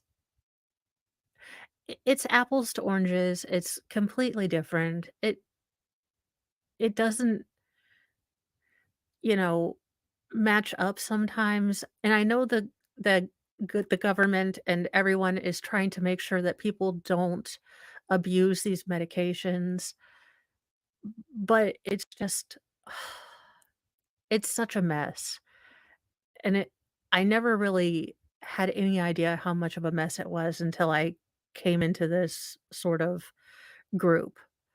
So it's been very eye-opening, and I think that this documentary and this trial, I think, has opened a lot of eyes. So I'm really hoping that this is a momentum and it carries forward. Uh, and I think, this is in conjunction with, I think, the Gabriel Fernandez. I think I'm saying or Hernandez. I am terrible with names. I will just go ahead and say that. The other documentaries about DCFS and how DCFS has continued to put kids back into, terrible situations. I think there have been a lot of documentaries that have been eye-opening in the past couple years about how DCFS works, and then this Maya thing kind of goes into that. So I think people's eyes are getting opened, and I think You said something. I was listening while I was getting my snack. Oh. And oh my God, you're so right. You said, I'm being drug tested for these drugs I don't even want to take. Same thing here. I was just, when you said that, I'm like, shit, I didn't take my pill today. Because I have, I've been totally honest about all of the crap that goes on with me too. I've got ADHD. I'm medicated for it, and it helps Yeah. me. It helps me Yeah. a lot. But I don't take it. I resist it. I'm just like my I kid. understand. We resist taking the medication. I know it helps. A lot of times it's because I forgot, because I have a really bad memory. It helps with my impulses. It helps with concentration. And yet I don't take it. And like, I always have extra at the end of the month. I always have Yeah. extra. In fact, I Yeah. sometimes go 2 months on 1 month prescription, right? I Yeah. am not abusing these drugs, but I have to go now and get drug tested because of it. And you're gonna get dinged if it's not in your system. Oh, great. Great. Yeah, because I was on it and I drank so much water, and I tell my doctor, like, "Look, I have constant cotton mouth. I drink, like, gallons of water a day. Is this gonna bother me?" And she said, "No," and then she said, "Well, it didn't show up in your system, so we're gonna have to take you off of it." And I was like, "I have That's already done crazy. explained to you." I was like, I explainerated to you what happened. I was like, for the love of, I don't even know how to work Reddit. Okay. I am not selling these things. I have no idea. I didn't even watch The Wire or Orange is the New Black. I have no idea how to do this. Please just let me pay attention to things. And this is just, it's crazy. Why they treat everybody the same as if you're a drug addict makes no sense to me. It makes no sense to me. Why does everyone have to be treated like a drug addict and then drug addicts just get their shit handed to them for free? Well, have you noticed that we've beaten drugs? I mean, this war on drugs has been super successful, right? Did we beat it? I don't think so. I mean, Not if you look at the honestly. streets of any urban area. I mean, I am full sticks, hex, and hammer at this point. Just legalize everything. Tax the hell out of it, and use the taxes to create actual addiction centers that work. No, they wouldn't do that though. They would take all the tax money and blow it on their wars. They would take it and send it to Ukraine. Right. Crimea. They're going to send it there. And then Hunter Biden goes and they give it back to him through that fraudulent board he sits on. And then the big guy gets 10%. We know how this works. Okay, how do I get adopted by the Bidens? Question. Oh, I don't know, but we should look into that. Because or how do I want do my a own study hookers. of how do I do a study of how a therapy pool would really help me on government money plus climate change? I'm just saying, how do I But if you get adopted by the Bidens, you're going to have to take a hooker with that pool and some blow probably. Look, I just want to be there on that. Look, I don't like family drama when it's my family, but I want to be there when, the Thanksgiving where the wife of the brother that died and he stooped for a little while and then he had a Oh, kid yeah. with a stripper. Like, That was I just weird. want to be there for that. Like, that's like, y'all, I don't even need turkey. I will just be there with popcorn, like, And the grandchild that no one wants to accept. yeah, Navy or whatever. And Mhm. I am just here She doesn't get watching the it all. Christmas ornament. I know. I'm just here and then waiting for Sergeant or Champion to just bite the hell out of someone. I'm just here with my popcorn and Bartles and Sergeant James. and Major then come running through, taking chunks out of everyone's legs. Y'all, look, I don't care. Politically, I'm a Lewis Black. I think Republicans suck and Democrats blow. I am a complicated political person, and this is not the channel for that. But still, Well, I think they're all am just bad too. I saying- think we agree on that. They're really bad. I am just saying, I would be Across there the for board. popcorn for the like, did you sniff me? Or were you dating your cousin? Or like, how long did you actually shower with your daughter? Like, I would be there with popcorn and just asking questions. Like, I'm just asking questions. Oh gosh, who's the Vince Artur? No, he used to be a governor of something. He was in Predator. Oh, Ventura. Ventura. I would just be What's his first there. name? Jesse I want to say Ventura. Ace, but it's Jesse. Yes. Yeah, I would just be like, I'm just asking questions. But Oh how man, much I would love to fluoride be at was the in your Biden water? Christmas. The Biden Oh, I Christmas would be know. amazing. Oh my God, I would. Hunter probably You has have no an idea. entire room of cocaine and hookers. And Oh my God, you have no I mean, it's just got to be a blast. And those dogs, those freaking dogs. Look, I am just. It would be a Sophie's choice between the furry dance-off convention and the Biden family Christmas. On my bucket list, I don't know what I would choose, but I think I'm leaning more towards the Biden family Christmas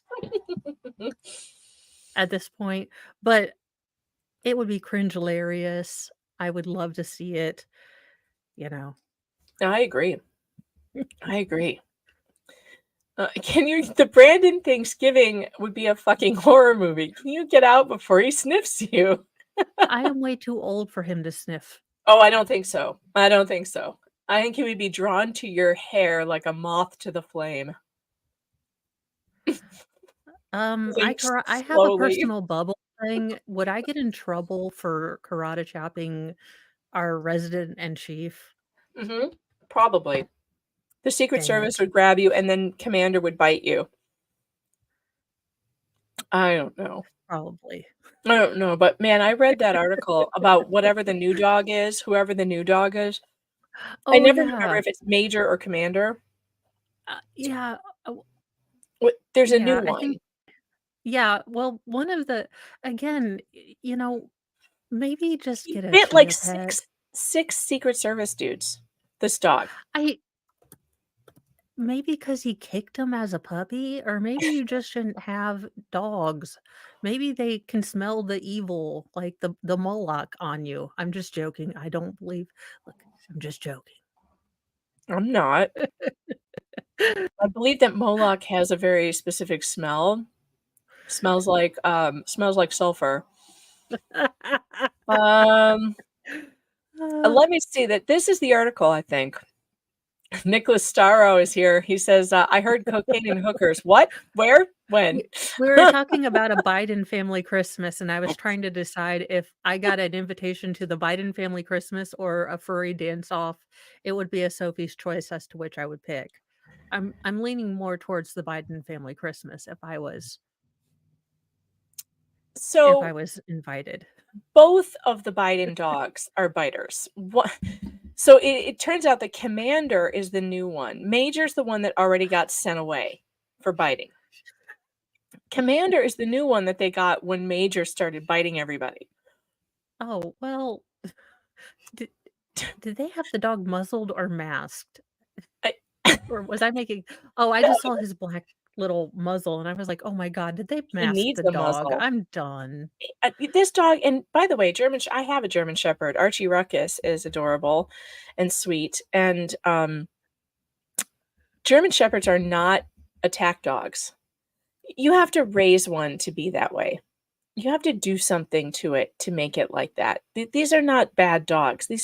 They're big babies. They love people. They are snugglers. They are great with kids. German Shepherds are notorious for being kind of cowardly, actually. They're scared of everything, and you have to really train that out of them. And I think that might be That explains Spry.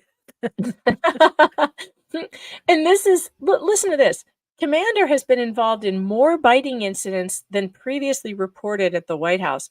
Multiple sources familiar with the matter told CNN, while U.S. Secret Service has acknowledged 11 reported biting incidents involving its personnel, sources who spoke to CNN said the real number is higher and includes executive residence staff and other White House workers.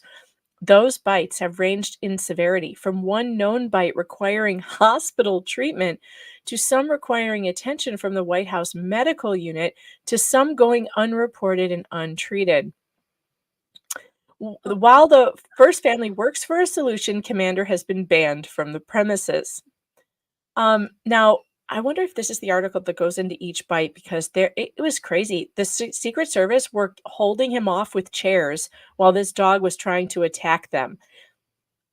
Okay, look, all that we need to happen at this point is for, the head of Palestine or Israel to be over at some point and someone to bite the crap out of. Why in the world? I mean, this is an international incident waiting to happen at this Oh yeah, my point. God, can you imagine if someone from the royal family was bitten by this stupid fucking dog? Like, I why? mean, okay, maybe Meghan Markle, allegedly, I would laugh a little bit. I would feel terrible about laughing. I would feel I would bad. not I would feel feel terrible. I like, would laugh. look, She I would deserved it. feel like I need to spend more time listening to Steve Gosnick, the good Christian, to feel a little bit better about myself. But yeah, I Or would if laugh a Prince little Harry bit. got bit, I would laugh too. Oh, I would laugh a whole lot, but That guy is kind of a dick. I mean, he's got it coming. Let's just put it that way. Lil Pill, thanks for the super chat. Said this is the actual first super chat I've ever sent. Round of applause, everyone. Yay! Watching my two favorite ladies on YouTube chatting like this is just too good for me not to. You both sorry it's Aussie dollars. Nah, we're good. Thank Any you. dollars works for me. Thank you. Look at this. So Major was sent away because he caused an injury to an unnamed Secret Service agent before being sent away more permanently to Delaware. The incident caused a breach in trust, a source familiar with the dynamic said. So the Secret Service just freaking hates the Bidens. Major also had biting incidences with an engineer, per a witness to the incident, and a National Park Service employee. Thank God the Queen never visited while Major was there. You know? Like, the Lord. Major could have killed the Queen.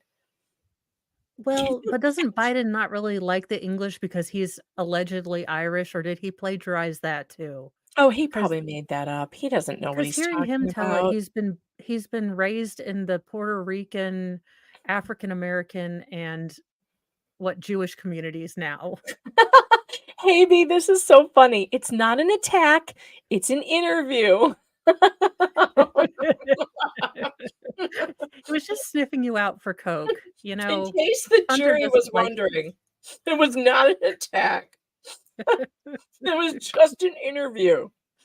Got that, jury? Night nurse. What Oh my are your thoughts on Gypsy Rose Blanchard? That woman was a child abuser. Or her That mother. woman was awful, and she should have. That case, I think, would have been handled Did with you know much she's more getting out? sensitivity today. Did you know that she's I know getting out? I know she's getting out, but I think it would have been handled with much more sensitivity today. I think we actually understand a lot more. I think it was kind of sensational, spectacular. No one knew anything or what to do about it. So I'm wondering if that will. I do hope that they've been working with her to understand the real world, because she was so stunted by her mother that I'm Mm. hoping that there was, as much as prison can do, I'm hoping that she has worked on a lot of her skills and things like that, because maybe she'll make a YouTube channel or something. I mean, she's got God. book deals and movies, and hopefully someone will I help her actually navigate wanted that and to not be. I wanted to watch this because I didn't really get into it. So I wanted to hear the details of why she was being released early. So let's watch a little bit of this. We have a major update in the case of Gypsy Rose Blanchard. She was convicted of playing a key role in murdering her mother back in 2015. Now, Gypsy has been granted parole after serving 7 of her 10-year sentence, with her release date now set for late December. She did plead guilty in 2016 for her role in the killing of her mother, Claudine Dee Blanchard, after admitting she arranged for her boyfriend at the time, this man, Nicholas Gojan, to kill her mother after she endured years of abuse. Now, Gojan was also found guilty. He was sentenced to life in prison without parole. So in all of the investigation, it was revealed Dee Dee had fabricated all of Gypsy's medical issues, convincing her friends and family that her daughter had leukemia, muscular dystrophy, asthma, brain damage, saying that it limited her mental capacity to that of a 7-year-old, all of which were lies. Gypsy said in court her mother forced her to use a wheelchair and undergo unnecessary medical tests to collect gifts and donations. Experts say Dee Dee had Munchausen syndrome by proxy. That's a mental disorder in which a caretaker fabricates illness in another person, all to garner attention. All right, here with us now to break down the case, let's bring in News Nation legal contributor Jesse Weber. Jesse, thank you for That's your the guy time who here. looks like Dollar Store Ken. Yeah, he That's does. That's who I was thinking of. He looks too perfect. He looks like an AI. He does look like an AI. Like I And just don't understand him. And he's it's uncanny valley. He looks like an AI that tried to get something very human-like, and there's just something wrong with it. yes. Or I he's think gonna that this sell me a case. sham wow. So like Dee Dee Blanchard, is, yeah, of course everyone's gonna be like, yeah, well, she's totally got Munchausen. Well, yeah, or she's just a child abuser. Like, I don't know why we have to put this special label on it. I think she's just a child abuser, is what I think. I think she's a sicko who used her kid to get all of like free stuff and whatever. And like, I'm sure she has like a bunch of personality disorders. I'm sure she had a bunch of personality disorders like stacked on top of one another, like a Jenga game. Yeah. And I think that this is part of the problem, though, of like fetishizing these stories. Like, this became a Netflix movie and like a whole thing where it scared the living bejesus out of the entire medical community to be like, oh my God, we better look at every single mother in every single case because everybody's a Dee Dee Blanchard just waiting to happen. And the chances of that, of a mother doing this to her child, are so low.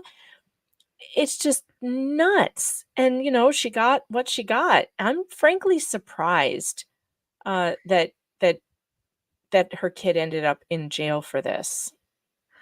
Well, and that's what I say. I think if this were to happen today with what we know more about, I think they changed it to fractious disorder or Yeah, medical child abuse. But I something or think other. I prefer that we just call it child abuse. I don't know why we have to go Yeah. down this road of like, why is she different? Why is Dee Dee Blanchard different than a guy who takes a hammer to a kid? She's not. But I do think that had she gone to trial today, I think she wouldn't have gotten this. But what does anger me is that I think that the gentleman that did the actual killing also had a lot of deficiencies. So I don't Mhm. know if life without parole is fair to him too. I think that needs to be looked at as well. I don't think he was all together with it as well. Noel Dupé says, And I agree. There were no attention-seeking behaviors in the Kowalski case, but not according to the doctors. They said that her blog was attention-seeking. They said that raising money for Maya's medicine when they were running out of funds, you know, insurance, that was attention-seeking. When Cynthia Absug went on YouTube and was trying to tell everybody she could, anyone who would interview her, that they stole her son without due process, she was said to be attention-seeking. When does it begin? And they used all of that against her. They used her putting up tweets about her son as attention seeking. She opened up a GoFundMe to help pay for a lawyer. Attention seeking. You cannot win with these people. This is why I think Munchausen syndrome by proxy and the diagnostic is a crock, because attention seeking is not a symptom of an illness. It can't be, especially not the way that it's even. They're not even defining it. They don't even define it. How do you determine that opening a GoFundMe to pay for lawyers' fees is attention seeking rather than raising money for a lawyer? Who determines that? it depends. Whatever you do, you're gonna look terrible. If they've already pegged you as Right. being one of these terrible parents, you know, just from, they don't like you. You looked at a nurse funny one day, you Mhm. know, your kid was in pain and said a naughty word, you know, whatever you do, it's going to be used against you. Exactly. Unless Whatever you do. you are brave and beautiful and you are getting hormone replacements. Because why not? 6 Or foot you're 4 midget sent a Rumble rant. Thank you for the Rumble rant that says Biden's not Irish because he's not drunk and or in jail. His words. I can totally hear him saying that. I can totally hear him saying that. yeah, I can totally, yeah. He probably said it on St. Patrick's Day through, like, not a joke, you guys, not a joke. No, yeah. I'm not kidding. Here. All right, let's hear from AI Fox News Nation dude. He's not on Fox News Nation. Isn't he the law and crime guy or the court TV guy? I feel like I'm looking at. What? I thought he was. I think he's law and crime. Yeah, law and crime. I don't know why he's sitting in front of the Fox News Nation thing, but oh well, whatever. This is a case that so many people followed. How unusual Is that a an early cardboard release after cutout? a second-degree murder conviction, or is this in part due to? Oh, I'm frozen again. That's why he looks like a cardboard cutout. Oh, damn it. My computer problems are really escalating. This is escalating now. Okay. I can have Mr. Mo talk to you. I don't understand anything about computers. Like I said, it lights up and looks pretty. And that's all I know about computers. I know you need a lot of RAM. Yeah, I need more RAM than I have. And like, this is not working. And I'm back. I'm going to say Arian the vegetarian. That is, a good. I'm glad you have a big husband that, can go in and be your advocate. And yes, we need to help Megan. We need to get her a new computer, and we need to give her good advice because I Advice. have no idea about. I need advice. Yeah, It's that's so okay. bad. Well, when people ask me what kind of computer I have, I'm like, well, it lights up and it says Alienware.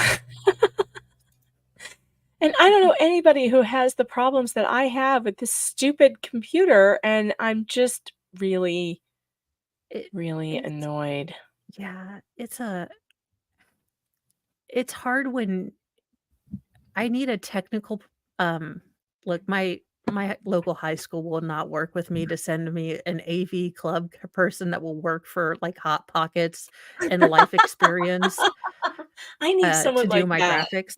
Yes. I'm like, no, I'll teach them how to sew and do laundry and cook, and they'll just do my graphical editing and such. Like they're not gonna learn me anything. Let's be honest. Just And then I turn to YouTube and I'm like watching YouTube videos on the best computer for streaming, and it's all about gaming, and I'm like, no, that's not what I'm doing. That's not what I'm doing. I'm not gaming. I'm doing other things. Don't people review computers for just streaming like YouTube streams? I mean, it's such a huge industry. People are streaming all the time, but yet there are no reviews of computers that can do this, that can handle this. And all right, totally not a Russian bot. I see you, RAM shaming me. Okay. How am I supposed to know how much RAM I need? Okay, the jokes are so plentiful right now. I'm not going to go there. Do you have enough? Do you have an external thingamabob that you can put all of your stuff that you're saving? I have that. It didn't matter. It didn't Well, matter. then I don't. Then that is all the help that I can give you. Everything else like. I Computers moved are everything. I written moved in everything to Wing. the external drive, and I deleted everything. I freed up like 80 gigs or something of memory, but it doesn't matter because people are like, no, you don't need memory. You need RAM. It's different. I'm like, okay, I don't out of your mouths. What you need is an IT goatee, and you have to go. Look, it's a place I don't like to go, but you have to go to Best Buy. And then you have to go to one of these guys that has the IT goatee, and then you look Oh, and the you say, IT goatee. Right. yes. And then you They look all at them have and those there.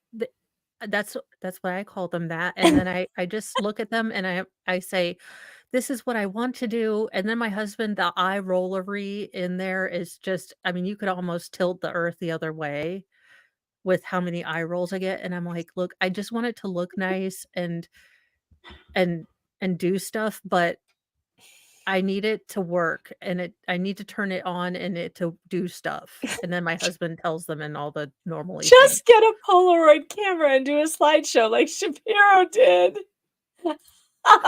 That can also work. Yeah, the Geek Squad, also called the IT goatees. My husband hates it because he's like, really? Do you call it the IT goatee? I'm like, if you have a goatee and you work at You work Best in Buy, IT. I'm calling it. I am going to assume if you have a goatee at this point that Now you all the might ladies in understand the computers. chat. All the ladies in the chat need some RAM. I know. Phrasing.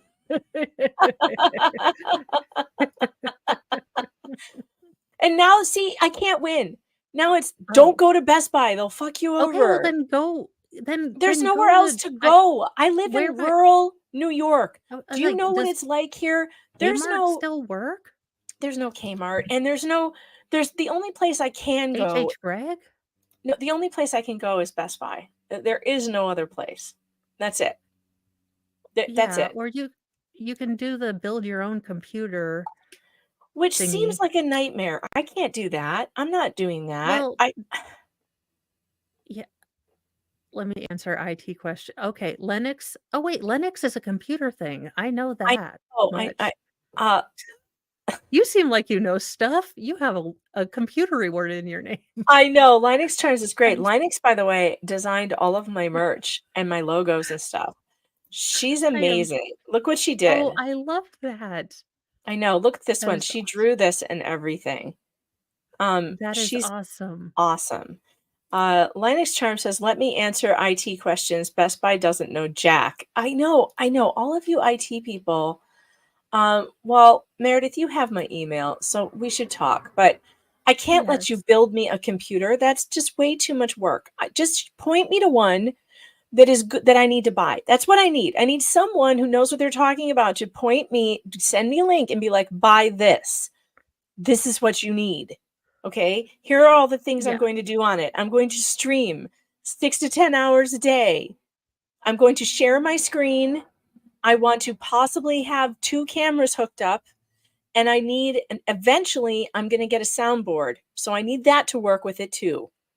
But that's pretty much it. That's pretty much all Yeah. I need it for. I don't think I'm going to need anything else other than that. Oh, Costco, well, we even have a Costco here. We have something called BJ's, which is not a mouth hug. It's not a mouth hug. It's Oh my a God, I would get so discount. many t-shirts. Like the BJ Club and I need BJ's and I heart BJ's. You have no idea. I would be so I I would have so many problems. I live in an unfortunate place where no one thinks of. There's no Kmart. Kmart went out of business. Where are you? Where are you from that there is still a Kmart? Kmart does not exist in this dimension. Are you in a different dimension? Are you in a different timeline than Well, me? I Kmart was just went like, wait, bankrupt. Sears, Kmart, They're gone now. Who are these people in the chat that are still going to Kmart? Are they they're in a different dimension than we are. Oh, yeah. Was Barnes gonna try to call here in a little bit? It's Oh God, one, I or hope was he on a so. different? I hope so. Well, he was invited and he got sent a link. Okay. But I didn't hear back from him, so that that Well, doesn't mean that he's coming. yeah, Let me check. I mean, he said he was, but he's also a very busy attorney, and I'm lucky I that was he about to even say. took my call the first time I wanted to use him to sue someone. I'm just lucky that he even responded to me in the first place. So if he does come today, it's going to be like Oh, a miracle, I guess. someone said talk to Jeremy from the Quartering about Meta Oh PCs. yeah, They because build. Jeremy will totally take my call. Who do you people think I am? Jeremy does not speak to me. Well, we just think you're super awesome, so we think that other people should think you're super awesome and take your calls. That's just how it No is. idea who I Oh, am. does Circuit City still exist? I don't think so. I don't Oh, think so. I'd have no idea. Let me make sure Y'all, I sent Robert Barnes the link. That would be really catastrophic if I didn't. But I swear I I'm did it at not like 2 a.m. Mandalore wise. I am just a mom of 6 kids who likes mouthing off on the internet. And people seem to be okay with me mouthing off on the internet. Are that you see a Kmart. Kmarts do not exist anymore. If you are in a town with a Kmart, please consider that you are living in a different timeline. Like CERN may be working overtime, but you're like, is there a service merchandise in your town too? Thank you, chat, for reminding me of that. Is there a service merchandise and possibly like what was that buffet with the steaks? Sizzlers. A Sizzler. Is there a Sizzler there too? And a roller derby? Like, do you have like a roller rink? Are you in the past? Are you living in the past? And if Confused. so, if you're living in the past in a kinder, gentler time, can I please go back to, TGI Fridays? you know, with Sabrina the Teenage Witch who's not a Wauwatosa. hooker and Family Matters. Can I do that? I want to go back there. Is there a fashion bug there too? Ginger with us Oh my and gosh. Shoney's and Ponderosa. Oh my God, you guys are bringing up Oh, all the memories. Fuddruckers. Can we do all that? Oh my gosh. Well, you know, they still have the country buffet though. That was big when back in the day. The country buffet was like a big deal for after church on Sunday. We used to either go to the Sizzler or the country buffet, the old country buffet. And the best thing at the old country buffet, and this is going to gross so many of you out that I liked it, but it's the bread pudding. That sloppy, disgusting bread pudding is so tasty. It looks like it's going to be terrible, but then it's actually really good. Montgomery Wards. Yeah, is there a Montgomery Wards in this town with a Kmart too? A five Dress and dime barn. Is store. there a dress barn?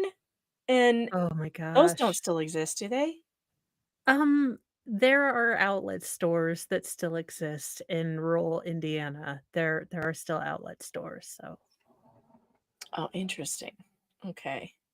Well, no, we have a Walmart, but like I don't think anybody goes to Walmart to buy their computer. I feel like that would be a bad choice that I made. I don't feel like that would be a good choice. Would it be a good choice to buy a computer at the Walmart? Do you say the Walmart or just Walmart where you're from? Okay. So we say Walmart, but what we do in the Midwest is we add S's to things. So it's like the Krogers and the Aldis and So you Revelations. do say the. You do. You just did it. You said the Walmart and the Aldi's. See, I'm from the Midwest too, and we all say the Walmart. Where are you going? I'm going to the Walmart or the Walmarts. Oh, Where are you yeah. going? I'm going to the Home Depot. We never just say I'm going to Home Depot. We just say I'm going to the Home Depot, and then people look at you like there's something wrong with you. Like, why do you say the Home Depot? I'd never noticed. I say because a lot of people around here will say Revelations until someone in chat said, "You know, there's only Revelation," and I was like, "Excuse you, there were a lot of revelations in that book."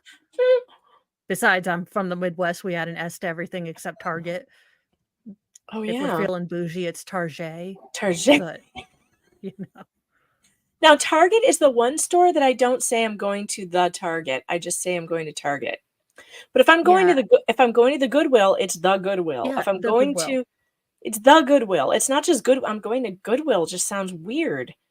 Yeah. It's literally called the Home Depot. Is it really?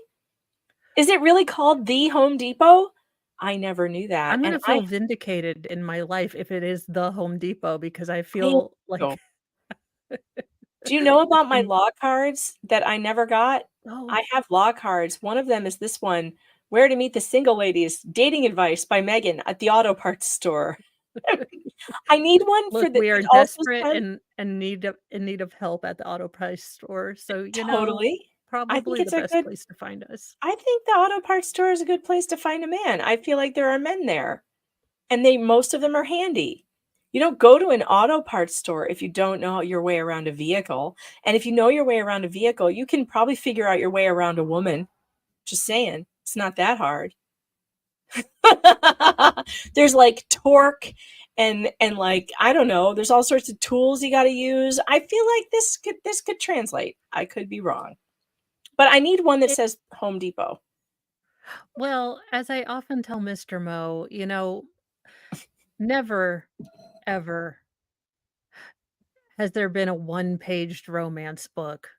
You got to put a little effort in it. There's chapters in the romance book. It's true. Whole paragraphs even. And he's like, "Yeah, but I can't listen to your books at work because I'll get a harassment." And he's like, "Good Lord, what are you listening to?" And I was like, "Yep." Take it all in. These are the I was like, "Learn ABCs of me, yourself baby. learn yourself something." It's like, "Good Lord, lady." Oh, Robert Barnes might be blowing me off. Phrasing, I don't know. I don't know. Maybe he's not coming. Yeah, I'm not allowed to go to Lowe's because I can't keep a straight face when Mr. Mo says, like, we need caulk or we need pipe or we need screws, and I just start laughing hysterically like a 12-year-old. God forbid he ever has to go and get lube. I know. I was like, how about the Jiffy Lube? Can you go to the Jiffy Lube and get a lube job? Like, who says these things? Why are all auto parts and auto-related things so dirty? I don't know. Why was I blessed with a 12-year-old's, like, hysterical laughter, giggling stuff? Oh, I don't know. I don't know, but I feel like it's a blessing, not a curse. Okay, I'll tell you what we'll do, because I have been promising. In a minute. Well, I sent Robert an email. Let's give him a few minutes. If he can come, I sent him another one, just reminding him, like, hey, I think you were going to be here today. Maybe you could show up. And if he does, he does. If not, I promise before I end this verdict watch today, I will read through the public apology letter that's coming to me from Wauwatosa. Woohoo! Did I show you the Wauwatosa video, Mo? Did I show? I think I did. I think Last I time saw you it were here. because you were saying, this is against your policy, this is against the rules, Yeah, this is that was the one. unconstitutional, and everyone, and I think Mega Karen was like, we're moving on, and you were like, I don't think you understand how this works here. Do you want me to mute her? Yes, mute her. And you're like, I don't think you understand how any of this works. I will be suing you. This is not how the constitutional stuff works. And she was like, mute. It is verboten. Yeah, they You turned really had a into- problem. Using their names really triggered them, which is why I did it. I was like, you should be ashamed of yourself, Michael, and you too, Jessica, and you too, James, or whatever the hell your name is. That was hilarious. That's why I did it, because they kept on like shaming people for using their names. And I'm like, what the fuck? Your names are published. You're elected officials. If I want to come up here and say Jessica so-and-so, looks like a plumber, a rugby player with some plumbing skills, I can do that. Like, who one of my favorite people is what's his name? Primetime 99. Alex Stein, who goes to these I love him. board meetings and he just rips them a new one. And it's so funny because they want to shut him down, but they can't. You're not allowed. It's called free speech. And what some people are like, oh, he's just a troll and that's so unnecessary. Like, no. This is exactly what these people need. They need to sit through an Alex Stein, nightmare so that they can then sit through your 3-minute speech about whatever you want to talk about without interrupting you and being a dick. They don't need to be a dick. Oh, yeah. Well, you can show the video anyway. I like it because I like seeing people. You two, we're not going to have fights. No. Well, now that I've said Alex Stein, now I need to pull up my favorite Alex Stein videos. Whore, stop being a cuddle whore. You are so ridiculous. Oh, God. This is now that we have Alex Stein on the brain, I have to pull up one of my his favorite. Latest one? I haven't seen. What's the latest one? His current events, Palestine, Gays for Palestine. He has a song for it. Oh no. He's wearing pride so flags all funny. over, I think a unitard, if memory serves. He has a song. God.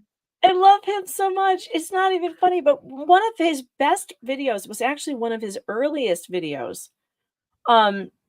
That I don't remember what it was called, but he was really mad at this it was the Plano, I think it was the Plano board in Texas. Okay, I haven't seen Gays for Palestine, so I definitely need to bring this up. Is this going to super offend all of my my Muslim friends? Because I do have Muslim friends. Are they going to be very upset by this? Should I not do this? Is this going to backfire on me big time? I feel like this might not be the most sensitive thing at the moment. This might not be. I would watch it first yourself. All right, I'll watch not it on first live. myself. But And then I think, and then yeah. I mean, If they're watching you currently, I don't think they'd be offended because they know your sense of humor. But if you're worried about Friberto, do not dominate the cat. You're getting neutered soon. I'm gonna have little cat dogs. Oh, this is the one. This is the one. I think this is the one. Oh God, I love this one so much. Okay, I think this is his favorite. I think this is my favorite. His best video. It's one of his earlier videos. This is about suing them for restricting free speech. Start off by taking a moment of silence for all the victims of 9/11, the 3,000 people here in America, and then the 1.4 million Muslims that died for weapons of mass destruction that did not exist.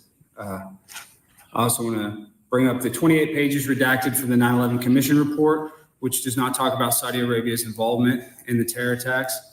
And the reason why I bring that up, because it's similar to the government corruption that I'm facing here in Plano.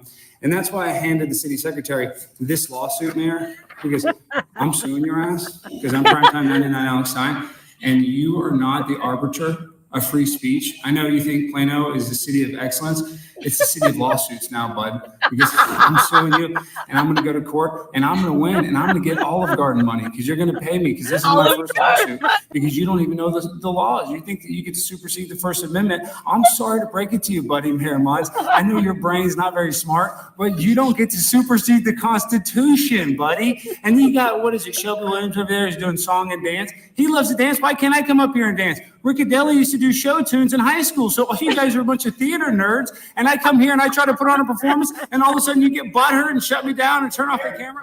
No, this is better. No, you didn't. I didn't get my time. You turned off the camera. You turned off the camera.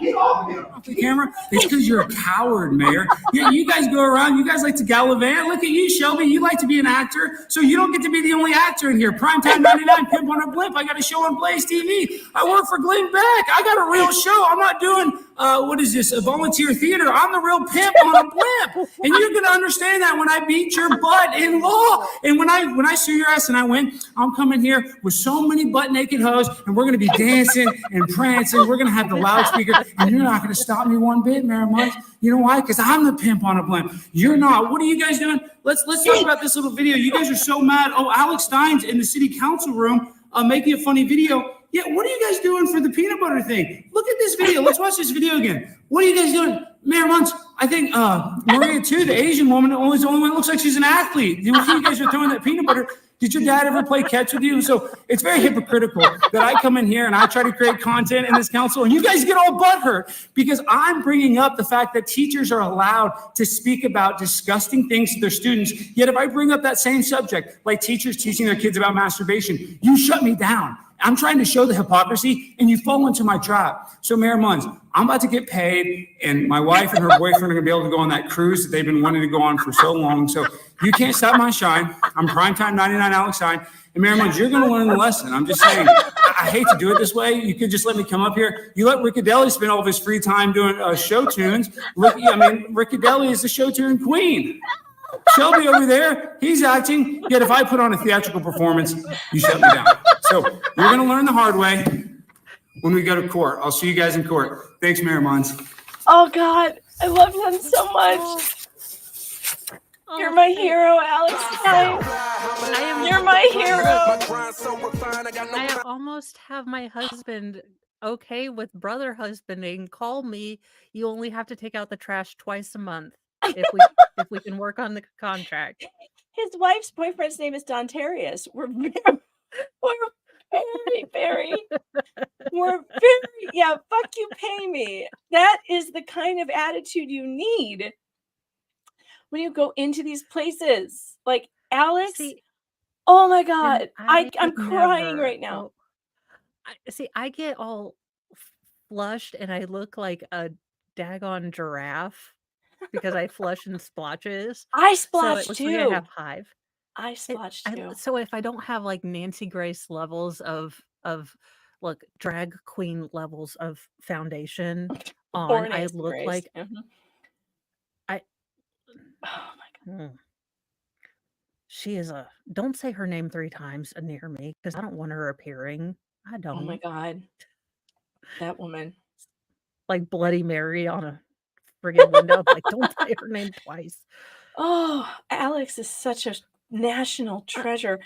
And I He get it. really Like sometimes is. he goes too far, or you might think he goes too far, but this is America. You can't go too far. You can't. Okay. Look, people, if you fell in love with the comedy stylings of George Carlin, Richard Pryor, and, all the other, I mean, Right. we lived through the 80s. We had these comics. I mean, we had Gallagher. God knows whatever happened to him. I wish he would come back because I'd love to see someone explode or eat watermelons again. Red Fox, we had, oh gosh, his name escapes me right now, but we had a bunch, we had, oh God, Bill Hicks, Danny What Tanner, about who was really blue, which was funny because Danny Tanner, as a comedian Oh, he's so dirty. he was so dirty, but everyone thought he was, Mhm. what is his name? I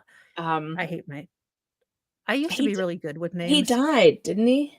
Yeah, what's his face? God, I don't remember his name Yep. either. I have Yeah, Dave ADHD. Chappelle, I can't remember things. Eddie Murphy, if we Carlin, could George all Carlin. yes, if George Carlin could have, and Norm Macdonald, and Sam Kinison, Bob Saget, if we could all, if George Carlin could have basically an entire show about people who needed to be rounded up and deleted from the human race because they, wore a camcorder or something, and we all Bob laughed and Saget, yes. hysterically, then we all just need to toughen up just a little bit, sweethearts, because Alex Stein is just fine. He's he and Alexandria Ocasio-Cortez are going to have beautiful children one day. They really are. Here's one I haven't seen. We have to watch this. He's gonna try and recruit the city council to go to World War III. Oh, dear. Is this for Ukrainia? Oh my God. God. Oh yes, please, Alex, give Matthews, it to me. if you could just state your name and address for the record, please. Oh gee, Indian fatigues. I cannot with this man right I now. I love him so much. Hello, my name is Marcus Oh. Matthews. I'm at I've added 7509 a- Inwood Road, and I I've have add- some handouts I want to hand out to the council members. I didn't realize there'd be so Oh, many God. people here, so I I'm adding him apologize to for my- if there's a few to my short. hall Here, let me pass give you guys list. this. Mr. Matthews, your Did he make address you himself just stated is a different than brigadier the one on general? the card you put in. Oh no, he gave you a fake address. They always get so butthurt over the addresses. And look, they don't know yet that this is a prank. I love it. I love how long it Well, takes I them do to because figure he out. doesn't have his pants. All right, guys. So in here, his my name boots. is Marcus Matthews. I'm a sergeant in the Ukrainian Foreign No, Legion, you're- and I'm here today to recruit some of you to go fight in the war in World War III. Now, I know that sounds crazy, but what's happening right now is an absolute nightmare. There are Ukrainian children getting hit with bombs from Russian soldiers. I shouldn't laugh. And I ask, if even just one of you were to consider joining, it could change the whole landscape of the war.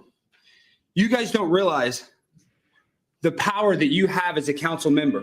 He's If one playing member music. decides to stand up and do what is right and fight for this man right here, Vladimir The only thing that would be Zelensky. better is if he, You can if make he the had difference, Team officer. America You music can make the in difference, background. lady on the laptop. You can make the difference, guy over there. Lady on the Guy left. over You can there. make the difference. You can make the difference. You can make the difference. Life is short.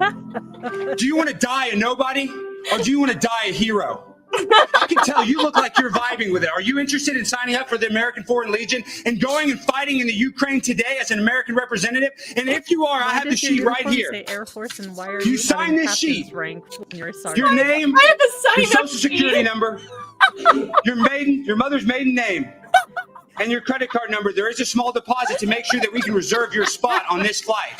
It's going to give you the ability to defend this country from tyranny. Because here in Richardson, Texas, Vladimir Putin is knocking on our door. Do you want a nuclear missile coming in your backyard? We need just one councilwoman, one councilman to stand up, to not live in fear, to not be afraid of the big bad boogeyman, because I'm not afraid. I lost my wife in this. She left me for a 19-year-old guy while I was serving for our country. And what do I have to show for it? This man right here. This is a hero. He's willing to lay his life on the line. He's willing to die for what is right. The most important border in the entire world is that between Russia and Ukraine. And you, that's right, you can make the difference. Jessica, I ask you to open your mind and think. Do you want to go to sleep tonight knowing that you could die a coward on your couch watching Netflix, or you can go sign up and you can fight and you can end the invasion of the Ukraine and you can be a hero instead of a zero? That's what I ask you. I ask you to sign up for this man right here. He would do it for you. He loves Richardson, Texas. I love Richardson, Texas. This is an important city and an important metroplex. And I said this at the beginning, and I'll say this at the end. It only takes one of you to inspire thousands, to inspire millions, to go fight a war and to win. Because when history writes it in the books, you're going to be on one side, either the good side or the bad side. Are you going to be with Vladimir Putin? I sure as heck wouldn't want to be with Vladimir Putin. I know that. The man's evil. He's killing children. He's killing stray animals, cats, with his bombs. I'm a vegetarian. I don't even eat meat. When I see on the TV and I see a cat burned up from a bomb, it makes me sick. I realize I got to do something about it. But you can do something about it. When you join Ukraine's Foreign Legion, we're going to train you. You don't even need any training. We're going to teach you. As a matter of fact, we'd prefer if you didn't have training because we don't want somebody that's all messed up. We want to teach you your gun skills. We're going to teach you how to fight. We're going to teach you how to win. So I ask you, who is going to sign up today? Who's going to stand up and sign up for this? Who's going to do it? Are you going to sign up? You can give your life, and you can give your life. Stand up. Could you And you just can stand give me behind all me? of your security information. Oh. Sir, I won't ask you again. Please go behind the podium. See, that's your fault. You're a coward. You're not willing to die for this, but I am. That's the difference between you and me. You are a coward, and I'm a hero. Alex Stein. This is a hero. You would never know what it's like, Paul, to be like this. You will never know what it's like to be president. You will never know. And you will never fight. And you will be on the wrong side of history. And all you have to do is sign up on this form right Don't now, pace and me, you can go bro. fight. Thank you for your public comments. Thank you. Your time is over. I appreciate that. If you guys want more information, go to Primetime Stein on Instagram. That's where you're going to be able to sign up. Oh my gosh. Oh. My favorite one of his has to be where he wore the swimsuit and wanted to know why he wouldn't be allowed to swim with the middle school girls swim team, I believe. He came in a tuck friendly swimsuit. Oh God, You that was know, funny. Yes. the balls that it takes to come in to a council meeting in a tuck friendly swimsuit. Oh my God God. bless America. God, I mean, he's got massive cojones. He just does. And by the way, this Yeah. reminds me of something that DUI guy actually posted on YouTube yesterday on his community page. It said, funny guys make you laugh and laugh and laugh and laugh, and then poof, your clothes are gone. And guys out there, let me just tell you, if you can make women laugh, you are way closer to getting the pants off than anything else. And no one believes me when I say this, but it is so true. It is so true. Alex has never had a problem getting a date. Now, I realize that he's over 6 feet tall also, so that does not hurt. Yes. But even I'm if just he saying, weren't, me and AOC, we both love Alex Stein. would, okay? This kind of entertainment, it does not come around very often. You know, most women are just looking for ways to laugh with you. And so if you can make them laugh, MG Law says that's the only way I got my wife. So see, you made her laugh, you made her laugh, you made her laugh, and then poof, clothes gone. Yeah. It's the way it happens. Yes, laughter makes Yes. the panties drop. It's true. Now you have to figure out how to be funny. It's way better to just figure out how to be funny and make women laugh than worrying about how tall you are or all this other shit you can't change. Yeah. Just be You funny. know, have a skill, be useful, be steady, be dependable, and then laugh. Mr. Mo is my dependable, nearly Canadian. He's also an extrovert, which is weird because I'm like, and then I gave birth through him to 3 Walmart greeters. They would people all the time. And I'm like, no, we went outside last summer. Like, do we really need to venture out again? Why? Yeah. Yeah. Okay, so Robert Barnes is running behind. He says he can make it at 4. I'm just gonna verify with him specifically if he's about that, and if he says okay, then he'll be here at 4. We will be here until the end of court today anyway, so it doesn't really matter. I'm gonna be stuck here anyway, so it doesn't matter whether he comes now or at 4. It's good. Scrody McBoogerball says, I'm funny looking. Does that count? Well, that depends. Can you make people laugh with it? Can you make women if laugh? you have a lazy eye, can you use it to your humor? Can you like say, hey, part iguana? Like, I mean, is it just Yeah, go that way? you got to just use what you have. You know, use Yeah. what you got. Claire Fries, thanks for the super chat, says, do you think this will go the way of the Gawker case? It's the same jury pool, and they awarded $40 million more than Hogan was asking over a sex tape. An appeal will cost Shopkins $50 million for the bond. What is the Gawker case? I don't know this case. Do you know this case? So the Gawker was when I believe Hulk Hogan had made accidentally on purpose a photo or a video of him and his wife or him and somebody shopping, What? and Gawker got a hold of this Who did this? love Wait. fest. Who is this a picture of? Hulk Hogan had a sex Hulk tape. Hogan? Oh my. Allegedly. That's not a tape I want to see. Okay. Well, it's never the boobs you want to see. This is why I tell people don't go like to a nude beach. It's never going to be the boobs you want to see. I keep It's always telling gonna be Nick like Ricada this. He doesn't listen to me. He just goes, he loves the nude beaches, but it's like, why do It's you want gonna to be the watch 80-year-old flappy Italian retiree Yep. in the Speedo. in the Speedo? It is what it Always. is. It's never the tits and ass you want to see. Never. Ever. There are tits and there's ass, but it's on a 50-year-old man. Yes. Possibly 70. So I don't remember a whole lot, but I know that Hulk Hogan then sued Gawker because he dispersed this video out on Gawker, the website. Mm-hmm. Oh, it was a video of him and his friend Claire Fries. Gawker posted it, invasion of privacy, etc. So, oh yeah, and then Geraldo said something to Hulk Hogan, and Geraldo. I feel bad about Geraldo. He never found Jimmy Hoffa. That wasn't Hoffa. He was looking for Capone's vault. Well, I remember watching that live. I was so disappointed that there was nothing in the damn vaults. Well, see, and I thought he was looking for Jimmy Hoffa, so I felt bad for him that he didn't find anything. I was like, God, you suck, dude. Okay, but the super chat brings up a very good point, though. An appeal will cost Shopkins $50 million for the bond.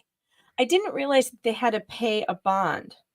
So that's interesting. See, the way I think this might go is I think that the jury is going to award an obscene amount of money. It'll be like that Pretty Woman scene where he's like, how much money are you spending? And he's like, oh, yeah.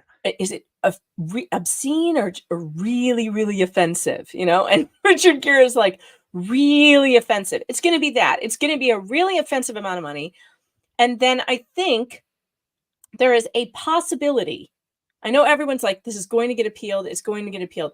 There is a possibility, though, that John Shopkins, all prisoners, has had so much bad press that they will take the L and say, no, we will settle and settle for a lot less than whatever the obscene amount of money is. They can do that. They can do that. They can go back to the table and be like, okay, we agree not to appeal if your client will accept a more reasonable number, and here's that number. So, and if I'm them, I'm taking that number because I do not want to wait the rest of my life for this to get to the Supreme freaking Court, because that's where it's going to go. It's going to wind its way to the Florida Supreme Court. It may even wind its way up to the actual Supreme Court.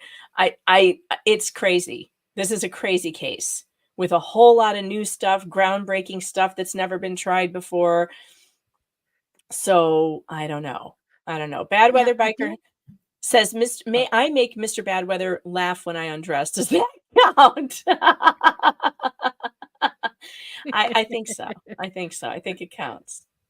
Mrs. Well, I think you meant Mrs., not Mr. Sorry, you were saying. Go ahead, Mo. I do think that, all things considered, I think John Hopkins will try to settle this. I don't think they want any more bad press. The fact that they didn't have a risk management or compliance officer is how they aren't going to get their asses sued again and again and again. I have no idea. Well, they are, because the Well, Kirchners are coming up on the heels of the Kowalskis. but That's happening. I can't believe they were operating a hospital. My mother works as a compliance officer, and I can't believe they were a prestigious hands and feet of Jesus hospital. Did Jesus remember the compliance officer? Jesus. Oh no, there was a major explosion in Shepherd, Texas. What is this? Let me go to the Drudge Good Report, which Lord. I never go to, but I only go to when there are big stories because I know I'll get the links. Oh, and the Virginia Democrat who was on OnlyFans, but it was mean for everyone to remind her she was on OnlyFans. That race has been called. And she did not win, correct? I don't know. I did a whiteboard of truth. Because I was like, it's not bullying if you put this out on. She lost her House of Delegates election. And I guess she'll have to fall back with. How'd she swallow that news? Well, I guess she's back to going on OnlyFans. I don't know. Oh God. Okay. Shepherd chemical plant fire an hour ago. Not again. These chemical plant fires are seemingly unstoppable. I did an entire article about all of these chemical fires that have been happening recently. There was like a couple of chicken plants that burned down, and then like a plastic factory, and like putting out all this disgusting. Then we had that train wreck in Ohio with like the horrific fumes. There's just been so many 0 days without incidences at a lot of these places, and I'm wondering why. Now, this looks like, I'm reading here, an employee was injured in an explosion at a chemical plant in Shepherd, Texas, that prompted a shelter in place for nearby residents. The explosion occurred at Second Resource Solutions around 8:17 a.m. on Wednesday, and the fire continues to burn. Sound Resource Solutions confirms that one employee was injured and taken to Memorial Hermann Texas Medical Center. A source tells Fox 26 that the person sustained first-degree burns to the face and second-degree and third-degree burns to the arms. God bless him. Pray for his recovery. Officials say the employee was transported in stable condition. According to the sheriff's office, 19 employees were at work at the time. No other injuries have been reported. They've told residents to shelter in place and turn off their air conditioning. That's scary. Or leave their home. And some residents will be taken out of their homes, not able to return for a while. Because if they're within a certain radius, they're being asked to leave. Shit! This is not happening again. Oh my God. And I'm guessing we're freaking not going to crazy. get any. Oh no. Did she freeze up? Well, I guess you guys are with me. this definitely is not good. Hopefully we can get some answers, and hopefully these people can get some help. Uh, hopefully they get better help than the East Palestine people. I mean, this is ridiculous. Hopefully they even get a presidential. This is from Hippie Runner. It's a half hoodie. It's a oh gosh, a crop hoodie. I buy them a little big because I just like bigger stuff. They're more cozy, but it's from Hippie Runner. They have a lot of fun ones. They have a lot of cursey word ones. But I do wish that they get a little bit more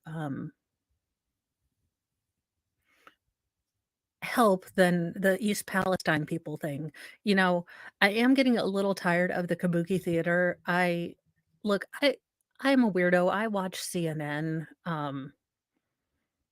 for fun, and I like to see the senators, burn the people, sometimes or take up with their stuff. But I'm getting really effing tired of the political kabuki theater. East Palestine needs help. The biggest help that they've had has been from Benny Johnson, an actual YouTuber. This is ridiculous. Ellie Fant, I hope you are staying safe, um and I wish we would maybe take a couple years of just taking care of America. Now, I understand that, look, I have no answer. I'm a redhead who mouths off on the internet. I have no real answers for things. But it seems like, we could do a lot of good with the amount of money that we seem to spend on frivolous things if we would take care of a couple problems around here. I All have right. no idea. I'm going to turn off my camera because StreamYard told me yesterday that that was probably adding to the problem because it is such a draw on my computer. So we're going to try to turn off my computer to see if this continues to happen. So I'm sorry, you have to look at this picture of me instead. I apologize. Well, I'm just proud of you because I have only recently started doing the curly girl method, and let me tell you, the math and science and wizardry involved in trying to figure out what to do with curly hair when you have wavy hair and you're just trying it out. Like the tub oh crap I have Oh, of it's things that insane. I'm it it is it is all the crazy. They're Yeah, like, "Are you no. plopping and are you toweling?" And I'm like, I don't do magic, ma'am.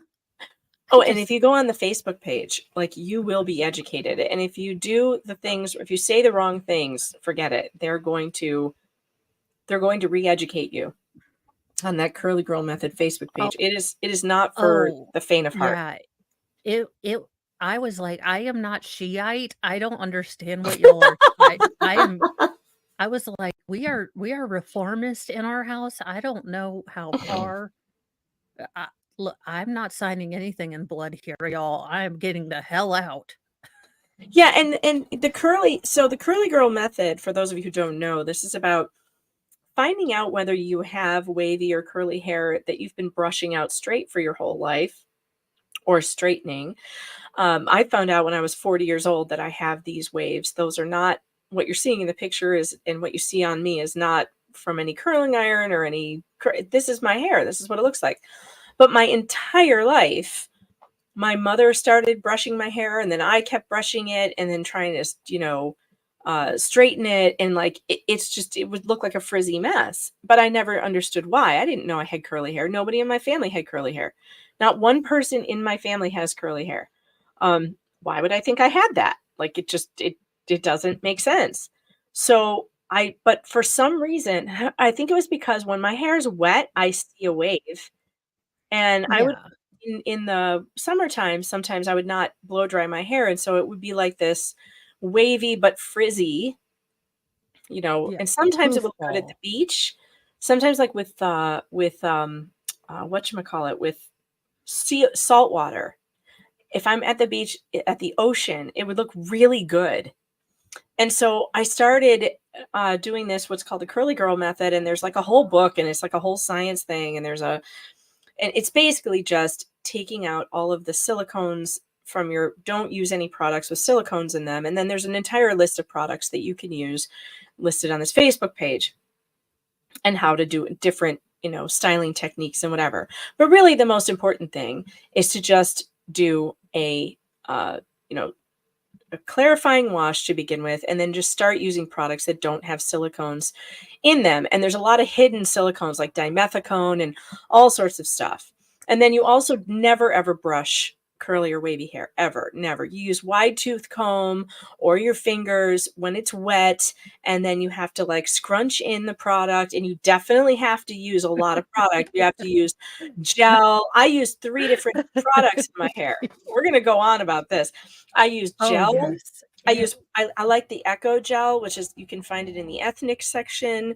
Yes, I think I'm the only person in my rural area that goes into that set. I think they just kept it for me, to be honest. No, I always get the weird side eye when I'm in that aisle. I know. I've I'm actually like, had women say to me, like, "You buy this stuff?" And I'd be like, "Well, yeah, look at my hair. Like, look, I can't use that white girl stuff. Like, that's not going to work for me. It doesn't. And it doesn't work for my hair at all." Yeah, my dad's having a coronary right now if he's watching. No one cares about your hair. Shut up about your hair already. I can hear him. I can hear him in my head. But my God, it made such a difference. It made the products. So I use a gel, like the Echo gel. I love that stuff with argan oil. And then and it's a very heavy gel. So you have to like mix it with water and then apply it, scrunch it in. Then after the gel, I'll use underneath the gel, there's like a hair cream of some kind, like a conditioning cream. Then the gel. Then I will use another type of gel. So I will layer on a second gel. And then the third step is mousse. And then after scrunching all that in, you kind of blot it with a t-shirt, and then you go in with the diffuser. And this is how it works out. What is the ethnic section? Don't pretend like you don't know what that is. Don't just sit there and pretend like you don't know. I don't know what else to call it. What would you like the tanner section? Yeah, it's the Jerry Curl and Shea Butter section. Exactly. It's where you go to get curly hair. Now, clearly, a person like myself, a white girl with loose waves, is not going to be using some of the products that are like for kinky curls, right? Yeah. That's going to be different. But there are lighter products that help for all different types of waves. Something I didn't even know that there are categories of curls. This is unbelievable. They start from 1A to 4C. And everything in between. If you have questions, I would say go to your local Sally's Beauty store. There was a lovely woman there that helped me find some stuff. I do co-wash, so I just use conditioner wash, and then once a week I'll do, or once every 2 weeks, I'll just do a clarifying wash, and then I'll go in and I'll use a curling iron on these. But I've got you have loose beautiful waves. curls. You have beautiful curls. Do you use what's your co-wash that you're using? I am. It's like a little tub, and it's at Walmart. I Am Me or something. I'll have to look at. As I Am As I Am. coconut co-wash. That's what I use. It is the greatest co-wash ever, you guys. It's called I As like I Am it. coconut It's co-wash, and $8 it makes ish. your hair feel, and it's so soft, and it It's definitely cleans your hair, which is weird, right? It's weird that it cleans your hair. All right, Simpin' and Easy says I have to open up the phone lines because now people have questions about the hair. I know you guys have been waiting for me to talk about my hair because a bunch of you are like, I have curly hair. I don't know what to do with it. All I can tell you is that I have been working with my curly hair for many years now, and I feel like I do have some answers to some of these things. So yeah, I'm going to let you call in on this. If you have hair questions, we are now doing hair questions. Fan-freaking-tastic. I love it. My dad would hate it. But don't worry about him because nobody's got time for that. Oh, wait. Sorry, Mo. I didn't mean to get rid of Oh, no, you. you're fine. There we go. Now, here we go. All right. So you may now call in. The phone lines are now open. But it is a whole thing. It is a whole thing. I will say, be patient. You will probably find, things don't work out the first time. Be patient with it. Get used to wearing, clippies. It just is what it. Well, one of the greatest things that I learned was how to use do a pineapple at night to sleep and save my hair. Rand. All right. Welcome to the show. Was it Rand? Yeah. Yeah, that's what it is. Okay. What's going on? Oh, I had a hair questions as one of the 20%. I love that the first call about the hair is one of the 20%. Bring it on. Lay it on me. Okay, so I grew up with curly hair, and now it's more like wavy, sort of like the Superman, where like you get the one curl, like sounds hot, and everywhere else is smooth. Yep. It's fine in the morning, but then by the end of the day, it's pointing in weird directions. It sounds like not enough product to me. Sounds like not enough product. But also, Okay. I bet that I need you to check your ingredients of the stuff you're putting on your hair. Because if there are any kind of silicones in it, it's going to weigh your hair down and it's going to ruin your curls. Also, if you want it to be more curly, you got to start. I'm telling you, look up Curly Girl Method. I know it's not for it can be for men too, because there are men who do it. It's just called the CG method, but it's definitely for men as well. You can do all of these things. You may have to use different products, and all you need to do is a clarifying wash once and then go for the new products with no silicone. And you can do it cheaply. And the best place to find the cheap products are on the Facebook page, the Curly Girl Facebook page. You just go, you don't even have to tell anybody you're there. You don't have to don't sign anything. Just go straight albums to the products and just look at all the approved products. That's where you find all the products, because it's hard, because the ingredients are like, they're very hard. They're like all these weird Latin words no one understands. Well, and then my hair like changes how curly it is with how long it is. Yes. Because the longer it gets, the more curly it wants to be. Now that's weird. Normally it should be the other way around, because hair gets weighed down. You may have more curls than you think you do.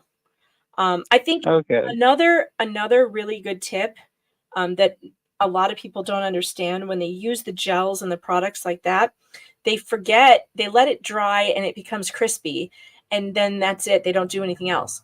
But when you have that's called a gel cast, you have to scrunch that out, and then your hair becomes full and soft and soft curls. It still holds the curl, but that crispiness is gone. So, and the way to do that is you basically just scrunch your hair. You scrunch that until it's gone. And that's a huge deal that nobody knows. A lot of curly haired people will put that gel in and just let it set. And then it looks wet all day, even though it's not. So you got to get rid of that. You got to scrunch out the crunch. Okay. No ramen noodle curls. Right. Yeah, no, my hair always gets compliments from the people who like cut hair. They're like, oh, it's so silky and soft, but then it always ends up like looking terrible at the end of the day. Yeah, this is a lack of product. This is a lack of product. What are you putting in it when you style it? Nothing. Yeah, nothing. Remember, I'm a guy. I don't put anything in it really. I just do a shampoo and conditioner just to okay. so that it's clean. How long is it right now? Let's see. Straight down, it goes straight to my nose. Okay, so you've got a good amount of hair, so you definitely need some products in this. I'm going to recommend. Where do you live? What kind of weather do you have right now? Oh, Arizona.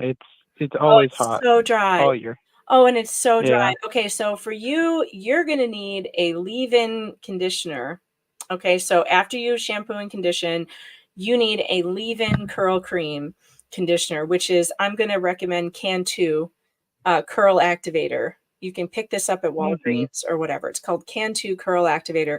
Put a, I don't know, dime size amount of that in your hands, rub that around in your hands, and then put that all through your hair.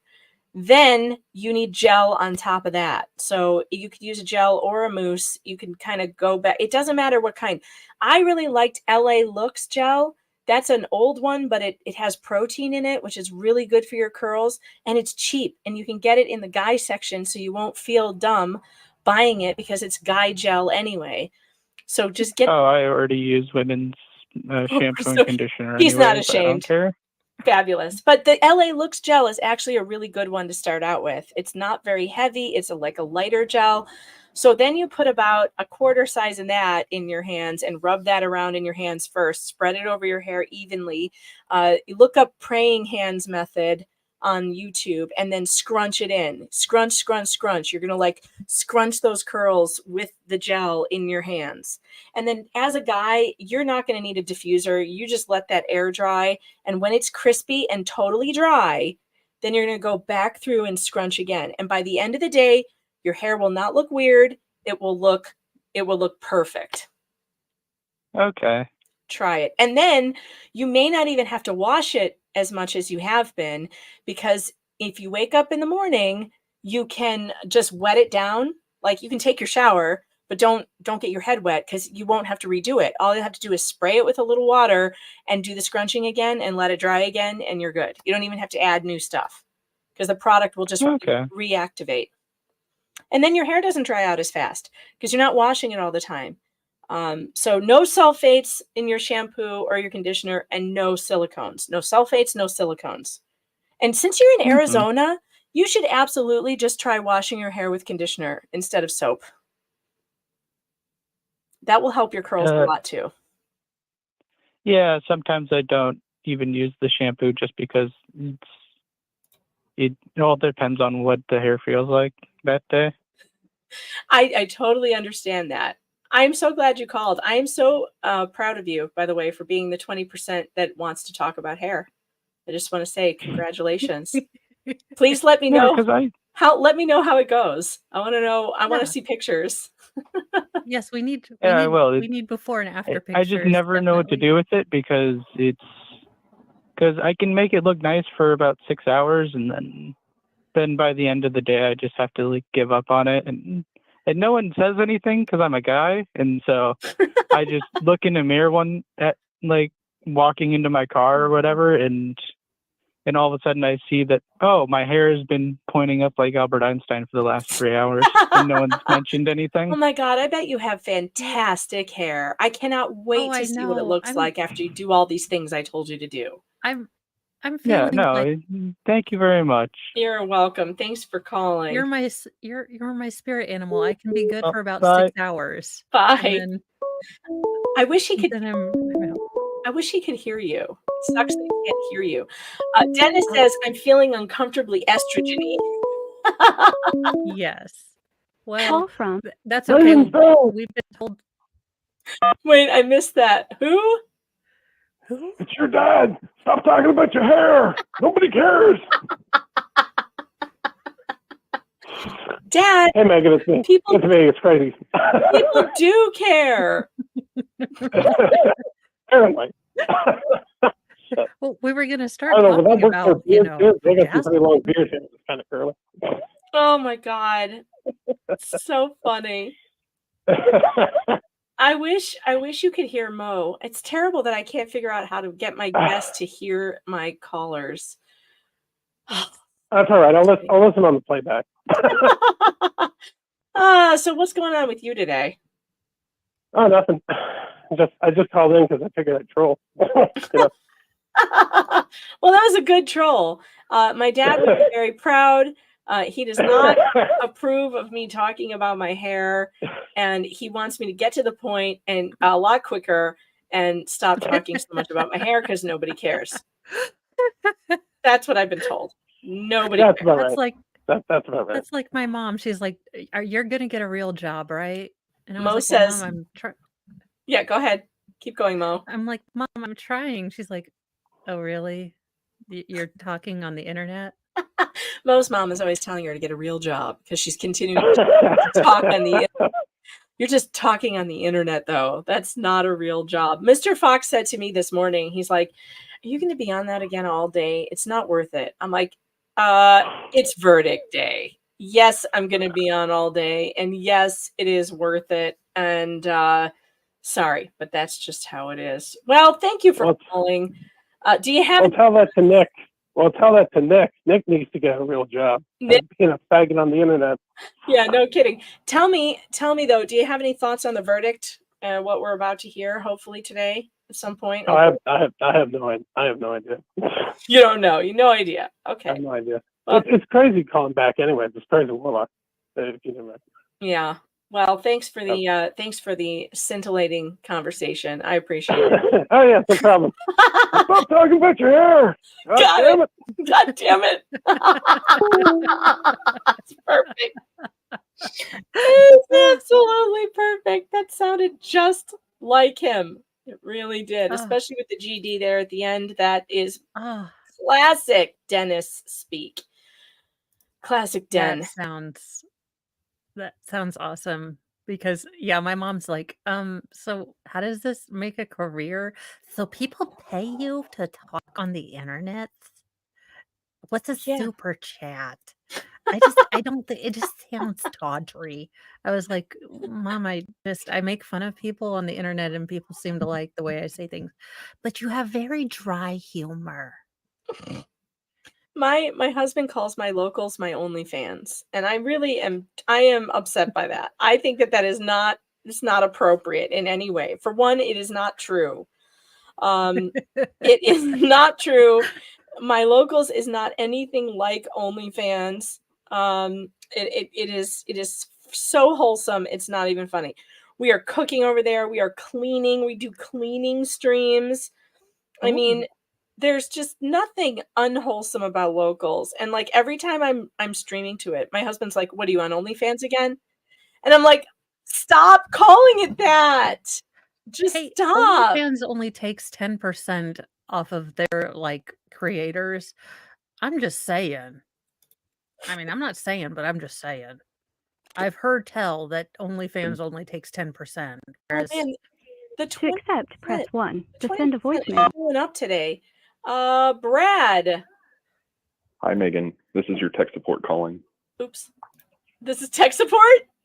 Tech support. Wonderful. What am I doing wrong? Please tell me. I would, one, highly recommend upgrading your Mac to one of the new M2 Macs. They're going to be going on discount because the M3s were just announced. Oh, I can't do this. This is already too hard. I get it, it's too hard, but when I heard that your MacBook, when you hit about my Mac and it said 1.1 gigahertz Intel, I was like, that is exactly her problem. Oh. What's an M2? I don't even know what an M2 is. Yeah, you don't even have to worry about it. Apple is making their own processors, and that's just how they delineate it. So they're moving to a naming structure that's similar to the iPhones, where they all have numbers now. Oh. Okay, but how much is this going to cost me? So if this is going to be a dedicated system that you're going to leave there, you can actually save money and go with a Mac Mini, and then just leave that at your desk, and it'll run and power everything, and you don't have to worry about it. What's a Mac Mini? What does that even mean? Is that like a desktop system? Yeah, it's a desktop system that you can just leave sitting there running, and then just take your laptop with you whenever you need to go do on-site journalism things. Yes, that's what I need. Yeah, I need something that I can leave on my desk. And it would be like, I feel like if I go to a PC now, like everyone tells me to do, that I am going to be so sorry because I haven't used Windows in like not since I was a teenager, which means, all right, maybe not a teenager. I was like 20, which is like a teenager. So I feel like that's going to be a learning curve I can't overcome at this point in my life. I'm 47. I am hurtling towards technological incompetence. So I'm 34, and I've been doing IT stuff since I was 18. So do you have a goatee? if you need any IT information or whatnot, Wait, you Brad, can get a wait. hold of me. We need to know. Do you have a goatee? But yes, I do have a goatee. Here's my IT goatee. You're hired. Hired. Hired. You're But hired. I do have my hair. You have hair and a goatee. Well, you're hired. You're hired, Brad. You're hired. Brad, I'm going to need you to leave your email address somewhere for me. So can you please email me or something so that we can have conversations about this? Do you have, I'm going to put my email up on the screen so that you can clickety click over and email me because I'm going to need to talk to you some more. And a Mac, but so how much, give me a price range for this Mac Mini. What are we looking at? Mac Minis are in the sub $1,000 range, which work really well if you already have displays and whatnot that are you're already using. I have one display, but I'm gonna need a setup like like the Tuft of Justice has. I'm gonna need I need like 4 screens technically. Right. I mean, is that too much to ask for a Mac Mini? No. So right now I'm looking at their store, and you can get it in M2. I would recommend, now that's a little bit more expensive. Crud. That's $1,200, but that would run you well into everything that you need to get. But the ones I'm looking at here are still only 8 gig unified memory. That can't be good. That's not right. It depends on how heavy you are on your tabs when you're Very browsing. heavy, very, very heavy, Brad. You've never seen a heavier tab user than me. I have a tab addiction problem. I need to go You're to talking to tab the IT guy. I hold Anonymous. probably as much, if not as more. Okay, well, I'm very heavy on the tabs. Imagine the worst computer user you could think of. That's me. Right. Leaves everything, saves everything to my desktop, has every tab open. I'm the worst computer user you've ever known. So then recommend what I need. That reminds me, you posted on Twitter about buying an external drive to throw stuff on. Yeah, that was a bad mistake. It didn't work. Well, it's not that it's a bad mistake. Apple has iCloud, and that is the perfect thing to just throw stuff at. But I don't know how to use it. It saves it there automatically, but I have no freaking idea what's actually there. I don't know if it's overwriting every time it does the thing that it does when it takes my files from my computer and like uploads it to the netherworld somewhere above my head. I don't know what. I've never been to the iCloud. I'm not even sure it exists. It does exist. I use it daily. And if you have iCloud Drive on your iPhone, then 9 times out of 10, all of your phones are getting up there as well. Yeah, I know. I know this is supposed to work, and it probably does work, and we do have iPhones, but I have no idea how to access it. No idea. Where is Brad All right, located? so we need to Can you, schedule Helen some Keller, one-on-one hand time, over and we hand can do some screen teach shares us? and make this all fantastic. Okay, Mo wants to know, where are you located, and can you, Helen Keller, hand over hand, teach us how to do this? You know, if I probably can. I'm located out of Michigan. Oh, the great state of Michigan, Mo. The great state. It was better than what it currently is. But Isn't that where that evil Disney villain is the governor? The one who keeps telling people she got kidnapped, and it was really just Gretchen a bunch of Whitmer? feds. It was really just To be fair, she she's still doesn't look there, as much like a and you know she Skeksis doesn't as the New even York get or out the until New York 26, mayor. which is even governor. sadder. Yeah, she's something. All right, so now I'm confused because I was already thinking that I should just bite the bullet and get a PC because that's what all the techies tell me I need to have. And then we have Brad here, the IT goatee, who says, no, you need a Mac Mini. See, do you see where my confusion comes in? I feel very confused. So here's the thing, though. A lot of people, if they're invested in the Apple ecosystem, then and you're comfortable spending the money to stay in the ecosystem, then it's great for those people. If you want to break into a PC, that's fine. You'll save money doing that, but you'll have to face the personal challenges of relearning an operating system.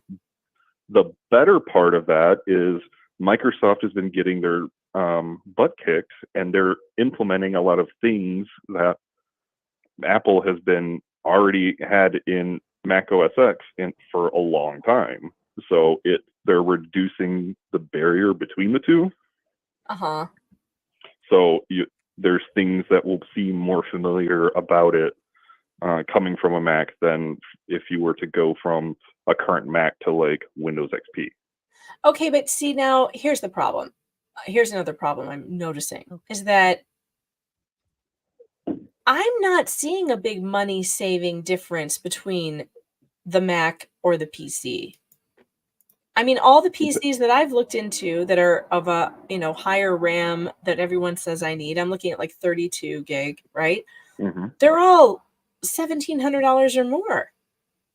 So so you're going to run into problems where if you're buying it from an integrator, then it's going to cost a little bit more in terms of pricing and whatnot, but they're also determining the parts that they can buy in bulk and then charge you what the retail price is for it, but they're actually getting it for a discount. Gotcha. Okay, Mo, you have to go. You've got to run and pick up children. I And understand that. Thank you for being here. Hail Rogue One Yeah. wanted to remind you that they posted in Twitter link and locals from Anderson's Chandler Painter interview. But yes, I will be going there's to an pick interview? up. Okay. Yes. All right. Brad, Wild Feral email Boy me. Children. Let's talk again. Yep. Sounds good. All right. Take care. Oh, no. I need to hit the cough button. Choke. All right. The techies in the chat did not appreciate Brad's take on Macs, but I appreciated it because I'm a Mac user.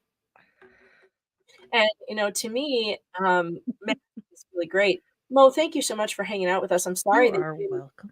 we didn't get a verdict. We're at 10 hours now. 10 hours of Well, deliberation. Yeah, if you get a verdict, send up the Mo signal in X. Oh, I will. Okay, Elon, enough. You've dicked with us enough. Just make it Twitter again. Come on now. I'm tired of know. every article I read I know. being formerly known as Twitter. I think we all get it now. So wait, am I You supposed to have go to Twitter or locals? I don't know where I'm supposed to go. What was I supposed to do? So it's from where did it go? It was Pale Rogue. Pale Rogue, what was I supposed to do?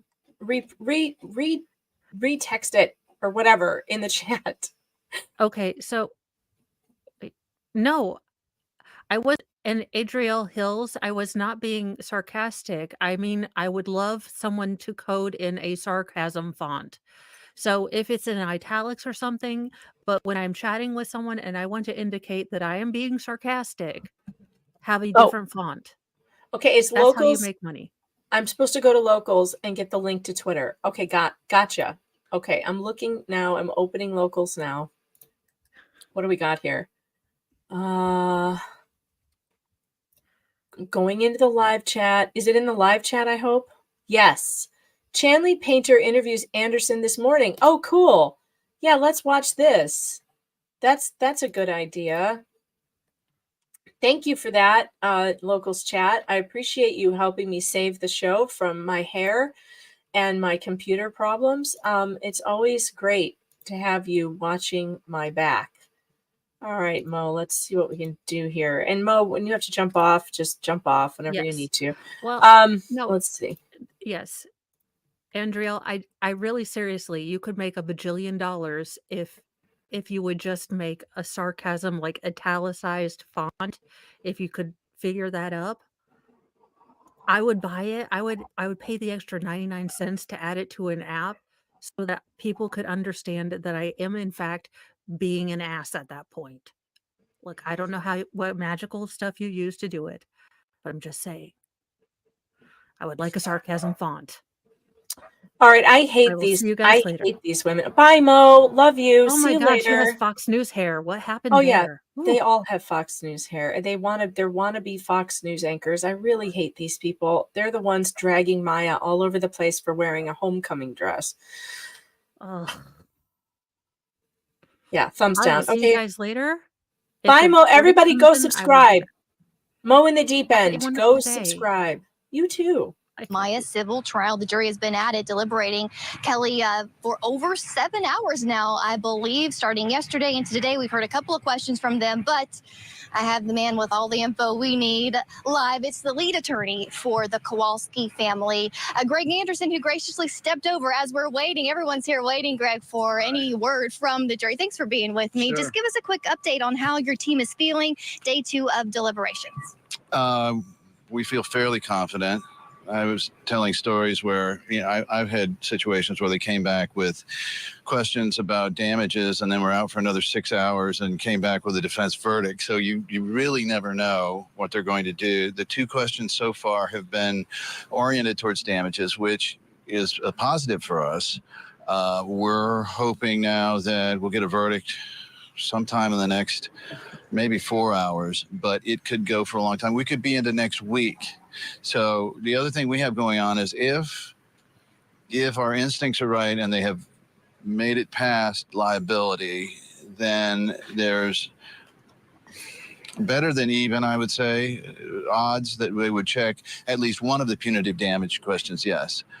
That takes us into a whole new hearing process where we would put on our expert, Steve Heath, who's president of Chris Craft Boats, who's going to testify about the amount of punitive damages and some very interesting evidence that we've been able to uncover that should affect the jury's view. And but right now it's a waiting game. Until we see and hear from that jury again. 2 of the 7 claims qualify for punitive damages. Explain that a little bit. And then can you preview what we may be hearing that we didn't get to hear in the first phase? As the last part of that question, not yet, Okay. but you'll be the first to know. Okay. I'll get in touch with you and let Don't you know give these when we bitches can anything, say Anderson. more about that. Like I said yesterday, the verdict the verdict form's a bit odd. Yeah. I understand why Judge Carroll, who's a very careful judge, and he's a very, very intelligent judge and knowledgeable of the law, and he is trying to ensure that this case never needs to be tried again, retried, no matter what, if there's an appeal and whatever outcome. And he wanted to separate everything out as much as possible. And that way, they said, if there was a mistake at trial, which we don't think there was in any way, shape, or form, it could be rearranged on remand so that we wouldn't have to retry and go through all the cost and expense of it.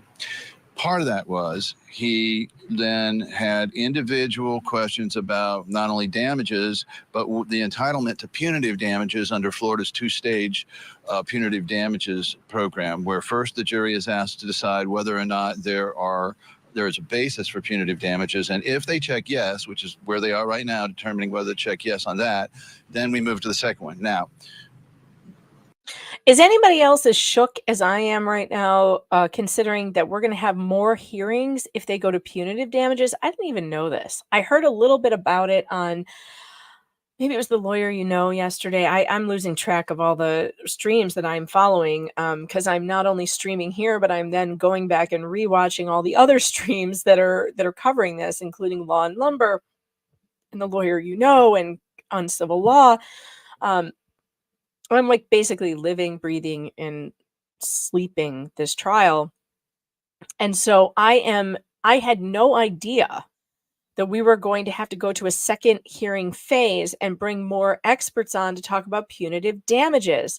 But it does make sense, because why would you waste all the time going into how a jury calculates punitive damages if you don't even get punitive damages? That wouldn't make any sense. We're going to be in it next week. Shapiro, kiss your vacation goodbye. So yeah. the 2 that he issued his order on are battery and false imprisonment. So the jury would have 2 opportunities there to check yes and tell us if they wanted to hear more.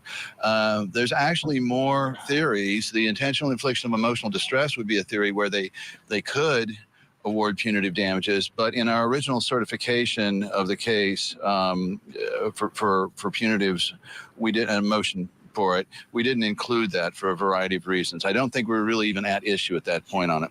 So the only two bases right now are false imprisonment and on battery. If that wasn't complex enough, within each one of those counts, there are, I think, three instances under the false imprisonment and 2 under the battery, right? Right. And so that gives the jury a number of different circumstances. Yeah. And I have to say, based on the evidence we've been watching you present, those two claims seem to be your strongest fact-wise for the Kowalski family. I thought the defense basically conceded that these things had happened. And so the only thing the jury would be deciding was the intent behind them. And given the true relationship between Maya Kowalski and the defendants, particularly Ms. Beatty, I feel pretty confident on those. Yeah. Sure. Tell me, I see the Kowalski family coming and going. They're waiting with you guys. How are they feeling now at this juncture? They're upbeat. And I think they feel a lot of the pressures off of them. I know that Maya is ecstatic about the fact that she's probably not going to go back on the stand. We are contemplating whether we would put her back on the stand for punitives. She makes a wonderful impression. And one thing I can say that if you may have it available, but in one of the depositions, and this was actually featured, I think, in the Take Care of Maya video, there's an excerpt in the deposition when they ask her a question. It was just a horrifying question, which kind of summarized the way Maya was treated in the litigation. And she gave an extremely emotional, but Yeah, I'm surprised he didn't play that part of her deposition when she screams at the defense, "They traumatized me. They traumatized me." She's screaming it and crying it in this deposition because they're traumatizing her again in the deposition, asking her these stupid questions, and I'm shocked he didn't use it. Eloquent statement of how this has affected her, about how it had traumatized her and wrecked her life, and we may play that. You should play it. You should have For the played it. most part, they are upbeat and they're feeling confident. You had mentioned that the stress of this litigation has really kind of resurged those symptoms that she's been going through. Yeah, have you seen her ankles and legs? I did notice yesterday, yes. Yeah. Oh no, It's what just did very, you very notice? difficult on. Wait a minute. What did you notice, Court TV?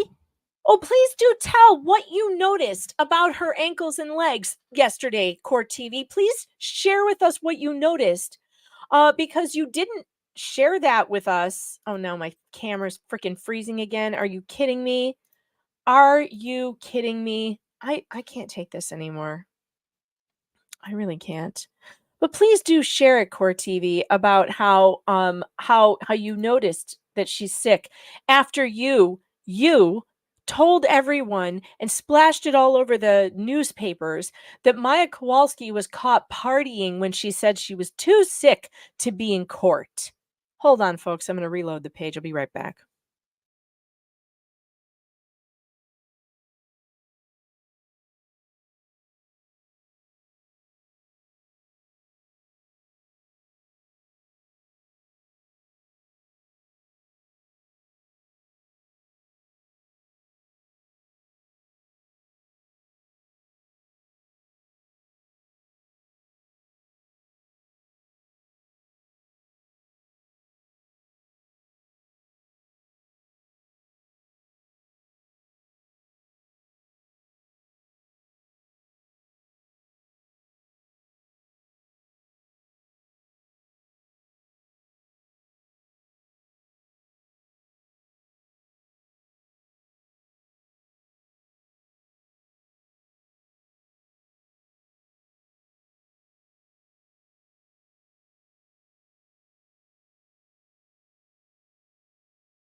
Well, that'll teach me.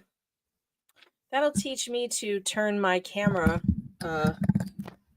That'll teach me to not turn my camera off. So I have to leave the camera off for now. I am. Oh, God, I hate this computer. I'm having a really rough time with this right now. And it'll also teach me not to put my background on that says I am rebooting my computer so we don't lose half the chat. Thank you for being here and staying here while I was doing that. I'll turn my other background on now and we will go back to court TV. We were watching. I just got all pissed off because apparently these bitches at court TV noticed that Maya's not doing so well after their big gotcha expose that said that Maya was too sick to be in court. She claimed, but then she was out partying. What kind of assholes really are these people? I lost my place, so we're gonna go back to what did you notice yesterday? Hold on, We've been watching you present. Those two claims seem to be your strongest fact-wise for. There's an excerpt in the but that we would put her back on the stand for punitive. She makes them. I know that Maya is ecstatic about the fact that she's probably not going to go back on the stand. We are contemplating whether we would put her back on the stand for punitive. She makes them a wonderful impression. And one thing I can say that if you have, you may have it available, but in one of the depositions, and this was actually featured, I think, in the Take Care of Maya video, there's an excerpt in the deposition when they ask her a question. It was just a horrifying question, which kind of summarized the way Maya was treated in the litigation. And she gave an extremely emotional but eloquent statement of how this has affected her, about how it had traumatized her and wrecked her life. And we may play that. That's an aside. For the most part, they are upbeat and they're feeling confident. You had mentioned that the stress of this litigation has really kind of resurged those symptoms that she's been going through. Yeah, have you seen her ankles and legs? I did notice yesterday, yes. Yeah. It's very, very difficult on her. And boy, would I like her to go into detail on what she noticed. What did you notice? What did you notice, you court TV, you know what, you twat waffle? What did you notice? Why don't you tell us what you noticed? After publishing that defamatory article about how she was caught partying after being too sick to be in court, and now you have the nerve to say you noticed something wrong with her feet and ankles? Damn it. I mean, that's why I was so worried for so long in the case, because we knew that she was exhibiting some more symptoms of a relapse. And we don't know with the relapses how they're going to go. I mean, are they going to be a matter of a few days, or is this going to be another half year or year long battle? Exactly. Now, the jury, 6 jurors here making this decision. Can you tell us any more details about who's deliberating based on your recollection of jury selection 9 weeks ago?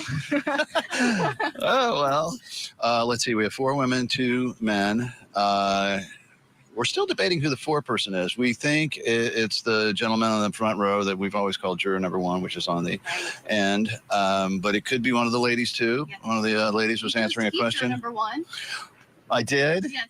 And if we win, then I'm a hero. And if we don't, I'm a dog. So I should have gone with the other guy. But these are one of, 3 dozen questions that you end up having to answer and decide. And one more thing, are you proud to be what the judge called yesterday the longest case in Sarasota County history? Can you believe it? I mean, no. I would prefer not to have that title at all.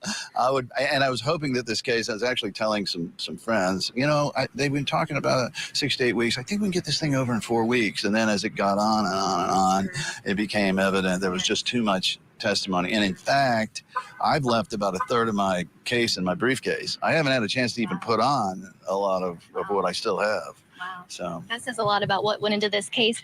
I do have a co-anchor, Kelly Kraft, back in studio. Kelly, Greg says hello. Well, you've been doing a great job. We wish you were here with us. It's a little hot. Do you have any questions for Greg Anderson?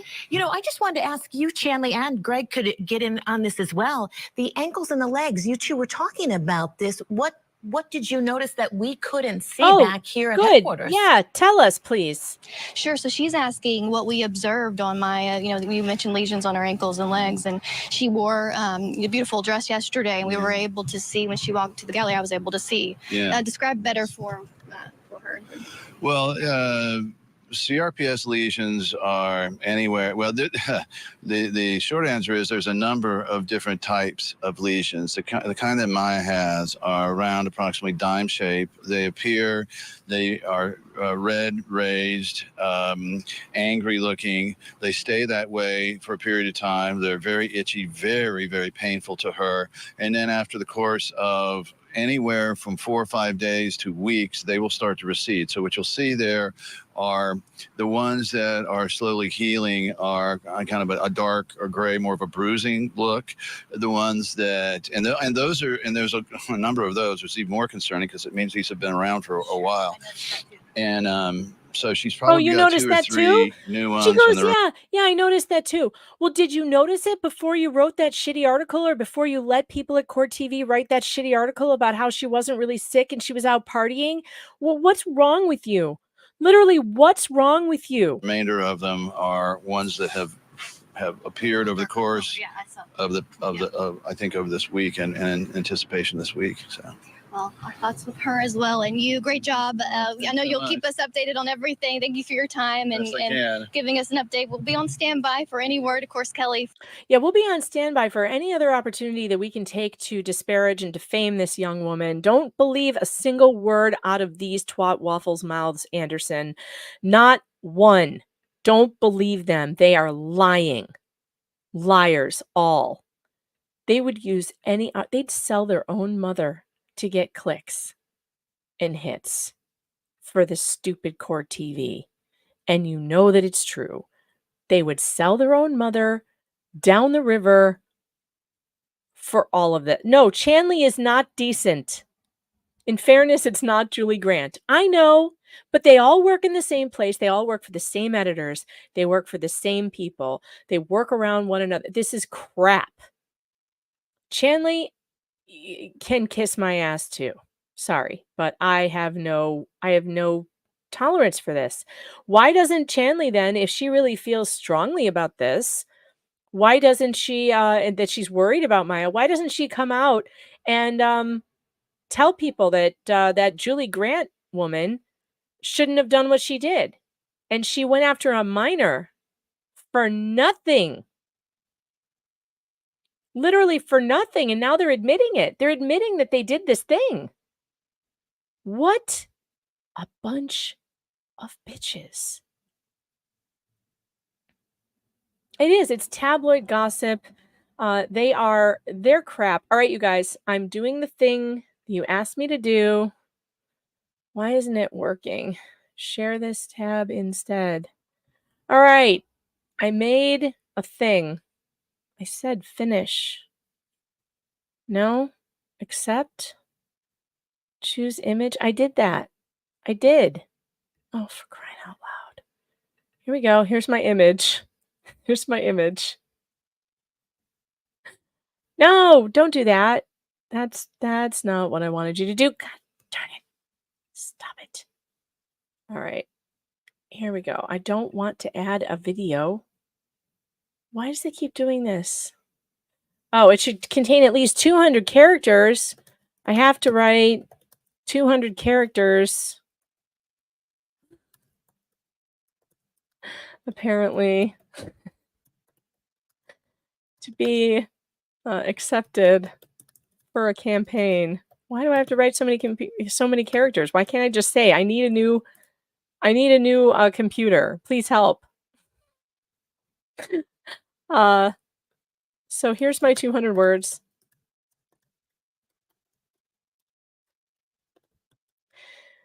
Please, please, please, please, please, please, please, please, with sugar on top. Help a sister out of this technological hell. that I find myself in during this very important trial. The Maya Kowalski versus John Shopkins.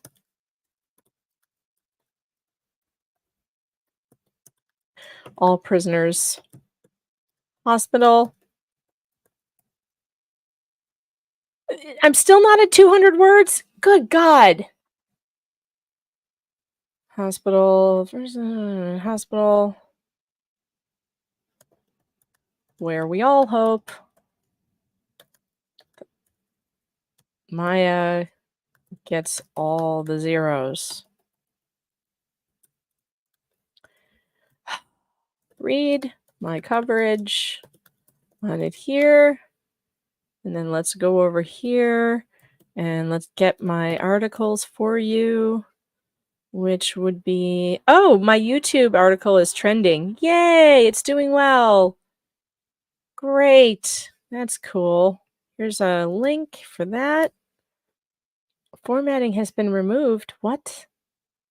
So I can't do a link? Oh, yes, I can.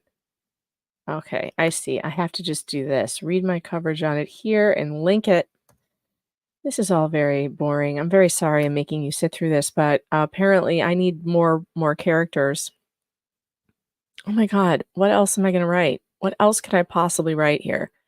I'm going to have to go over to the chat and get some ideas. Guys, what else am I need 200 words. Yeah, words, not characters. Did I say characters? I meant words. Oh, it says 200 characters. So why is it still showing up red? That should be 200. Isn't that 200? Let's try again. That's got to be at least 200 characters. All right, let's just try this again. Finished. Sorry that no, it's not good. Aha! Publish now. Cannot accept donations until published. Yep. Enter a message to be displayed in place of your campaign page when unpublished. Thanks, guys. We did it. Submit. What? I have to have 500 words? Oh my God. Are you kidding? What? Why are they making me write an entire article? Cannot accept donations. Oh, there we go. Publish campaign. No. What? What am I even looking at? Which one is that? Is it selecting? Is it selecting unpublish or publish? I can't tell. We're just going to try. Congratulations. View campaign. There it is. Now, it says Meg's Mini Mac. I don't know if that's what I'm going to end up with. I don't know. I should have cut and paste on Wikipedia. Yes. My God, they're making me write a novel. There you go. There's the fund for the new computer because I've had enough. I'm going to have to oh God. Here you guys on Rumble, here comes the Give Send Go. And I always use Give Send Go, by the way. Give Send Go is so much better than whatchamacallit, the GoFundMe. The GoFundMe censors people. Steve Gosney, how are ya? Steve says, Megan Fox is a nationally recognized truth teller who is moderately intelligent and occasionally writes promotions for books, such as Stephen Gosney's Prepare book. I did write that. I did. I'm sorry, Steve. I'm not in a wholesome mood right now. My computer is dying on me and it will not let me use my camera anymore. And I'm streaming one of the most important trials of my life. And I'm really upset about this. Can I link the Give Send Go in the chat? Yep. There you go. There you go. One of the mods can pin it, I think. I'm actually not sure what you can do. Atomic Ray says Mini Mac is better than an iPhone. Look, I just put that in there. I don't know if that's what I'm going to get. I liked the way it sounded. This is just for a new computer. It might end up being a PC. I don't know. But I just needed something to placehold, you know? How are you not a mod, Steve? That can't be. Hold on. Let me mod you. Let me give you your wrench. That means I have to go over to my channel on my phone and presto bingo, add as moderator. There you go. You should have your wrench now. Yeah, the alliteration is nice. Mini Mac sounds good. Mini Mac, Mini Mac, Mini Mac. That doesn't mean I'm going to get one. It just means that I like the way it sounds. We're raising money here for a new computer. I put a goal of $1,500 in. I don't know if that will cover it. It will. It should cover it. Anything over that, I'll pay. And, no problem. Steve, while you're in the chat, I am missing my law cards. I never got them. What do I do? I feel like did I make a mistake? Have I been kicked out of the law card community? But I didn't get these and I really wanted them so I could sign them and raffle them off at some point. And I promised to do this, but I never got them. I got other law cards that I signed and sent back, but I didn't get my copy of my cards and I really want them. So I don't know if you can help me out with that or not, but that would be great. Yeah, what happened to the law cards?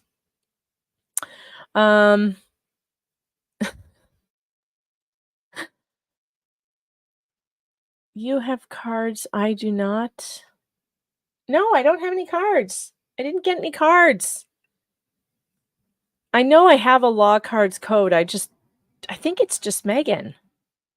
lawcards.com/Megan. Let's see. lawcards.com. Let's see if this works. No, that's not it. Yeah, I don't know, guys. I do not know.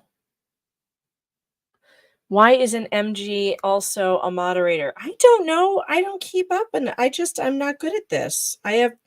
My computer is dying. I'm having all these problems. And you guys want to know why I haven't made people moderators, I don't know. I'm having too many problems to keep up. There, now he is. Yeah, maybe we need to have a roast of John Shopkins to raise money. We're going to have to do something because I seriously can't take this anymore. I can't take it anymore. I cannot take it. All right. Yeah, I don't know if the law cards thing is not working. I have no idea. I don't know. All right. All right now. What am I going to do? What time is it? It's 2:45.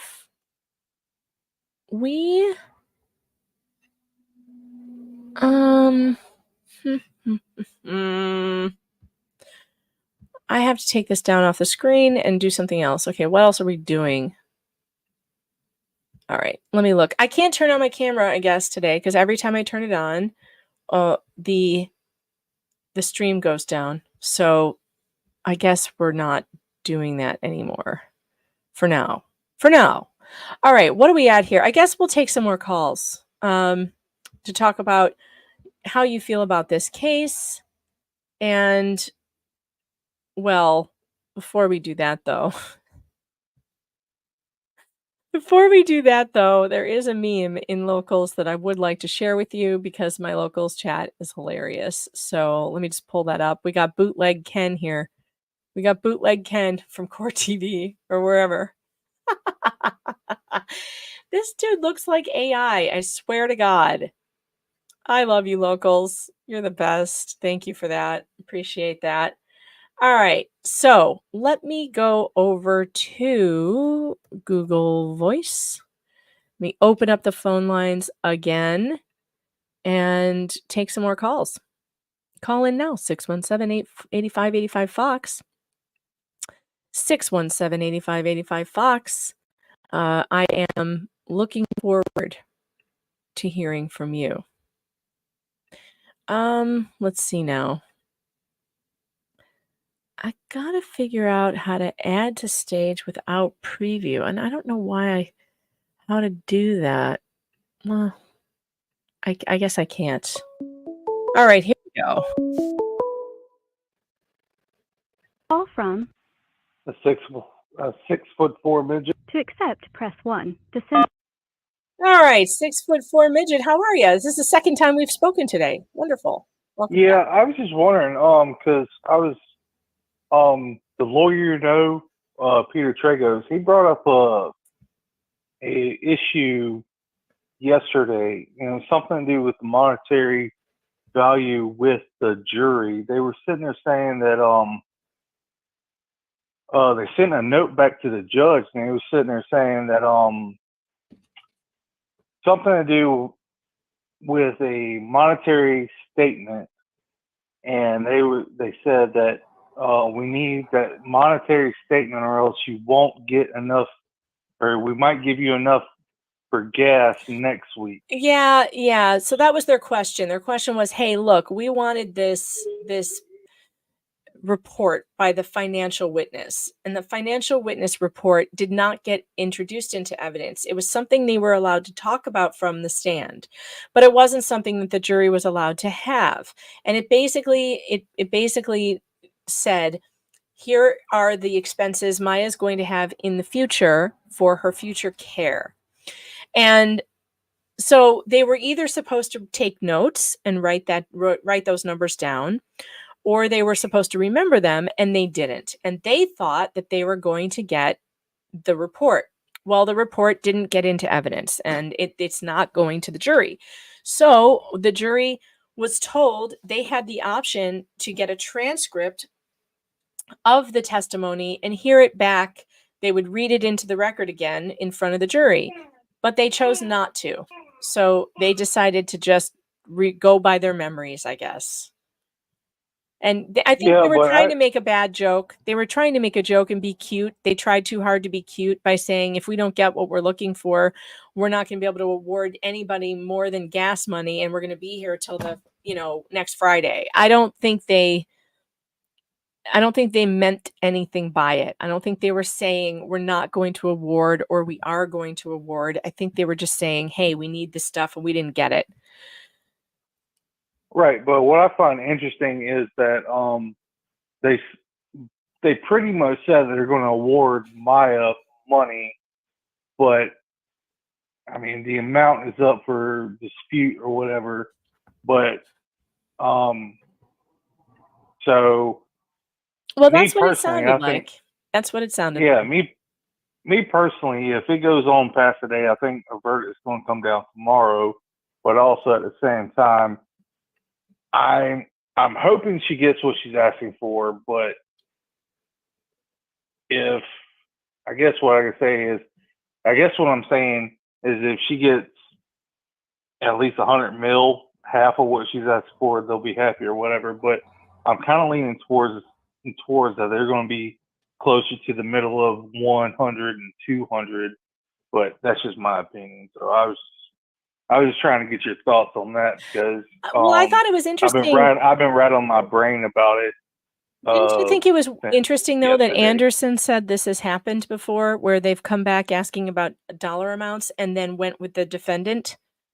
So he says you can't tell. You can't tell from what the jury is asking, even though we feel like we can. We feel like, why else would they be asking? Why else would they be asking for the financial stuff if they haven't already moved on to what do we owe? What does Johns Hopkins need to give this? How many zeros? But apparently it happens. It happens. Yeah, I'm with you on that 100%. You never know, but I mean, this is just me being optimistic. I mean, honestly, I hope she gets everything she asked for. And more. I'm hoping for $1 billion. That's what I want. $1 billion. All right, Dr. Evil. Yep, that's exactly what I want. $1 billion. I hope she gets at least what she's asking for, because like I said, I've been watching recaps And then today I actually started watching like little clips and everything. And from my understanding so far, I may be wrong on a lot of stuff, but in my opinion, she really deserves whatever she's asking for, especially with the way the hospital handled everything with her, treating her, how they treated her and everything. So Yeah. Thank you so much for calling in. I appreciate it. Thanks for all being a right, listener. thank you. You have a good one. Too. Bye-bye. Yeah, and I think, look at this. Locals just sent this meme too. This is a good one. Jessica Jones, right? God, this was a scary show. David Tennant in that show was so scary to me. That character scared the crap out of me. This is a great reference. Child of CRPS, J-Hatch doctors, like, oh, they're gonna hurt you. This is good, locals. Man, you guys are the best. I love you. I freaking love you. You're so funny. All right. Let me check the chat. Oh, look at Kilgrave. Wait a minute. Was that his name, Chandler? There's a Dr. Kilgrave in this trial. Oh my God, that was his name. His name was Kilgrave, the bad guy in that one, the one who's always hurting her. He's Kilgrave. There's a Dr. Kilgrave in Maya's case. Did you know that? Oh my God. Oh my God. This just gets weirder and weirder. All right. From Mary. Hi, Mary. Welcome. Welcome to the program. How are you? Good. How are you, Megan? I'm good. What's up? I was just calling. Thank you for your coverage and just everything that you've been providing over this last month or so has been great. One thought I was having was, we're in this post-COVID world where we found out that all the doctors and everyone in the health industry was lying to us. So I wonder, does that play, the jury, how do they feel about that? Do they have that mindset now? God, I hope so. I've been saying that from the beginning. I've been saying this is their chance. This is your chance now to get back at these people for what they did to us. This is our chance to show them who's boss. To say we didn't appreciate the dancing nurses videos. We didn't appreciate being locked in our homes. We didn't appreciate being lied to about masking. We didn't appreciate any of this. And by the way, YouTube, if you're listening, I didn't mean any of that. And I agree with the World Health Organization, and everything that the World Health Organization says is absolute gold. And wear your mask and get your jab and be a good citizen, eat your bugs and live in your pod. That's what I really believe. And it's people who said the opposite. They said that the hospitals were lying and then the nurses were dancing. Yeah, they were all wrong. That never happened. Right, Mary? Oh, exactly. Right. That didn't happen. Yeah, I just think the wool has been pulled over their eyes, and now, they see what was been going on for so long. So I hope so. God, I hope so. I really do. I hope so, because I just feel like it's time to show people in this country what the hierarchy really is, where the power structure really lies. This is not a government of the doctors, by the doctors, for the doctors. It is not a government of the institutions, by the institutions, and for the institutions. This is not a government for the lawyers, by the lawyers, of the lawyers. It is a government of the people, by the people, and for the people. That's it. Period. And when the government does not fear the people, there is fucking tyranny. And when the government does fear the people, there is liberty. And we don't have liberty right now. We live in a state of fear. We live in a fear of doctors that are going to take our kids away. We live in a state of fear that the government is going to knock on our door and drag our kids out of our beds in the middle of the night. We live in a total state of fear that we will be charged with trumped up charges of domestic terrorism if we go to a goddamn protest. and we will be thrown in a locked cell for 2 years without a trial. We live in a state of fear. So we are not living in under liberty. We are living under tyranny. And we need to ask ourselves, and this jury needs to ask itself, how much longer? How much longer are we going to do this before we say enough, this far and no further? Thank you for bringing that up, Mary. I appreciate that. Thanks, Megan. Keep on doing what you're doing. Thank you. It's an old-fashioned radio call-in show. You can't see my face anymore because the camera's not working. And you guys are really killing it over there on the the Give, Send, Go campaign has already raised $360 for the new computer system. I've had enough. It's this far and no further. This computer will go no further. It has decided it's had enough. It is living under tyranny, and it's decided it's rebelling. It's in revolt, and the computer has gone rogue. So I need to get a new one and get it under my control as soon as possible. So I'm going to put the link again, clickety-click, in the chat. You guys are amazing. The clickety-click, the Give, Send, Go, there it is. I'm going over to Rumble. I'm putting it over there as well. Amen, says Rumble. Fuck the government. That's right. I'm tired of this. I'm tired of living in fear. And this is the thing. This is why I have such a hard time. When YouTube puts me through a re-education camp about medical misinformation because I said my opinion about something. I have such a hard time. I go through the whole thing. I answer all the questions the way they want me to. And then I get on YouTube and I want to say, fuck you, YouTube. You can go fuck yourself with your medical misinformation. This is my opinion. I'm allowed to have it because I'm an American. I'm an American, and I'm allowed to have an opinion. I'm allowed to say that I don't think doctors know everything. I am allowed to say that I think sometimes they tell us to do things that hurt us. I think sometimes they don't take their oath very seriously to do no harm. Sometimes I think they just want power over other people. Sometimes I think they're fucking psychopaths who really just want to watch people squirm. Thanks for the Rumble rant. A 6-foot midget says, oh, so wrong. If you know about women, you don't know about cars. Oh, this was a while ago when we were talking about the auto parts shop. If you know about cars, you don't know about women. We cannot know about both at the same time. Are you sure about that?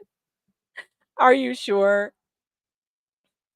I'm tired of YouTube telling me what I can and cannot say. And I guess that means I'm probably on the hit list for demonetization again. But you know me, I can't shut up. I literally can't make myself stop. I try very, very hard, but this is me. Kaboom! Like I just can't. I can't stop. And I've had many spankings over my lifetime because of this mouth problem of mine. You can ask my mother. She tried really hard to get me to curb my mouth, and it just never worked. It just didn't work. Yeah, Megan gets yeeted in 5, 4, 3, 2. I try. I really want to say what I want to say, though, and I have a really hard time censoring myself, especially when it's something as general about saying something as general as saying, "Hey, guess what, guys? I think the medical community might not know what it's doing all the time. It might not know everything." Is that controversial? Is it that dangerous? Is it? To say the powers that be aren't perfect people? This is what we're not allowed to say? Yeah, if you're not being thrown off YouTube, are you even free speeching? Are you, though? No. And I'm going to be so pissed at myself if I wake up tomorrow and my channel has a strike or whatever, or they've taken away my monetization. I'm going to be so pissed at myself. I'm going to be like, why? Why did you do that? Why didn't you just do a Rumble only stream? Why didn't you just kick people over to Rumble? Why did you allow YouTube to do this to you? Especially because they haven't sent the check for last month yet. So I'm going to stop talking, and I'm going to follow it up by saying the WHO is always right. The World Health Organization, you should always follow their directions. You should always follow everything they tell you to do. Always follow everything the WHO says. Okay. I am not being held with a gun to my head just telling you this. I'm telling you this very sincerely, that the World Health Organization is full of really good people who don't do bad things like raping African women and children. They don't do bad things like that. They're really good people. Get your 5th or 6th or 7th or 8th booster as soon as possible. Okay. From Julie Grant. Oh, To text, Julie. press 1. To send a voice. Julie Grant is calling. Julie, how are you? Welcome to the show.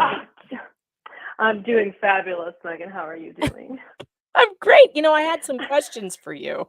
I heard you really liked me and you gave me raving reviews. Raving mad reviews. Yeah, I would like to know what the heck, why would you do such a thing? Why would you tell the world that Maya was faking it, being too sick to be in court, and publish photographs of her in a short dress and say that she was caught partying? I need to know, Julie. Inquiring Well, minds. I really knew that you were going to comment on my post, and I wanted you to write an article about me. To get well, that makes sense, to increase your profile. I could see that. And nobody can blame you for the grift, I guess. The grift is always Grifter's legit. gonna grift. Grifter's gonna grift. It's really sipping ain't easy. I finally made my call. Well, I love your bits. Welcome back. Well, I'm thank you. going to put that on a t-shirt. I love your bits. I think you should. I think I should. How are you? I'm great. I do have to say, I've listened to you for forever, but I don't have any kids, but I have a friend who has some kids, and they had an accident with their kid at the house. She was scooting herself out from the dinner table, and she fell forward and hit her like right about her eyebrow on the counter.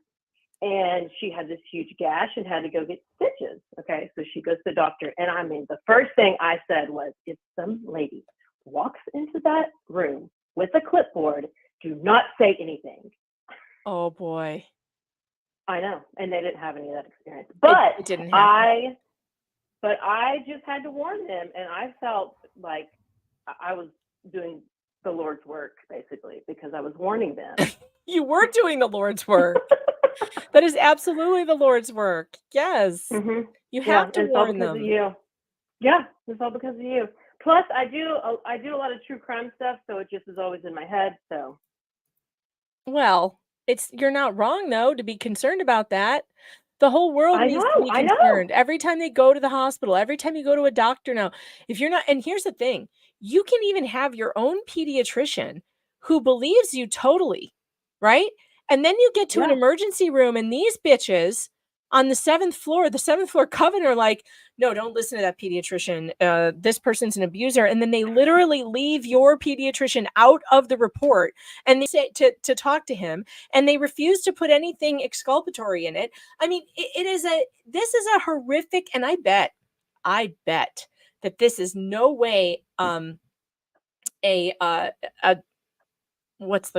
it's not a singular event. They have done this to more people, and I want to know who. If John Shopkins, all prisoners, has done this to you, I need you to contact me immediately. Contact me. Here's my contact, meganfox.writer@protonmail.com. If John Shopkins has done this to your family, if these 7th floor coven witches have done this to you, I want to know. I will tell your story, and I won't tell it like Julie Grant. I won't tell it in a way that makes the hospital look like they had no other choice. I will blow their shit up. Call me. Write me. I want to know. Call Megan. Well, I'll help spread the word. But first, I'm going to have to do my curly hair routine before I go all out and spread the word. Yes. Well, that's important. And don't forget to put in extra time for the diffusing, because that takes, on my head, it takes 45 minutes to an hour. You really got to. It takes just as long to straighten it. It does. It does, though. And the thing with the diffusing is it takes an hour and it lasts a week. So you don't have to do it again and again and again. Well, good, because I ain't got time for that and I don't want to do it. Yeah, so ain't nobody got time for that. Yeah. Oh, shit. My computer is freezing again. Oh my God. Okay, Everybody go to the go in the everybody go to the fund. Fund this lady. She needs the dimes. She needs the pennies. Give it all to her. You don't need it. I can't believe this is happening again. I don't even have my camera on. What the actual hell? I'll just It's the Munchie Bunch. It's the Munchie Bunch. They're doing it because it's on the screen. Oh my It's the God. Munchie Bunch. Maybe that's it. Every time I Yeah. put them on the Well, screen, the computer does not like that, or like if they're cursing me somehow. How am I gonna get They are. how am I gonna get through an interview with Robert Barnes without being totally embarrassed like this? This is not gonna I go. don't know. You need to go to the. You know what you need to do? Take your own advice. Go to the library, and do it there. The Stream from the library. My God, stream from the library. I can't stream from the library. Well, I mean, you know, it calls for it. I mean, you might have to. Can you imagine me in the library? Yeah. Like I'd be screaming. Like, okay, I have to shut the computer down. I'll be back in 3 minutes. Thank you for calling in, Simp and Easy. Love your bits. Okay, bye. Bye.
All right, now I'm just unplugging things. I've unplugged the camera. Maybe it's like sucking up something.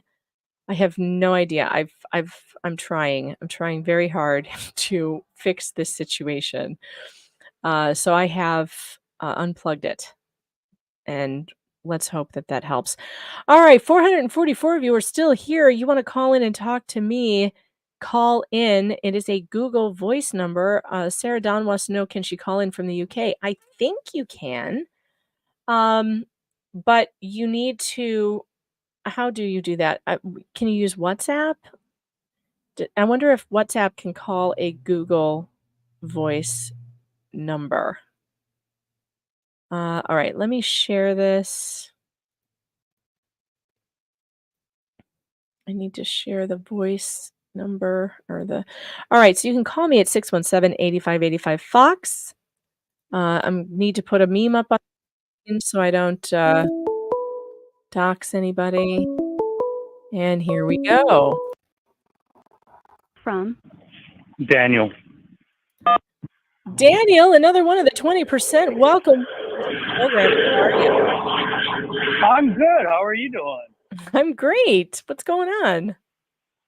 Oh no, I've been a long time watcher and just wanted to call in and talk.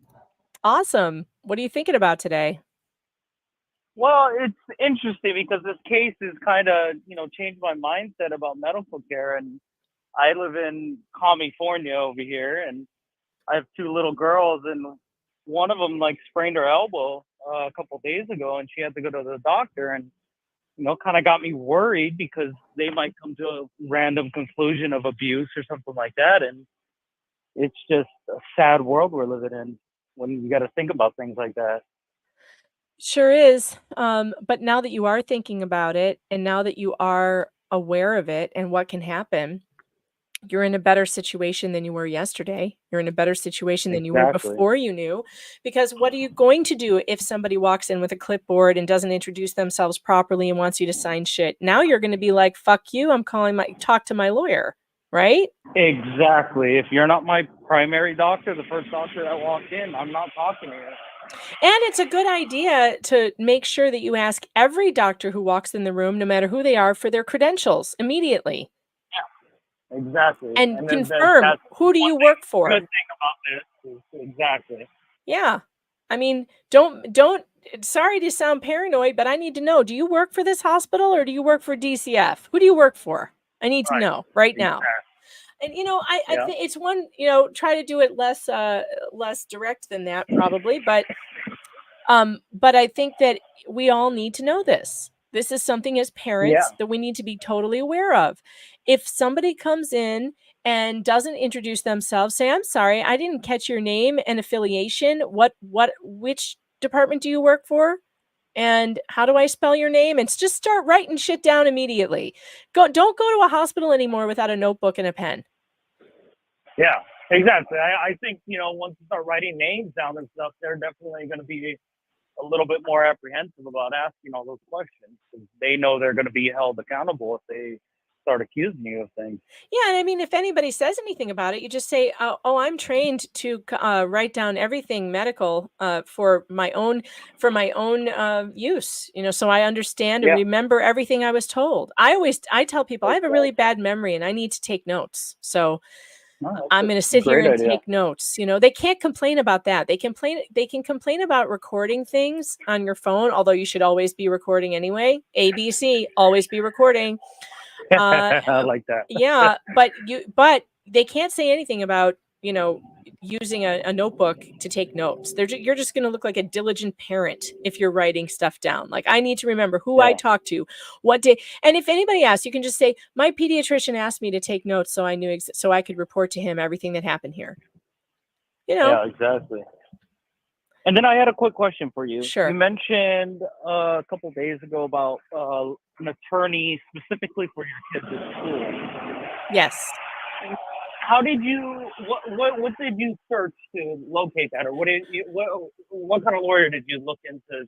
You know what I mean? Like, obviously, sure, all different fields. So, what's the easiest way to find something like that? Specifically, you want a lawyer who has worked with CPS or DCF before. Okay, so you want to find a lawyer who has had interactions with CPS. Preferably, find a lawyer who has opposed them in court. I found my lawyer, she happened to be the mom of one of the kids that my daughter went to school with, and we were friends. And I knew what she did. And I traded her a case of wine for a letter. And lawyers, by the way, will usually trade things like letters for liquor. So that's always one way to do it. You can either pay them $250 or you can just buy them a case of wine. Or of their favorite thing. So that's most lawyers I know will barter in that way. But I would look for instance, you might be able to go to your public defender's office or call them and say, hey, who would you recommend if I had a, do you have any lawyers that you would recommend who work with the local county child services, like who work against that, like who would fight them in court? And the public defender would probably know, because they work with a lot of those lawyers too. So they might have a good recommendation for you.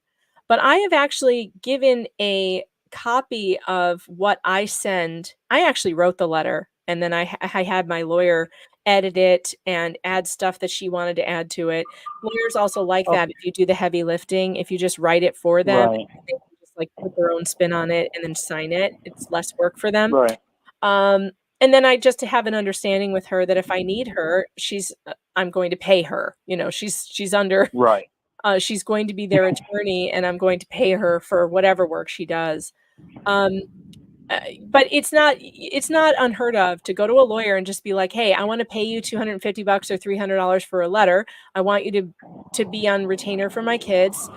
They might ask you and just say, I don't expect to ever need you. I really just want a letter that tells the school you are their attorney, and I promise to pay you whatever the rate is if I should ever need to call you, or if they should ever need to call you to be in the room if they are ever questioned by a DCF agent, a police officer, anyone from the state. Okay. And that's Excellent. and see, in that way, you don't tell the school you call my lawyer. You say my child has an attorney. So Right. this attorney is not my attorney. This attorney is the child's attorney. So that puts them on notice that the child is represented by counsel. So that you don't call me. They can't take advantage at that point. So then they have no excuse not to call the attorney, because you're not saying you must call me if CPS comes to the door. You're saying, no, that you call the child's attorney. Exactly. So that protects your kid. Excellent. Excellent. Thank you for all the information. Thank you for calling. And I me. really appreciate appreciate all your coverage. You do an excellent job. It's wonderful. Thank you so much. I appreciate that. Take care. All right. Hangry Fox is home. He needs something. So hang on one second. Let me find out what it.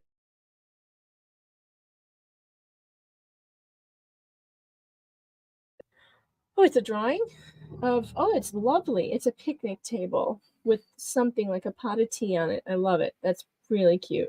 How was your day? Is that a mushroom? Yes. What is it? Bread. Oh, it's bread. Of course it's bread. Of Who would course. have a mushroom with tea? I don't know. I don't know who would eat mushrooms with tea. Some people, I guess. No one. That's who. No one. Oh, well. Nobody. Nobody. How was your day? Good. It was good? Yeah. You had fun? Had a good day? Yep. Tell them I said hi, but say it in this, like this. Hi. Well, you can say it like that. Here's the microphone. Okay. Hi. Hi.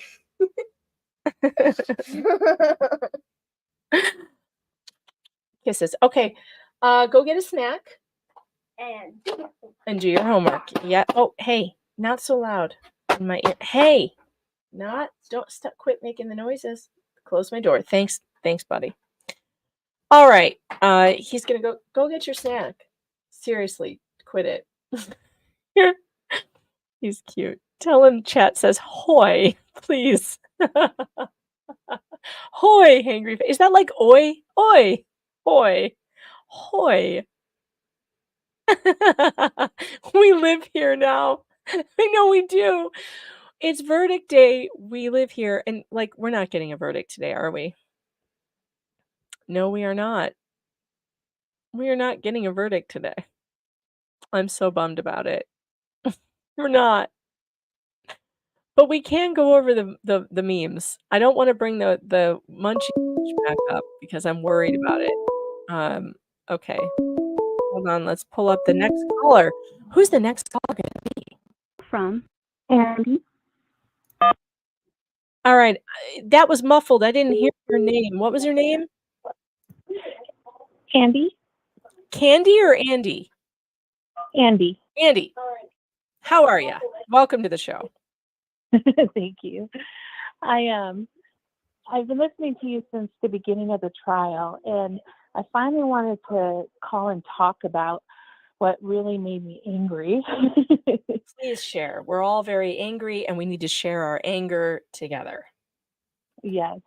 So I'm a 20 plus chronic sufferer, and anytime I had to go to the hospital, they only ever told you that they could help get you out of the hospital, that you had to go to specialists.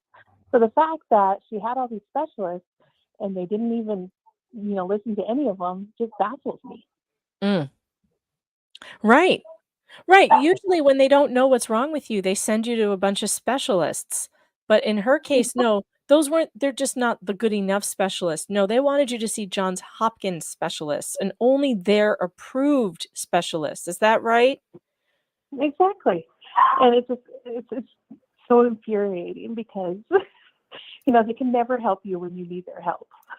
No, they don't. And that's unfortunate because a lot of people out there need a lot of help. There are people suffering from from chronic diseases who need a ton of help. And it's not okay to not believe people, to not believe that they're having pain. It's just not okay. I don't know where these people get off. Where do they get off not believing a patient who says she's in pain? Oh yeah, and I've had so many different instances. Like when it first started, I was covered in like hives, and they still didn't believe me, but I was covered head to toe in hives. And it's like, how can you not believe me? Like, because you stop going in, you find something that works for you, and you stop going to these people because they can't help you. I'm so sorry to hear that. I really am. I'm so sorry to hear that. And there's got to be something we can do. The chat keeps saying, yeah, we are the customers. That's right. People who are in the hospital, who come to doctors for help, they are customers. And how come it's only in hospitals where the customer is never right? Why? Because you went to more school than we did? Is it because you have a fancy degree from some place that says it has an MD on it? You're somehow better than us and you know everything, and you know me better than I know me? Because I don't think that's true. I don't think any doctor knows me better than I know me. And I don't think you know my kid better than I know my kid. And just because you have a medical degree and an MD behind your name doesn't mean you can read my mind. It doesn't mean you can read my kid's mind. And it sure as shit doesn't mean that you can take my rights away. Exactly. And even if you have a primary care physician, you can only make an appointment for like one thing that's wrong with you at a time. So when you're somebody who has multiple things wrong, they can't put it together because you have to go to the hospital, and then they don't believe you. It's horrible. Yeah, it is horrible. I've never had that happen to me where I haven't been believed, but I've been incredibly blessed that I haven't had chronic illness. I'm not chronically ill. I've had one problem with chronic pain for 6 months, and thank God they all believed me. Of course, I refused to ask for any pain medication because I knew how that would go. I knew that they would treat me like a drug addict, so I didn't even ask. And I suffered. I suffered through it. Thank you so much, Andy, for calling. I appreciate it. Yeah, of course. Thank you. Love you. Bye. Love you too. All right, next caller. Call from Sarah. All right, don't forget to turn your radio down or whatever your device is that you're listening to, because I can hear myself back on it if you don't. Still hearing it? I'm just lowering it down. There we go. Is it Theta, did I hear? It's Sarah. Sarah. Okay. How are you? Welcome. Yeah. I'm all right. Thank you, Megan. I'm calling from Liverpool in England. So Oh, how that's why I sound a bit fantastic. mad. How fantastic. It's nice to speak to you. I didn't actually think it was going to work, but it did. So I'm okay. Thank you. I just wanted to say I've had fibromyalgia since I was a child, and I'm 44 now. And about 8 years ago, my legs started to hurt. And I went to my doctor, and they were like, "Oh, it's fine." And I just left it, and I left it, and I left it. And then in the end, it got to the point where my legs just stopped working. I couldn't walk at all. And I walked into the doctor's, and it just so happened that my doctor couldn't see me this day. And it was a lovely lady, and I just broke down, and she was so nice. It was so nice to finally have a doctor who didn't just look at you like you were a drug addict, asking for more medicine. And she ended up putting me on a lot of morphine and other things. But, I taught myself to walk again after 3 years. It took me a year to learn how to walk again with a walking stick. And now I can walk without the stick. I can't walk far or for long, but if it wasn't for meeting that lady that day, I just don't know what I'd have done, because I was just at the point where I was crying to have my legs taken off because I just didn't want them anymore. God, I can't even imagine living like that. I can't even imagine it. It's just insane. Like, I was literally crying watching this trial, and I was saying to my mum, it's, like, one of the things that I am grateful for living in the UK is that, I get my prescriptions for free. I really don't know what I would do if I couldn't afford the medicines, like the morphine and stuff that I take. I just couldn't imagine it. And 'Cause do they do I'm the just same thing? heartbroken. Do they do the same thing there where they treat you like a drug addict when you need pain medicine? Because they do that to people here. I mean, I've got to go get drug tested just to take my ADD medicine. It's embarrassing and it's awful. It depends. To be honest, it depends which doctor. If you get your doctor who knows you in the local surgery, you've got, they'll give you whatever you ask for. But if you get someone who doesn't know you, then you might as well they just look at you. They look at you because I take 35 tablets a day. But if I speak to a doctor who doesn't know me, they go, "Oh, you're on a lot of medication. What's that for?" And it's like, I'm on medication. I'm not stupid. Yeah. Like, you don't need to talk down to me. It's infuriating. It is infuriating. I hate to hear that people are going through these things, and I'm so glad you learned how to walk again and that you're doing a little better. That's really good. Fibromyalgia is so misunderstood. Yes, yeah, definitely. And you get a lot of people go to you, "You don't look sick." Yeah. And you're like, I know, but I'm always the one in this because I spend most of the week in bed because once I've done a little bit, that's me. I'm done. Can't do it now. So when you do the squats, I'm normally the one who does the arms. Like, I'm in bed doing the arms. I can't do legs, but I'll do arms. Yeah. But yeah, it's just I just feel so sorry for this family. Honestly, I just feel like every time I see the profile, I just sob. It's just heartbreaking, and it never ever should have happened. As I was a very No. sickly child as well. I was always breaking something. When I was little, I dropped a frying pan and I ended up getting gangrene, and I've got a twin sister and she sat on my arm and broke it. And it was within the same week. So, my mum ended up getting questioned about whether she was hurting me and this, that and the other. And I was like, no, I'm just clumsy. It's nothing to do with me mum. I'm just clumsy. So this child really does hit close to home for me, really, to be honest. I just think it just could be anyone. It really could be anyone's family. False accusations. There's a reason why false accusations are in the 10 Commandments. Thou shalt not bear false witness against thy neighbor. A lot of people don't recognize that the 10 Commandments do not say, thou shalt not lie.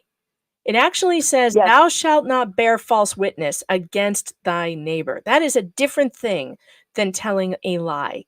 If you tell a lie to save yourself some embarrassment, that's not a sin. But if you tell a lie about your neighbor, if you allege a false allegation, that's a going to hell kind of sin. That's what this is about. This is what's so upsetting about this, is that these people leveled a false allegation against their neighbor. This is a cardinal sin, is a bad one. It is one that will keep you separated from God, and it should not happen. Thank you so much for calling. I appreciate it. You're so welcome. It's been lovely to speak to you. Thank you for having me on. And hello, chat. Hello, chat. Yeah. The chat is so great. Love you. Love to you all the way over there in the UK. Take Thank care. you very much, Megan. Goodbye. Right. Thank you. Bye-bye, darling. Bye-bye. Bye-bye. That is so fun that people get to call in from other countries. Boy, do I love that. Okay, it is 3:30. Now, I can't even believe this is going to happen. It might happen. My fairy fox is telling me that she needs to be picked up early. She's having some stress about a lot of schoolwork she needs to do. So I'm trying to find out what time she wants me to come and get her. If that's the case, I may have to reschedule with Robert Barnes. And because there's nobody else to get her. And if she needs to get home, she needs to get home. So I'm going to see what's going on with her. And then we will, let's take another call while we're waiting for her. Call from Gail. Hi, Gail. Welcome to the program. Hi, how are you, Megan, other than having quite a day? Yeah. Well, the computer Okay, I problems aren't so apologize. I'm great. calling from Wisconsin, and I actually live in Wauwatosa. Oh, And I'm yes, so and sorry. I know. And we've actually been in our home 40 years. Both my boys went through the school system, loved it. That's why we moved here. And obviously, things have changed. And I apologize that I'm a little off topic because I know the Maya stuff and the computer stuff, but I was so thrilled to see that I could actually ask you this. You had mentioned earlier in the show that you might later at the end of this show be able to kind of update about what happened with getting an apology letter. Yes. Do you know if you'll be able to do that today? If not, that's okay. Please know if you would. But I have been sitting on pins and needles because I was in total awe of what you accomplished when you Oh, went to thank that you. event. Well, yes. Okay, so I just got a text from Fairy Fox and she says she took the bus. Thank God. So she's does not need a ride. So I am good. I'm waiting on Robert Barnes to give me a call or to come on into the program. Hopefully his camera will be working. And then we Okay. are going to I'm going to read that apology letter on the air. I don't think now, Geo or Glow in the chat, you're saying there's no verdict today. Are we sure about that? I mean, we know that they're done at 4:00, right? They were all going home yeah, there must not be, or they would have announced it already. I do not see that they came back into court, but we know they're going to be done at 3:45. So, Right. Gail, I Yeah. should be getting to that as soon Okay. as Robert Oh, Barnes gets here, and he had said he was going to be here around 4 p.m., which is in about a half an hour. So that's what I'm planning on okay. doing. Planning on interviewing him about how that went and what the settlement terms are, because I did not sign a confidentiality agreement. I refused to do that. So because the entire purpose of this lawsuit was to teach other people how to hold these boards accountable for when they do bad things. Right. To shed light on it. We don't need darkness. Right. And that is something I will tell you that in the 40 years we've been here, if my kids were little, I would be moving out.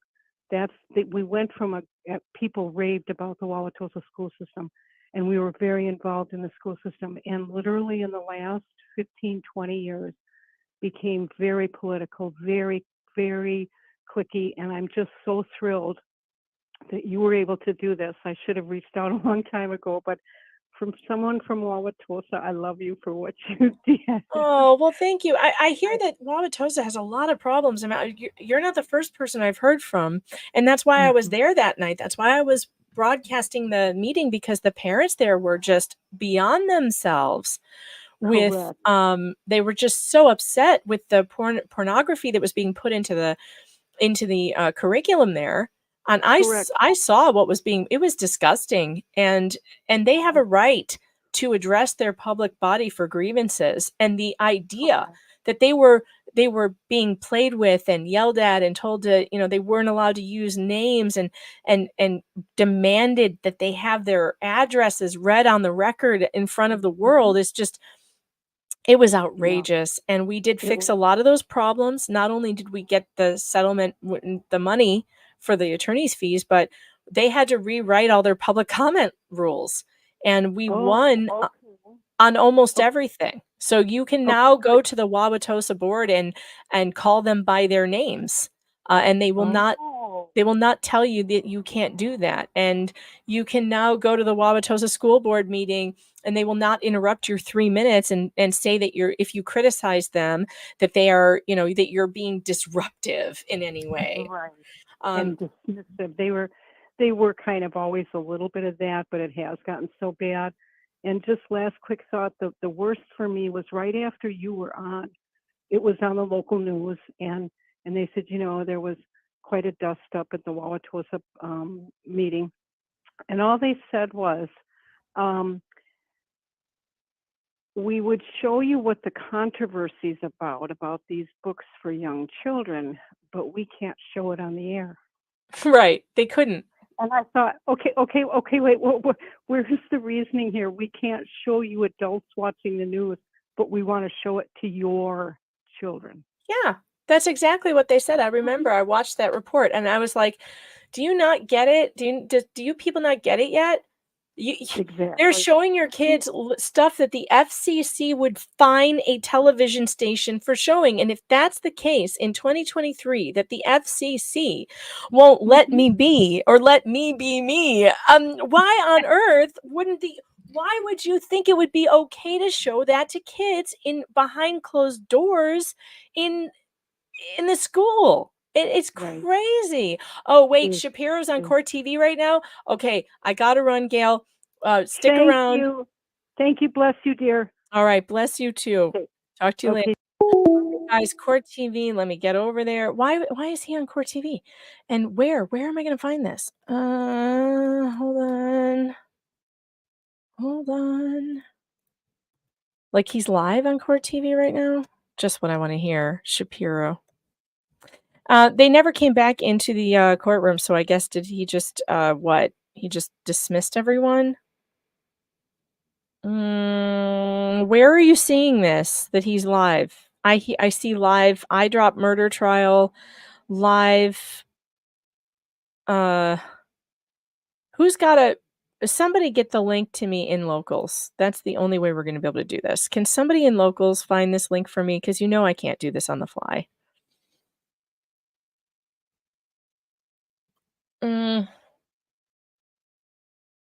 I'm not seeing it. I'm not seeing. The only thing I'm seeing live on Court TV are Verdict Watch, which I'm watching for Maya Kowalski, Young Thug Rico trial, Ivanka Trump testifying, and Eye Drops murder. I am not seeing any more live anything.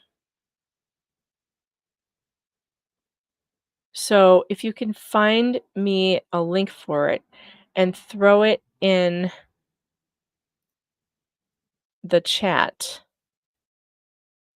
on locals, I would appreciate that. Let's check out the Give Send Go for the Mini Mac Fund. And again, that doesn't mean I'm gonna get a Mini Mac. We're at $480 already. You guys are amazing. Thank you so much. Sharon says, please hurry up and buy the computer. Anonymous donor, great coverage, keep going. Lawyer's daughter says, crossing fingers you get funds and buy an excellent setup. Have enjoyed your coverage, passion, and of course humor. Michaela says, you the best. Sinbad, thank you so much. Jojo, thank you so much. Wow, $100, Jojo. Unbelievable. Anonymous sent 10. Thanks for adding this. Anonymous donor again, 100. Wow. Thanks for being a voice for the families challenged by JHatch, CPS, DCF, and all the other government orgs. And Brad, my tech support dude, sent $100 towards the Mini Mac. I appreciate that, Brad. And Crazy Warlock, thank you so much. You started it all off with the first $20. You guys are amazing. Amazing. Duncan Idaho says Shapiro is probably going to talk on Court TV about how he doesn't think Maya's boyfriend is right for her. Yeah, he's going to be like, well, if I could say what I think is right for Maya, I really feel like maybe this boyfriend of hers might not be the greatest pick, and she might want to look for somebody who's more, maybe someone who went to law school or possibly, spent a lot of time on this case. I mean, I'm not making any suggestions here, but I see her more with like a lawyer type. Yeah, I just don't really see I don't really see her with this guy. Guys, I need the link. Do you have the link? Anybody? Anybody on locals? Somebody, anybody, please. Oh, okay. The dude who called with his hair, was that you who called on locals? Your hair is going to be awesome when you do what I tell you to do. Yes, he joined after the hair call. Well, now I need to see the after photos. After you've got great hair, dude. We're going to make this hair awesome. We're going to make your hair great again. We're going to do it. We're going to do it. You guys keep saying it's live now on Court TV, but I'm literally looking at Court TV and all the live stuff, and it ain't. I see the Eye Drops movie trial, Eye Drops murder, not movie. Murder trial. Well, Melissa, will you please give me a link? He's crying about how his family he's missing his missing his vacation. Somebody please help me. Please help me. find Shapiro. All right, you know what I'm going to do? I'm just going to Google Shapiro Court TV. Maybe that'll come up. Why don't they just have like a live stream? Do they not have a live stream going all the time? I don't see it. I'm looking. Oh, here, wait. Let me just go over to live. Oh, maybe I was looking at the wrong thing. No, literally the only thing they have that's live is the eye drops murder trial and the verdict watch that we're watching. I see nothing else live. So sorry. And now, of course, he's no longer on. Well, where are you watching Court TV where you're seeing this stuff? Slatty Pie sent a Rumble rant that says, off topic, I want to know how you were as a teen with your group of girlfriends. Were you the funny one? I did not have a lot of friends. I know that's hard for you to believe. I know that's probably hard for you to believe, but I did not have a lot of friends. I had one best friend who is still my best friend that I met in high school, and she was actually the funny one. We're both really funny together, but no, I did not have a group of friends. I was a theater nerd. And I never had a date while I was in high school. Never, not once. Nobody ever asked me out. Well, one guy asked me out, but he stood me up. He stood me up for homecoming. He asked me to homecoming, and then he never showed up. But it turned out to be, and my dad was so cute. He offered to take me because I was all dressed up and nowhere to go.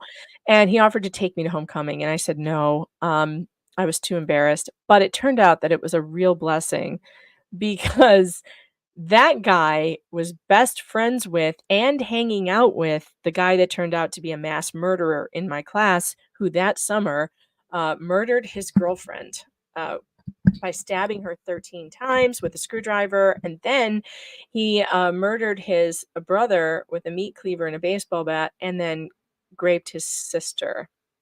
So that turned out to be a blessing in disguise because I could have been hanging around those people had I gone to homecoming with his best friend.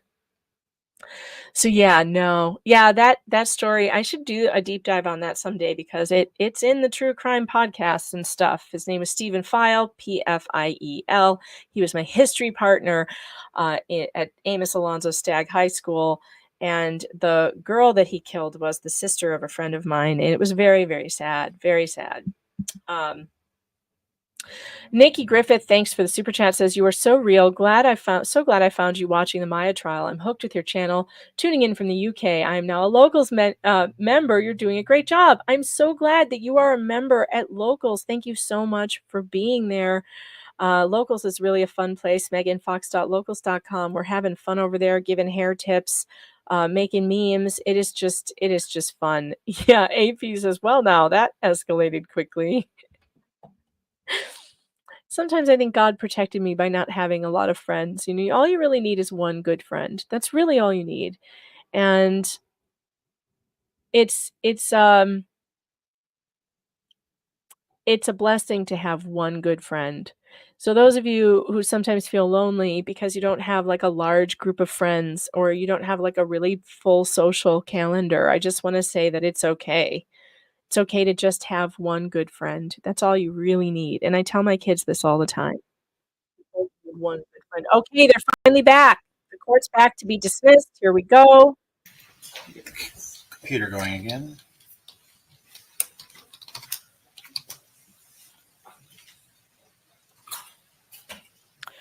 I guess we do not have a verdict today.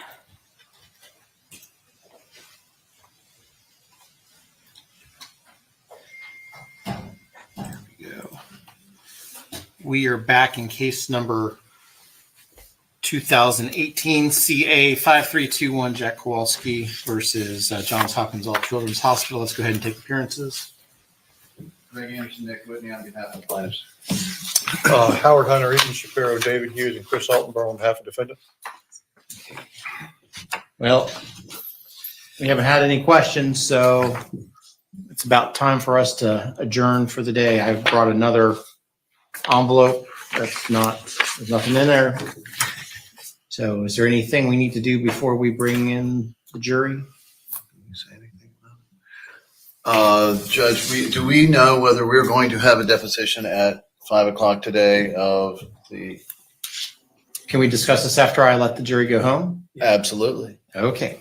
My thought is to try Another to get the deposition? jury here 8 or 8:15, and any problem with that? No problem with that timing. No problem, Judge.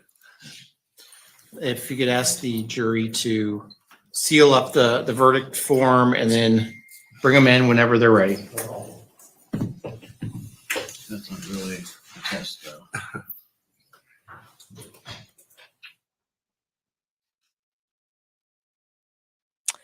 All right. Yeah, I'm here. I'm watching the chat. I'm seeing the chat. I'm okay. You guys are asking, am I watching? I'm watching. I'm here. So I guess we're going into another day, folks. And of course, I told you the verdict is going to end up being at the one time tomorrow when I have an appointment I cannot miss.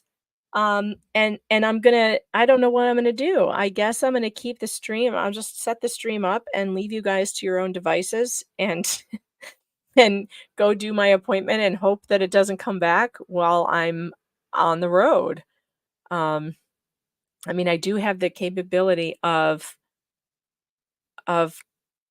remoting in, but it might screw up the feed. I don't know. This is gonna suck. I really did not want this to happen on Thursday. Now I'm praying it'll happen on Friday. Boards back there. Let's flip them around. Thank you.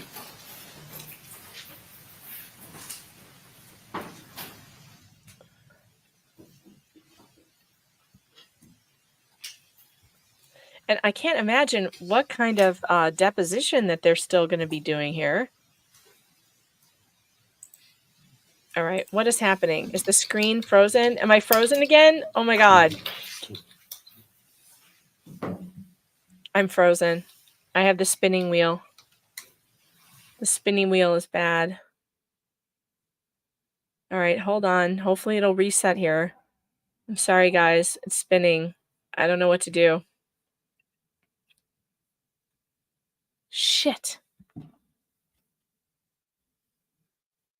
I don't know if you can hear me. Everything's frozen again. This is crazy. My computer is just... It really hates today. And I have barely anything open. I don't think you guys can hear me. Damn it. Is this working? I'm switching over to my mobile.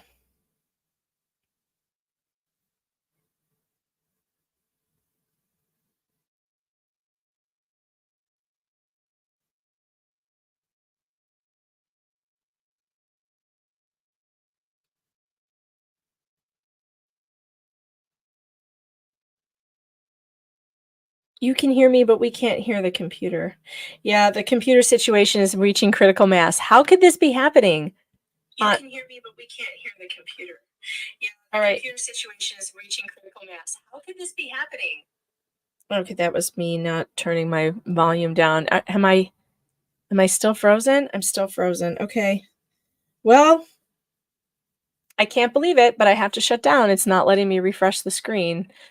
Critical mass, folks. Hit up the Give, Send, Go because I don't even know if I'm going to be able to be here tomorrow.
Oh my God, I'm so sick of this.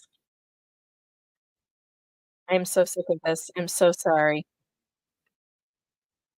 And now I have to back it up I because I also didn't hear it. received the draft Hold on. jury instructions and We have to back it up. emails that and ask the clerk to put tape over the juror numbers where they sealed it. And then I'm going to ask the clerk to go get the evidence. Members of the jury, I know we're going to be breaking here in a moment. I want to remind you, you cannot discuss this case on a going forward basis, even when you're going out to your cars and all of that. So Did we miss you something? cannot. I feel like I missed something. Hold on. Okay, this is where I froze. Boards back there. Let's flip them around. Thank you.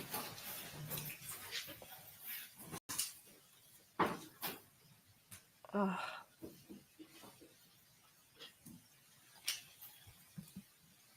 All right, so the court is not in session on Friday, but they are in session tomorrow. Oh boy, I don't know. I feel like the verdict is going to happen when I am out tomorrow, and I'm going to be so upset about that. But I have no choice. I have a appointment I have to be at, and there's nothing I can do about it. Absolutely nothing. I would cancel anything for this, but I can't. Everyone, cancel please be that. seated. Thank you. I've received the sealed package. I'm going to go ahead and ask the clerk to put tape over the juror numbers where they sealed it. And then I'm going to ask the clerk to go get the evidence. Members of the jury, I know we're going to be breaking here in a moment. I want to remind you, you cannot discuss this case on a going forward basis, even when you're going out to your cars and all of that. So you cannot do any more deliberating today. Now let's talk about timing tomorrow. I know I asked you to come in early today. Did that work out okay, or is that too early, too late? Because as soon as you get here in the morning, we're going to go ahead and do it. So I think that was 8:10, I think. So I'll have you back at 8:10, and then you will get to continue to deliberate at that point. I want to remind you, do not discuss this case amongst yourselves. Do not do any investigation, receive no information. Do not review any media coverage of this case. And again, do not let anyone approach you or ask you anything about this case. Plaintiff defense, anything else we need to address with the jury before we let them go for the day? Not on behalf of plaintiff. No, Your Honor. We will see you bright and early tomorrow morning at 8:10. All right. I guess that's it. But he's going to talk to the lawyers after this. All of those emails that were back and forth, I've sent those to the clerk to be docketed. I think I got them all, and I think we redacted all of the email addresses. But if I missed any, if you and Mr. Elliott could make sure you get whatever I missed docketed. And it's conceivable there might be a couple between us that we'll need to put in the record. Well, anything between you and Mr. Elliott is one thing. It's just I tried to capture anything that I was involved in as well. I also received the draft jury instructions and verdict form. I haven't gone through the jury instructions, but the verdict form I looked at, it had questions that actually exist on the first round jury. You actually do it twice in a punitive damages case. Well, the Supreme Court constitutionality language requires it to be asked it one more time. Is there going to be a case or something on that? That's in the standard form. It's in the standard form because of the U.S. Supreme Court case law on this stuff. Because on the standard, it looked like it said something to the effect of phase one or what. In any event, that form is a little confusing, but one way or the other, you ask that twice. The jury is given a second opportunity to change their mind on that. We're ultimately going to need some sort of discussion about that. Okay. Yeah, I flagged that issue right away. So maybe it is, maybe it isn't. Just say Mr. Elliott apparently was in Orlando today, so we have a version. We weren't aware that our appellate counsel had not sent you our version.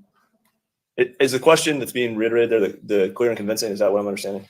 No, it's the question as to whether punitive damages should be awarded. Okay. Well, we clearly have a disagreement because our form does not include that question. and we have a specific intent question. So I think it needs to be taken up hopefully in the morning. Yeah, and I indicated that was there, and we have disagreement on it, but I haven't been able to talk to Mr. Elliott, so I didn't say more than that. And so perhaps maybe this evening you and Mr. Elliott can address it and then see if there's any common ground, or I if doubt not. there's common ground on that. Your Sorry? Honor. I said I doubt there's common ground on that. I doubt it, but one can always hope. Yep. Or as I think Mr. Anderson was going to have a question about depositions today.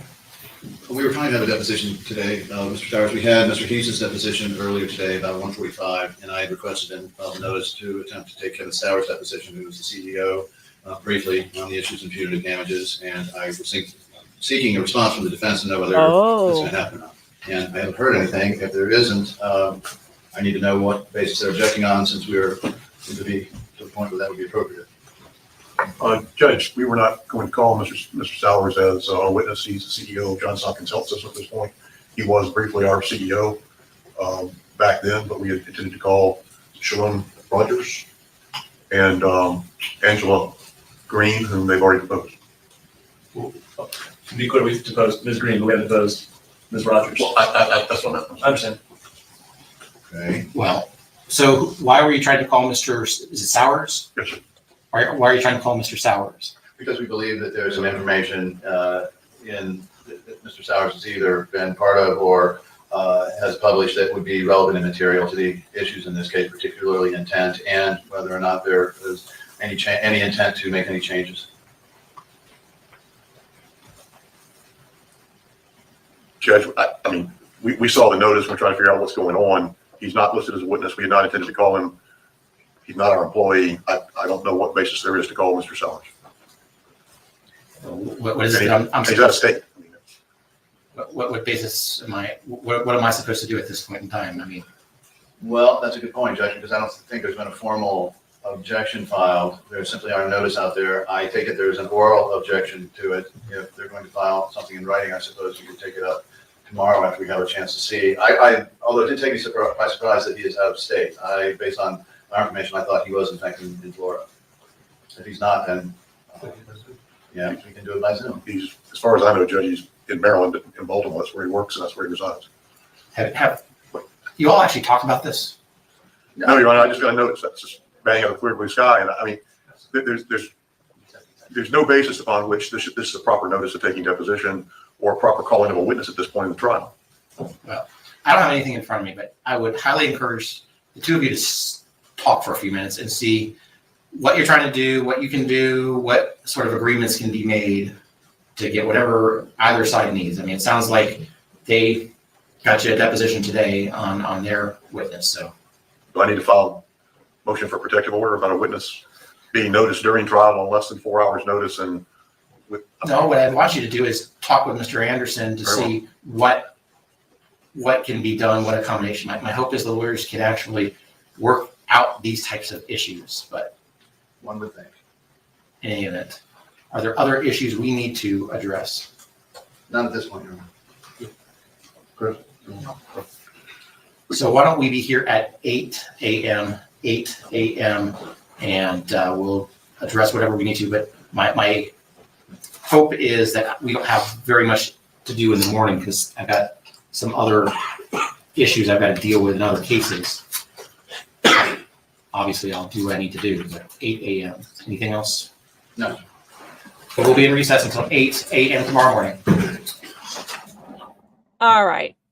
All right. Now I can stop sharing this and hopefully have less problems with the freezing. I can shut down the YouTubes via the internets, and I can take the twat waffle off of the screen.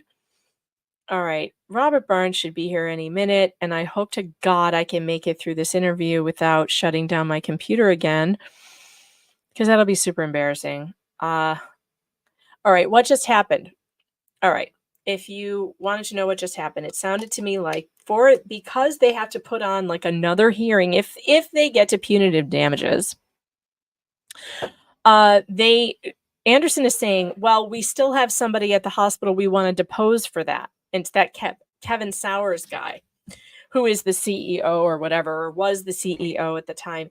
And so it sounds like they're still going to be discussing that. And I don't know. we don't know what's going to happen. So we'll see. We will see what happens there. Yeah, I figure I just restarted the computer. I should have more time, but it seems like it's not giving me as much time anymore as it was before. It's like reaching critical mass. If you guys want to help me to get a new computer, if I raise it tonight, I'll go buy it tonight. Like, I'll go figure it out. I'll go to the Best Buy and talk to the IT goatees and find out what the hell I can do. This is just so disappointing that my computer is just tanking at this moment. How could it, you would think that I made this up. You would think that I am faking it, but I'm not. I wish I were faking this while we're doing verdict watch. Are you kidding me? I mean, it is just like, gotta be kidding me. Bradley, why do you feel slighted? Why would you feel slighted? Why? I love you, and I thank you for but you're going to email me, right? You're going to email me so we can work this shit out. I just don't know enough about any of these computers to make a rational decision. I just don't. I don't know what I am supposed to do. Half of you say PC, the other half says mini Mac. But I mean, Brad is right. I am a Mac user. It's easier for me. Oh, you did email me. Okay, well, I can't open my email right now, Brad. You know why? If I do, it's going to be a whole thing. So I'll get back to you when I get off of here, and I can email you. Half of you want me to get the PC. Half of you, are like, no, you're a Mac user. And I am, though. I'm a Mac user, and I'm getting older to the point where new technology and learning a new operating system might be way too difficult for me right now. So I'm going to, how much do we need now? Let's see. We are at $500. That's unbelievable. That's what? Almost a third of what we need, I think. Well, I put $1,500 on. I'm hoping I can find a solution for $1,500 or less. That would be great. Yeah, so okay, there's a plus side for a PC. They can be upgraded and Mac cannot. Now, that is a very good point. That is a very good point that I should probably think about very hard.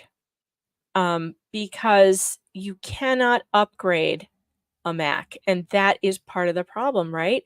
So if I have another problem, if I have a problem with Mac, I have to just get a new Mac, which is what's happening with this one. So yeah, I don't know. I don't know. I've had good luck with my MacBook Air, which I had for like 10 years before this MacBook Pro. And now this MacBook Pro has only lasted 3 years.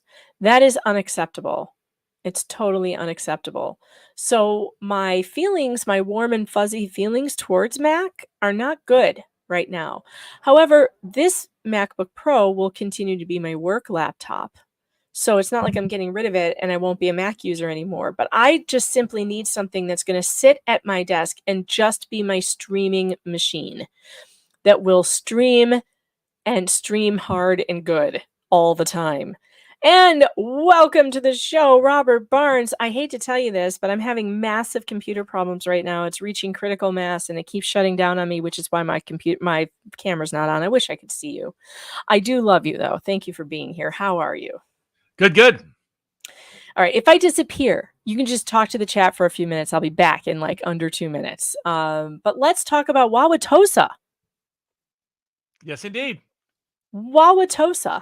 So I have held off on reading the apology letter they sent because I've promised for like months now we're gonna get Robert Barnes on so we can read it together. And it's just I'll find it in my email. But why don't you give the rundown, Robert, of what happened here and why this lawsuit was important?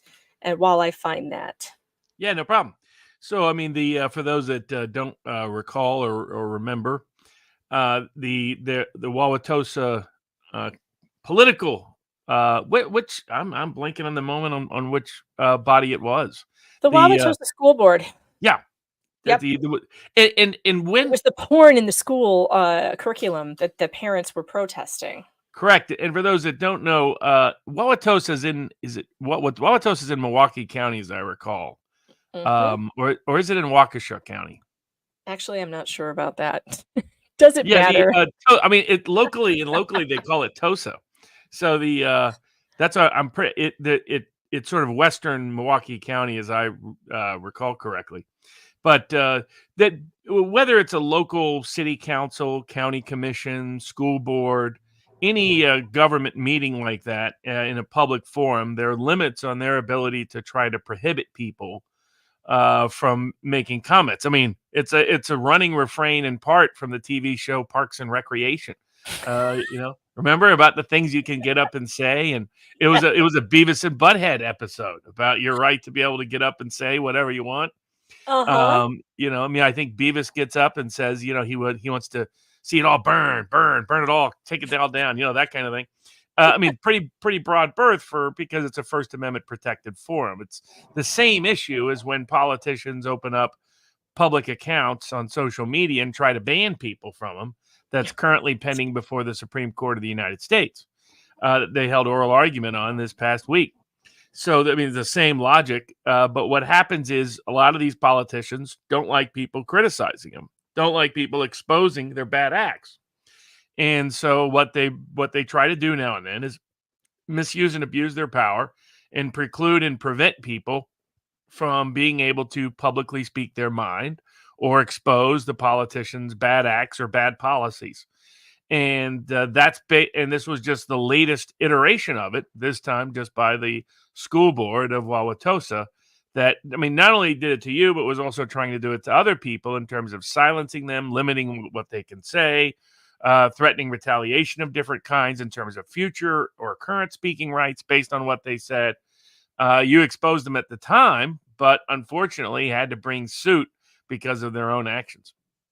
Yeah, so I'm not going to play the video again because I'm having such terrible problems with my computer, and I know that the second I try and do it, it's going to make me shut down. So we've played it here before. You guys can go on my channel and pull up the just search Wauwatosa on my channel. You'll find it. You can watch it. It's me, just giving them an earful about what they should and should not do, and that the things they were engaging in that night could get them sued. And then they had the nerve to not even be able to wait 30 seconds for me to finish my 3 minutes.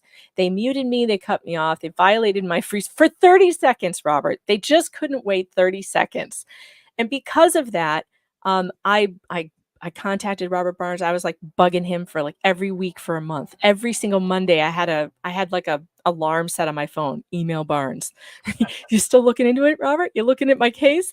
And it took him like 2 months. And finally he was like, yeah, I'll do it. I was like, nice. You all helped me raise $10,000. We sent those checks over to Robert Barnes. He got a filing done, and it's been a year. And, I didn't even ask you this, and I don't know if you can tell me or not, but was this ever going to go in front of a judge, or did they start trying to, get this over with, right away? So the typical response of a city or county or state or federal government agency of any kind is almost always to litigate. It's very rare to be willing to concede early on. Usually they will move to dismiss. They'll file other motions, whatever procedural motions are available. They'll demand invasive discovery, typically. They do things like we're seeing a lot of them in the vaccine mandate cases that I'm doing currently. Very similar behavior, where even where it's pretty obvious that they're in the wrong, they're going to they try to find every scheme, trick available to usually evade responsibility and accountability. And in the process, harass the heck out of the plaintiffs. Give us your medical, like in the cases of the vaccine mandate cases, as an example, demanding, tell us all your political beliefs, tell us all your religious beliefs, give us your entire medical history for your entire life. And some courts are sadly complicit in allowing them to do it. And then some lawyers don't push back like they could or should. So my experience has been, even when you get them dead wrong, it is very rare for them to acknowledge and admit that they were wrong out of the gate. In this case, they initially were going to bring motions to dismiss.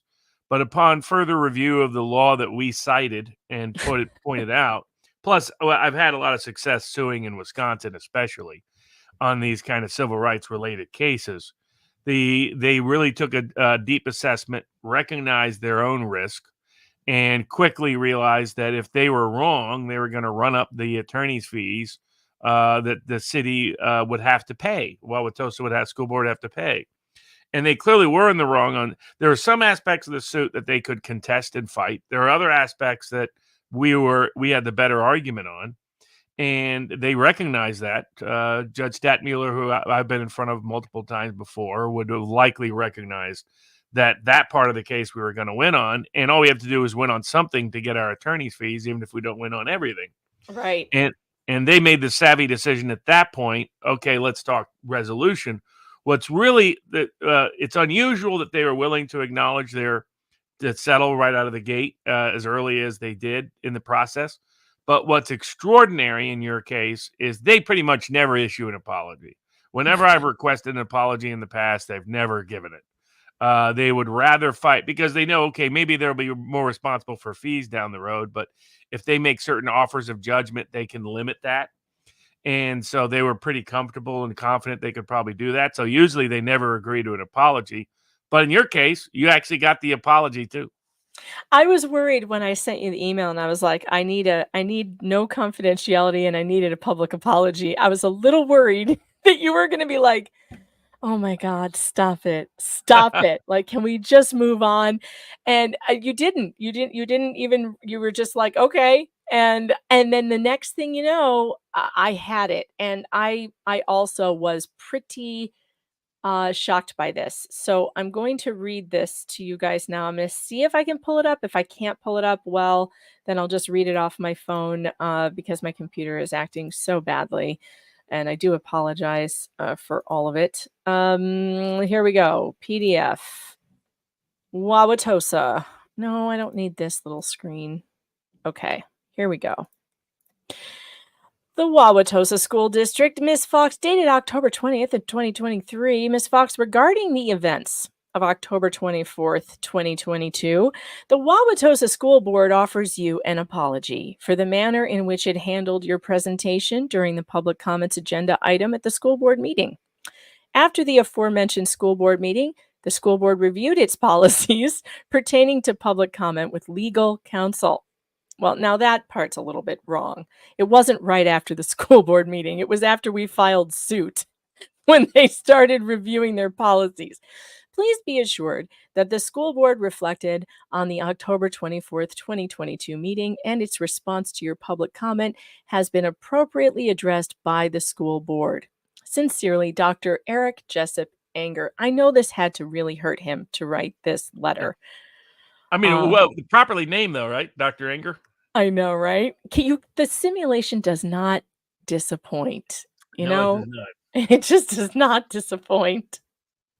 And But yeah, it's thanks to everybody who supported it, your willingness to bring it, that that not only remedied what happened here and help fix it for the school board, but will impact other cases because these municipal defendants and their insurers share this kind of information to improve the quality of their community, recognizing these are public forum and they cannot take the retaliatory or speech discriminatory actions that they took in this case, that clearly they were unaware and unapprised that they had legal consequences to, and now have had not only had to pay money, but also had to issue a public apology and issue a bunch of corrections in their policies. So that so it'll impact everybody in Wauwatosa, but also it'll impact public bodies, school boards across the country, because they tend to track these kind of cases and change policies to limit their liability in the future, which will in turn enhance people's First Amendment freedoms across the country. So thanks to everybody who participated. It's another example where, in fact, you can make a difference by fighting back. Yeah, and the policies that they changed, we went over those, in detail several times. We kind of went back and forth on that. And we got many items that we wanted. And I don't, off the top of my head, recall exactly which ones, but I do believe that they are not putting in. Oh, I remember. We had them change disruptive. the word disruptive, which really bothered me. They said that they could stop anyone from making disruptive comments, and I asked them to put in anyone engaging in the actual code of what did I say? Not misconduct, but what are Disruptive. they said disruptive. I said disorderly conduct, Right. because disruptive is not a thing. You can't be arrested for being disruptive, but you can be arrested for disorderly conduct, which has a code in the Wisconsin code that tells police officers what it is. So if you're not engaging in disorderly conduct, they can't stop you now. Well, exactly. In Wisconsin, I've sued before when they've tried to misapply the disorderly conduct provision. So it's something, in fact, Milwaukee County in particular, who had done it to pro-life protesters.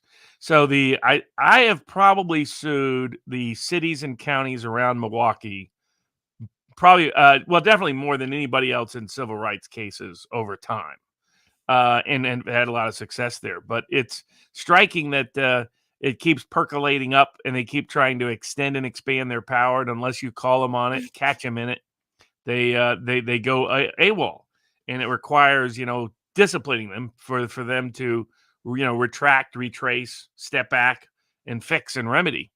But here we got a lot. You got a lot more remedies than typically occurs to get change of public policy, get a public apology, get some amount of payment to recompense everything, and to get it very early in the process is highly unusual. And it was good to produce this outcome. And like I said, it will have a broader public impact. But people can look at the cases, what's allowed, what's not allowed. And you're right, vague standards like disruptive conduct, non-criminal behavior, those kind of standards are not appropriate standards for them to be limiting public comment at a public hearing involving a public proceeding. Though don't tell the judge in New York about that in the Trump case. I have not been paying attention to that case. I am trying hard to ignore everything coming out because I can't take the clown show anymore, Robert. I'm having such a hard time with the fact that it's even happening. I can't. Now, I don't remember if we got them to concede, and I, for some reason, cannot find the policy as written now at this current time, and it's because of my computer problems. But did we get them to take out the crap about not using board members' names? I believe some of that was, and the only places where they kept in any part of the policy was where they had case law on their side.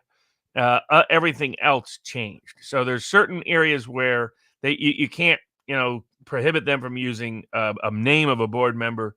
You can prohibit certain kinds of private information from being disclosed depending on the circumstances. Oh, I think I remember what it was. They said you had to address your comments to the board president, but that doesn't mean that you can't use the names of other board members. Correct. So now you're not allowed to talk directly to somebody else some other schmuck on the board. You have to talk to the president and be like, hey, Dr. Anger, I want to talk to you about Jessica over there because she did this and she did that and Jessica is this. And you can say that. You can say, and before they would stop anybody who said their names as if they were Voldemort himself. You weren't allowed. I mean, they were just must not be accustomed named. to abusing and misusing power. And and not getting called on it, not facing consequence from it, and and you see what where they get it from in the New York case with Trump, where a judge thinks he can do the same thing. He can prohibit people from talking about his clerk, that he can threaten gag orders, imprisonment, and fines, and he's just routinely violating civil rights just as much as the Wauwatosa School Board Oh my did. God, is that really happening? Oh yeah, in live time. Told lawyers they couldn't file motions in court. I mean, it's insanity. It turns out he likes to get his picture taken working out at different places. The guy's like 70. God. And I've it turns seen out him. Yeah. his wife, it turns out, is has been actively on social media sharing anti-Trump memes, during the trial. Oh, great. So I mean, it's just a mockery, but it was like the school board. It's these politicians that have grown accustomed to abusing their power and not facing consequence for it. And it's only, lawsuits like this that make them face consequence, that wake them up.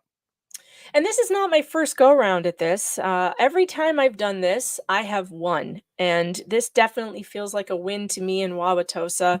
The entire policy was changed. Many things were taken out. And one of these days, when I get my computer, my new computer, I've got a Give Send Go going right now for the new computer system because I'm literally on my last legs here. When I get that set up, we will have a stream and I will go over the policy and what it used to be and what it is now, and we'll get into it. But they paid every penny of attorney's fees. Every penny that and I know, Robert, that you put in a lot more than $10,000 into this case. I know that you had your associates working on it, and Lexis was really great, by the way. She's really smart. She wrote a really great brief on this. She wrote a terrific motion, and I just the original filing, it was just really good. So I know you put so much into it, so I'm so glad they had to pay you all of that. And then I got Applebee's money on top of it. So the good news is that they had to give me a dinner, a couple dinners out, and Yeah, you can toast the school board president each time. Actually, if that check gets here soon, I may put it towards the Mini Mac fund because this computer situation is untenable. So are you covering? Is that what you're doing over on your channel these days? Are you covering the Trump trials and all that? Yeah, or on locals, just whatever the topics are that people want to know about. But on Viva's show, it's everything. But there's so many Trump trials. I know. Right? How can we possibly keep up? You currently have 6 major active cases, 4 criminal cases in 4 jurisdictions, 2 federal, 2 state, plus New York City trying to bankrupt them in a show trial, plus the state of Colorado trying to keep them off the ballot and prohibit people from even voting for them. So for law and politics, Trump is and the system's hatred of him is the gift that keeps on giving. We've had something to talk about all the time but it's accelerated again somehow. It's like, however crazy it looks, it somehow gets crazier. But what is the Maya trial? Oh my God, the Maya Kowalski trial. Robert, this trial would make you crazy. Maya Kowalski is 17 years old. When she was 9, she was diagnosed with a very rare pain disorder called chronic regional pain syndrome, CRPS. And her family had done everything. She had just become she stopped being able to walk at 9 years old, and she had all this horrible pain in her leg that was crawling up to her torso, and she was unable to put weight on her feet anymore. Her parents took her to specialists. They had her in an inpatient OT PT thing at Tampa General. They had done everything. They finally get to someone who says, this is not conversion disorder, which is what everyone was saying it was. He said, no, this is CRPS, and she needs ketamine infusions because the oxycodone is not working to control the pain, and she needs to do physical therapy, but she can't do that without having pain control, right? Because she's in so much pain. So he starts giving her ketamine infusions, and they're large doses. And this is experimental for sure. It's experimental, but it's not illegal because there are doctors doing it. The ketamine infusions work, and she's able to do her PT, and she's getting back up on her feet. She's actually getting strong enough to put weight on her feet. And she has a terrible relapse, which happens with CRPS. Like they say that you have good days and bad days. She ends up at Johns Hopkins Hospital, all children's in Florida, with bad stomach pains. And they take a look at the chart. They see that the infusions that she's been getting, and her mother, who's a Polish woman and very direct, says, this is what, and she's a nurse, my daughter needs the ketamine. That's the only thing that works. She needs this amount of it, and you guys aren't doing it right. Either give her the ketamine or I'm going to take her somewhere else. They call in a child abuse doctor who's a pediatrician with absolutely no background in CRPS or pain syndromes, or she's not a neurologist. This kid's been to the best doctors in the country. This woman is very far from the best doctor in the country. She says this mother has Munchausen syndrome by proxy. We're taking custody of the child. And they separate her from her mother. They put her basically in prison at Johns Hopkins. They don't believe that she's in pain. They touch her repeatedly when she's, CRPS has this thing called allodynia, which means your skin, just a light touch, feels like a knife. And so instead of listening to her, they just like what Jordan Peterson had for a period of time. Oh, really? Well, it can come and go. I don't know. It can start from having an injury, and then the injury never heals properly, and something just goes wrong with your nervous system. Right. And they never believed her. So anyway, her mother was driven to suicide over this. Her mother actually killed herself. And after trying to get her out of this hospital and trying to make people believe her, her mother realized that the court was never going to let her go. The hospital was never going to let her go. And she was the one they were blaming. So she took her own life, and they released this child back to her father within 6 days. So what does that tell you? You know, it was obviously a crock. The chat wants to make sure I tell you they also threw Jesus in a dumpster. That's right. This girl was Catholic, very Catholic. Her mother had she had a rosary, she had her prayer book, she had a priest coming to give her communion, and they confiscated her communion. They threw the consecrated Lord. body of Christ in a dumpster. I have photographic evidence. This is the person who did it from DCF. They came and they threw Jesus in a dumpster and would not allow this child to practice her religion even in this hospital. I don't think we believe that this could happen to a Muslim family. I don't think they would have thrown a Quran in a dumpster or a prayer rug. Well, but they allow them to do other things in places, like Dearborn. I have you have the issues of what they're doing with, trying to maintain as their religious tradition, female circumcision in Dearborn. Oh my God, is that happening? Yeah, it's been the subject of litigation. Well, of course, now I feel like, who are we to tell them what to do with female genital mutilation when we have Johns Hopkins All Children's Hospital doing gender reassignment surgeries on kids? Like, who are we to tell anybody not to do that when we're cutting breasts off of 12-year-olds? No, we've lost the moral high ground, Robert. We've lost it entirely. And Johns Hopkins is part of the problem. And they're about to lose. We're on verdict watch. Did the family sue? So Oh, yeah. was it on behalf of the daughter, or was it the father who? So it's Jack Kowalski, his dad, suing on behalf of Maya, her brother Kyle, and for the estate of Beata Kowalski. They actually got causes of action which are groundbreaking. It's never happened before. They are actually going after Johns Hopkins for intentional infliction of emotional distress that led to the suicide of Beata Kowalski. And they got it. They didn't get the intentional negligence. Wait, no, they got the negligence, but they didn't get the intentional infliction of emotional distress for the suicide. But they got the negligence, if I'm correct. Chat, correct me if I'm wrong. But they got one of the two. Is this in state court, federal court, State in court. Maryland? Florida. Oh, I see. So they're okay. So it's state. That makes a little more sense. How much did they get? Did I assume Johns Hopkins argued not only various forms of immunity, but argued that any prior order of the state is what caused the injury rather than them? What was their defense? Okay, so there was a immunity issue, right? So it was decided. This case has been winding its way through the courts for 7 years. It was decided that they had to separate out the DCF action, and the court found that the hospital acted in good faith when they made the call to DCF. So anything that happened after they made the call, they had immunity for. The problem is they got him on false imprisonment because the 7 days before they made the call, they were holding Maya Kowalski in the hospital against her parents' will. False imprisonment is going forward. Battery is going forward. They held this child down. They stripped her to her underwear, took photographs of her against her will, and the pictures are hideous. Were they just obsessed that this was somehow a poor child who had been so under the influence of her mother that she was faking a disease? Yes. And also, I think they really hated Beata. I think as a Polish woman with an accent who was, a nurse, she knew what she was talking about. They did not like that at all. They didn't like anything about Remind Beata. me, did they voluntarily go to Johns Hopkins initially? Oh, yeah. Right. They did. Yeah. So That's incredible. So how long did the trial last? 32 days. Wow. So Yeah. how much of it did you cover? Every day.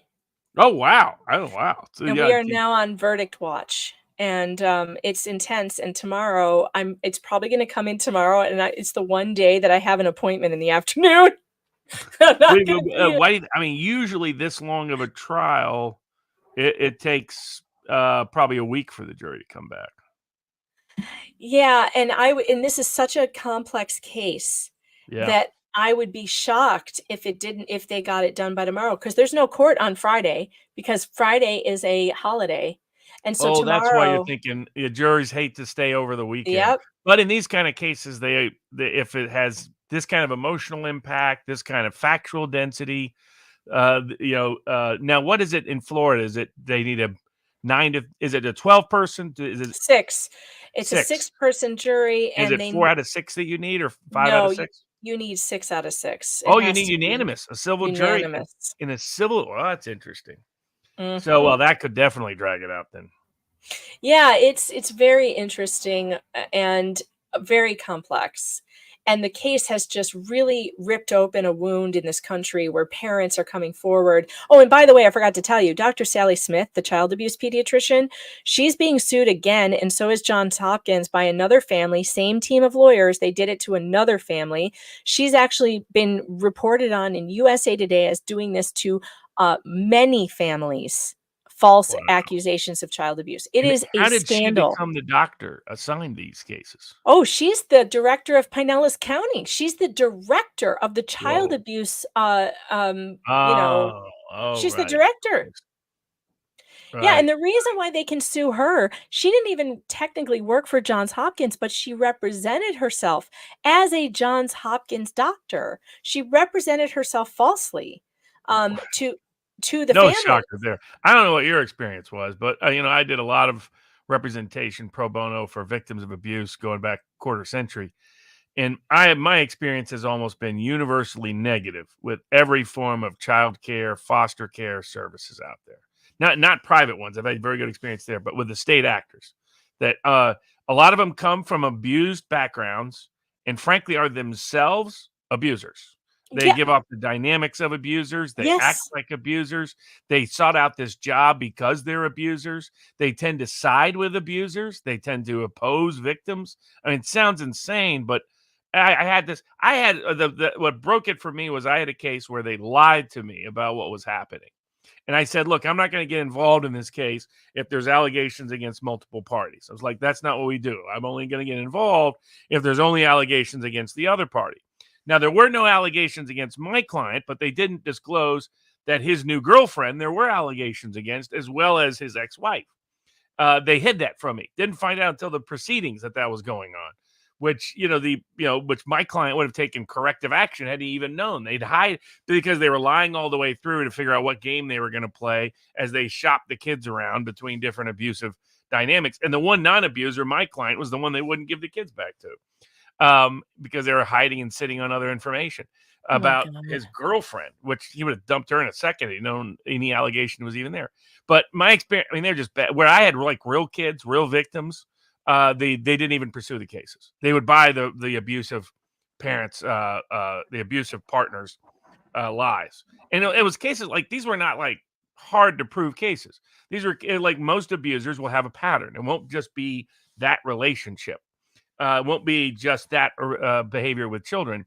They'll have it with they'll have it in prior relationships. They'll have it with if they have children in other relationships.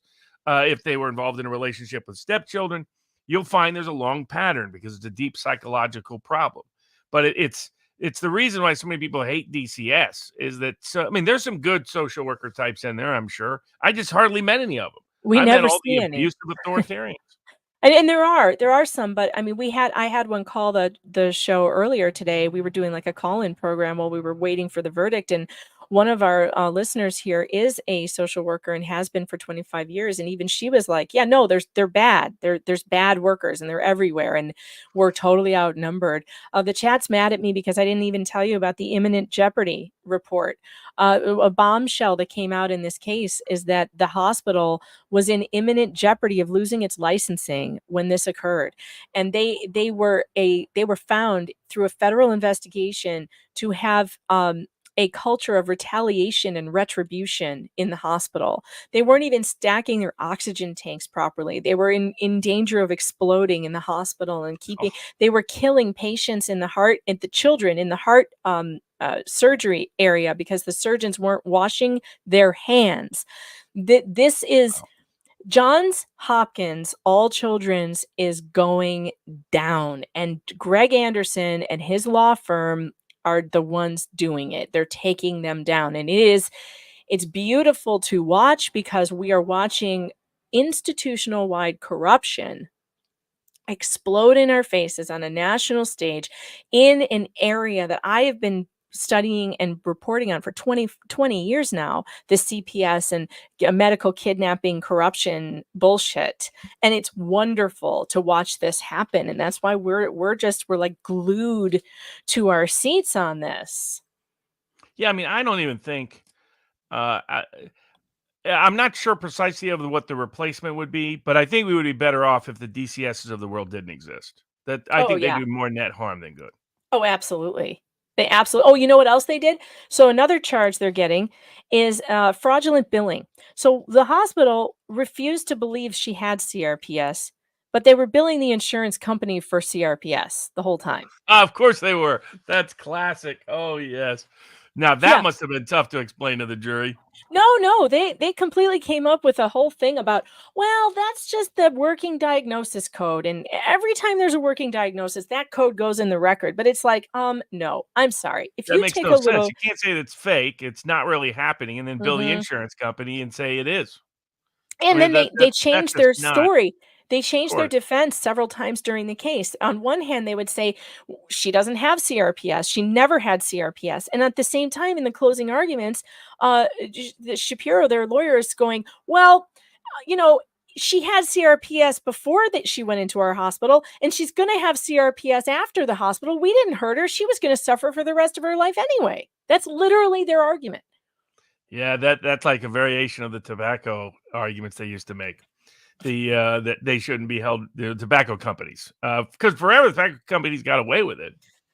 And then all the details all the information they'd hid all the years came out, and then people came up with smart ideas about. I almost worked for one of the first people that did it, the Attorney General of Mississippi, Mike Moore, and the famous plaintiff's lawyer who was Dickie Scruggs, who was featured in the film The Insider, but they'd come up with a way around it, which is to make juries more sympathetic by suing on behalf of the state Medicaid program. And then they got the discovery that led to Big Tobacco having to fix a lot of what they were doing and pay a price in other cases. But before then, the excuse had been some version of you were always screwed. So it's not our fault that you're screwed. That kind of pretext. It's just, I mean, aside from the horrible tragedy of what happened here, things like the billing problem would have been, if I were there as a defense lawyer, I would have figured out a way to settle or resolve it, because that's almost an insurmountable defense to make. To say we took all these actions believing this was fake while we were billing the insurer saying it was real. Yeah. Well, I don't think that I think the jury is seeing it our way. They've been deliberating for a total of like 11 hours now. They've come back with two questions. Both of those questions revolved around, we didn't see the report we wanted to see on the financial damages for Maya in the future. I think that's a good. They should be writing a check then. When they come back with that request, you're screwed if you're the defendant. Yeah, that's the anus. They say how clenching much. We want to question. double check the calculation. I mean, I've been on the other side of that where they weren't paying attention when I was presenting the financial damages side, and I was like, "Oh, I need to settle this case. I'm not going to get. They're not even writing down how much I'm asking for. They're not going to give me a check." Yeah, they were trying to calculate how many zeros they're going to give her, and I personally believe this needs to be so painful.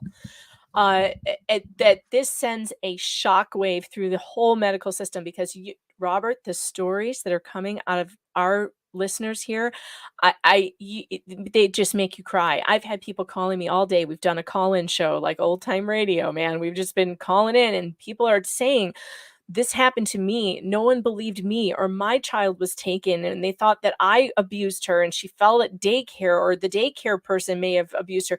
There's so much going on here where people are just, they're under an oppressive boot, whether it's the medical tyranny we're living under or the government tyranny, and it's enough already. I have Cynthia Abzug, who's been in my chat. I covered her story. I know, I think I might have talked to you about it a little bit before. They called her in the press, they called her QAnon mom. It was so unfair. This is a woman who never even heard of Q. She's not even political. She's a registered Democrat. They smeared this woman. They took her son, same story, medical kidnapping. She did everything the doctors told her to do. And instead of going after the doctors for these so-called harmful medical tests, which were just a couple of EEGs, which are not harmful at all to anyone. Instead of going after the doctors, they went after the mom. They said she had Munchausen. Same story. Took her child with no due process, put her through hell, made her fear for her life because she started thinking, I must be a part of a conspiracy. I must. I mean, why else would they take my child? She believed the wrong people. She fled the state, not with her kid. They had her kid.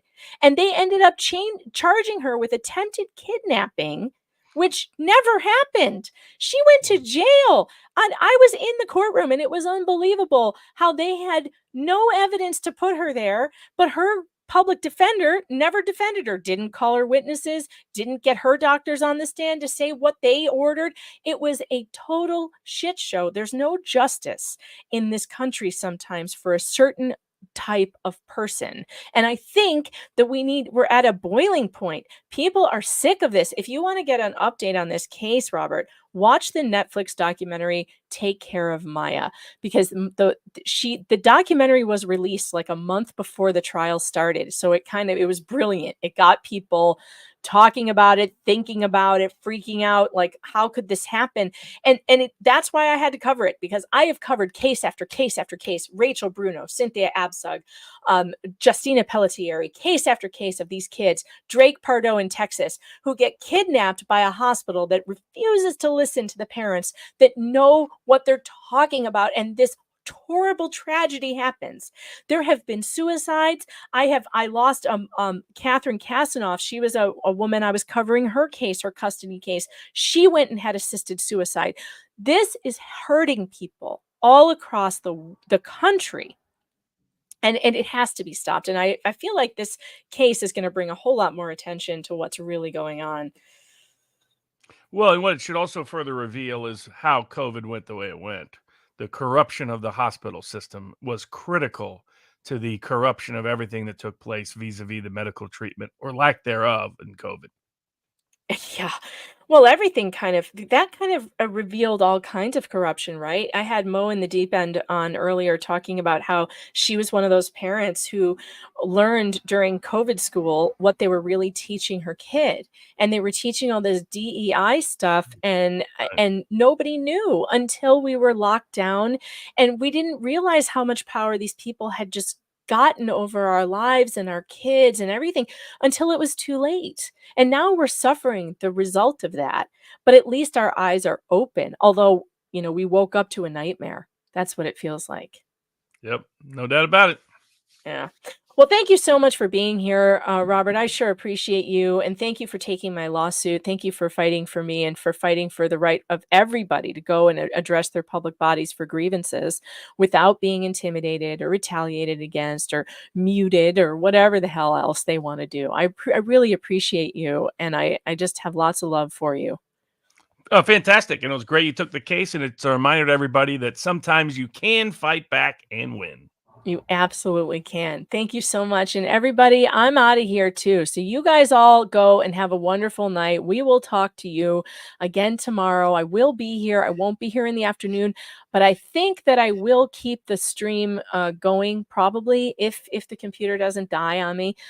So in the meantime, did I miss any super chats or anything? Let me see. I did. Duncan, Idaho says, verdict is in. Jury awards J Hatch staff 1 time each tar and feathering. Wouldn't that be fun?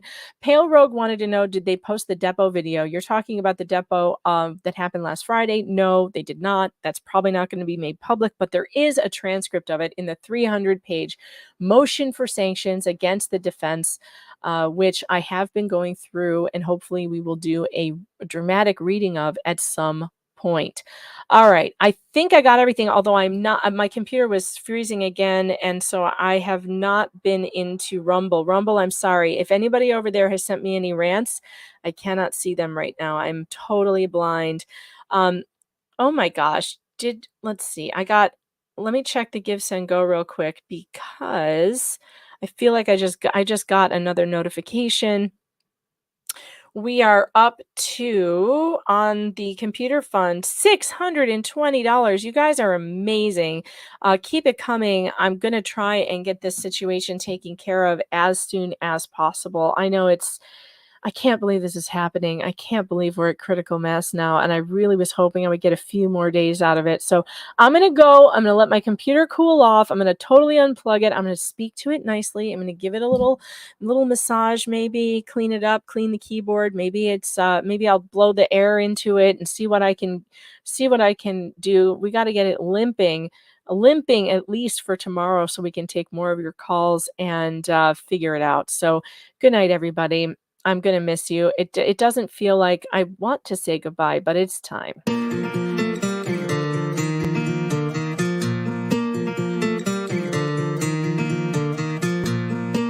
I was so lost, my world is near its end. I almost felt my head is full of a million choices. I am alive, I'm not here to pretend. I love my friends, my heart is filled with a million voices. Oh, this road has many choices, oh, and my heart, million voices. Come next to me, my friend, embrace the sky. I'm not afraid to fly. It's not the time to say goodbye. I don't wanna say goodbye. No, I don't wanna stay.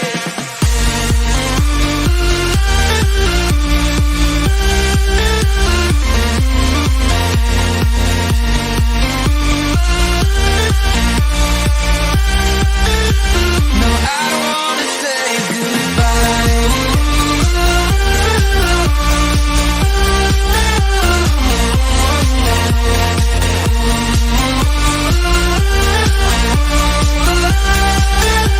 No, I don't wanna say goodbye. This time I know my road is near its end. I almost felt my head is full of a million choices. I am alive, I'm not here to pretend. I love my friends, my heart is filled with a million voices. Oh, this road has many choices, and my heart, million voices. Come next to me, my friend, embrace the sky. I'm not afraid to fly. It's not the time to say goodbye.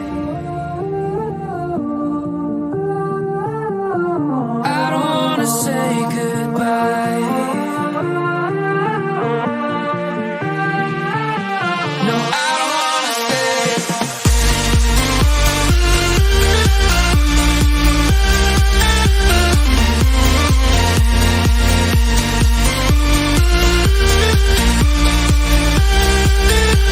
No, I don't wanna say goodbye.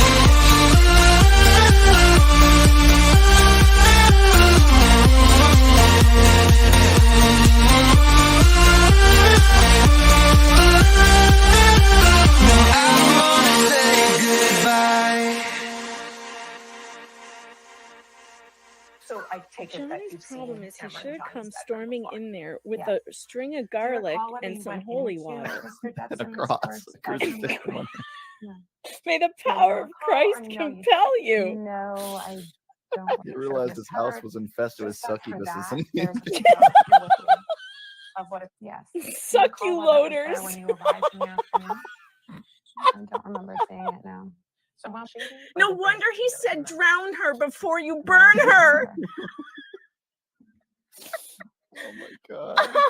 You- Your next witness? Now I know Witness why Your he Honor, wanted known to as drown her. Glacis, and that is Witness also lives in by Romania. video Is that correct? that begins with Ms.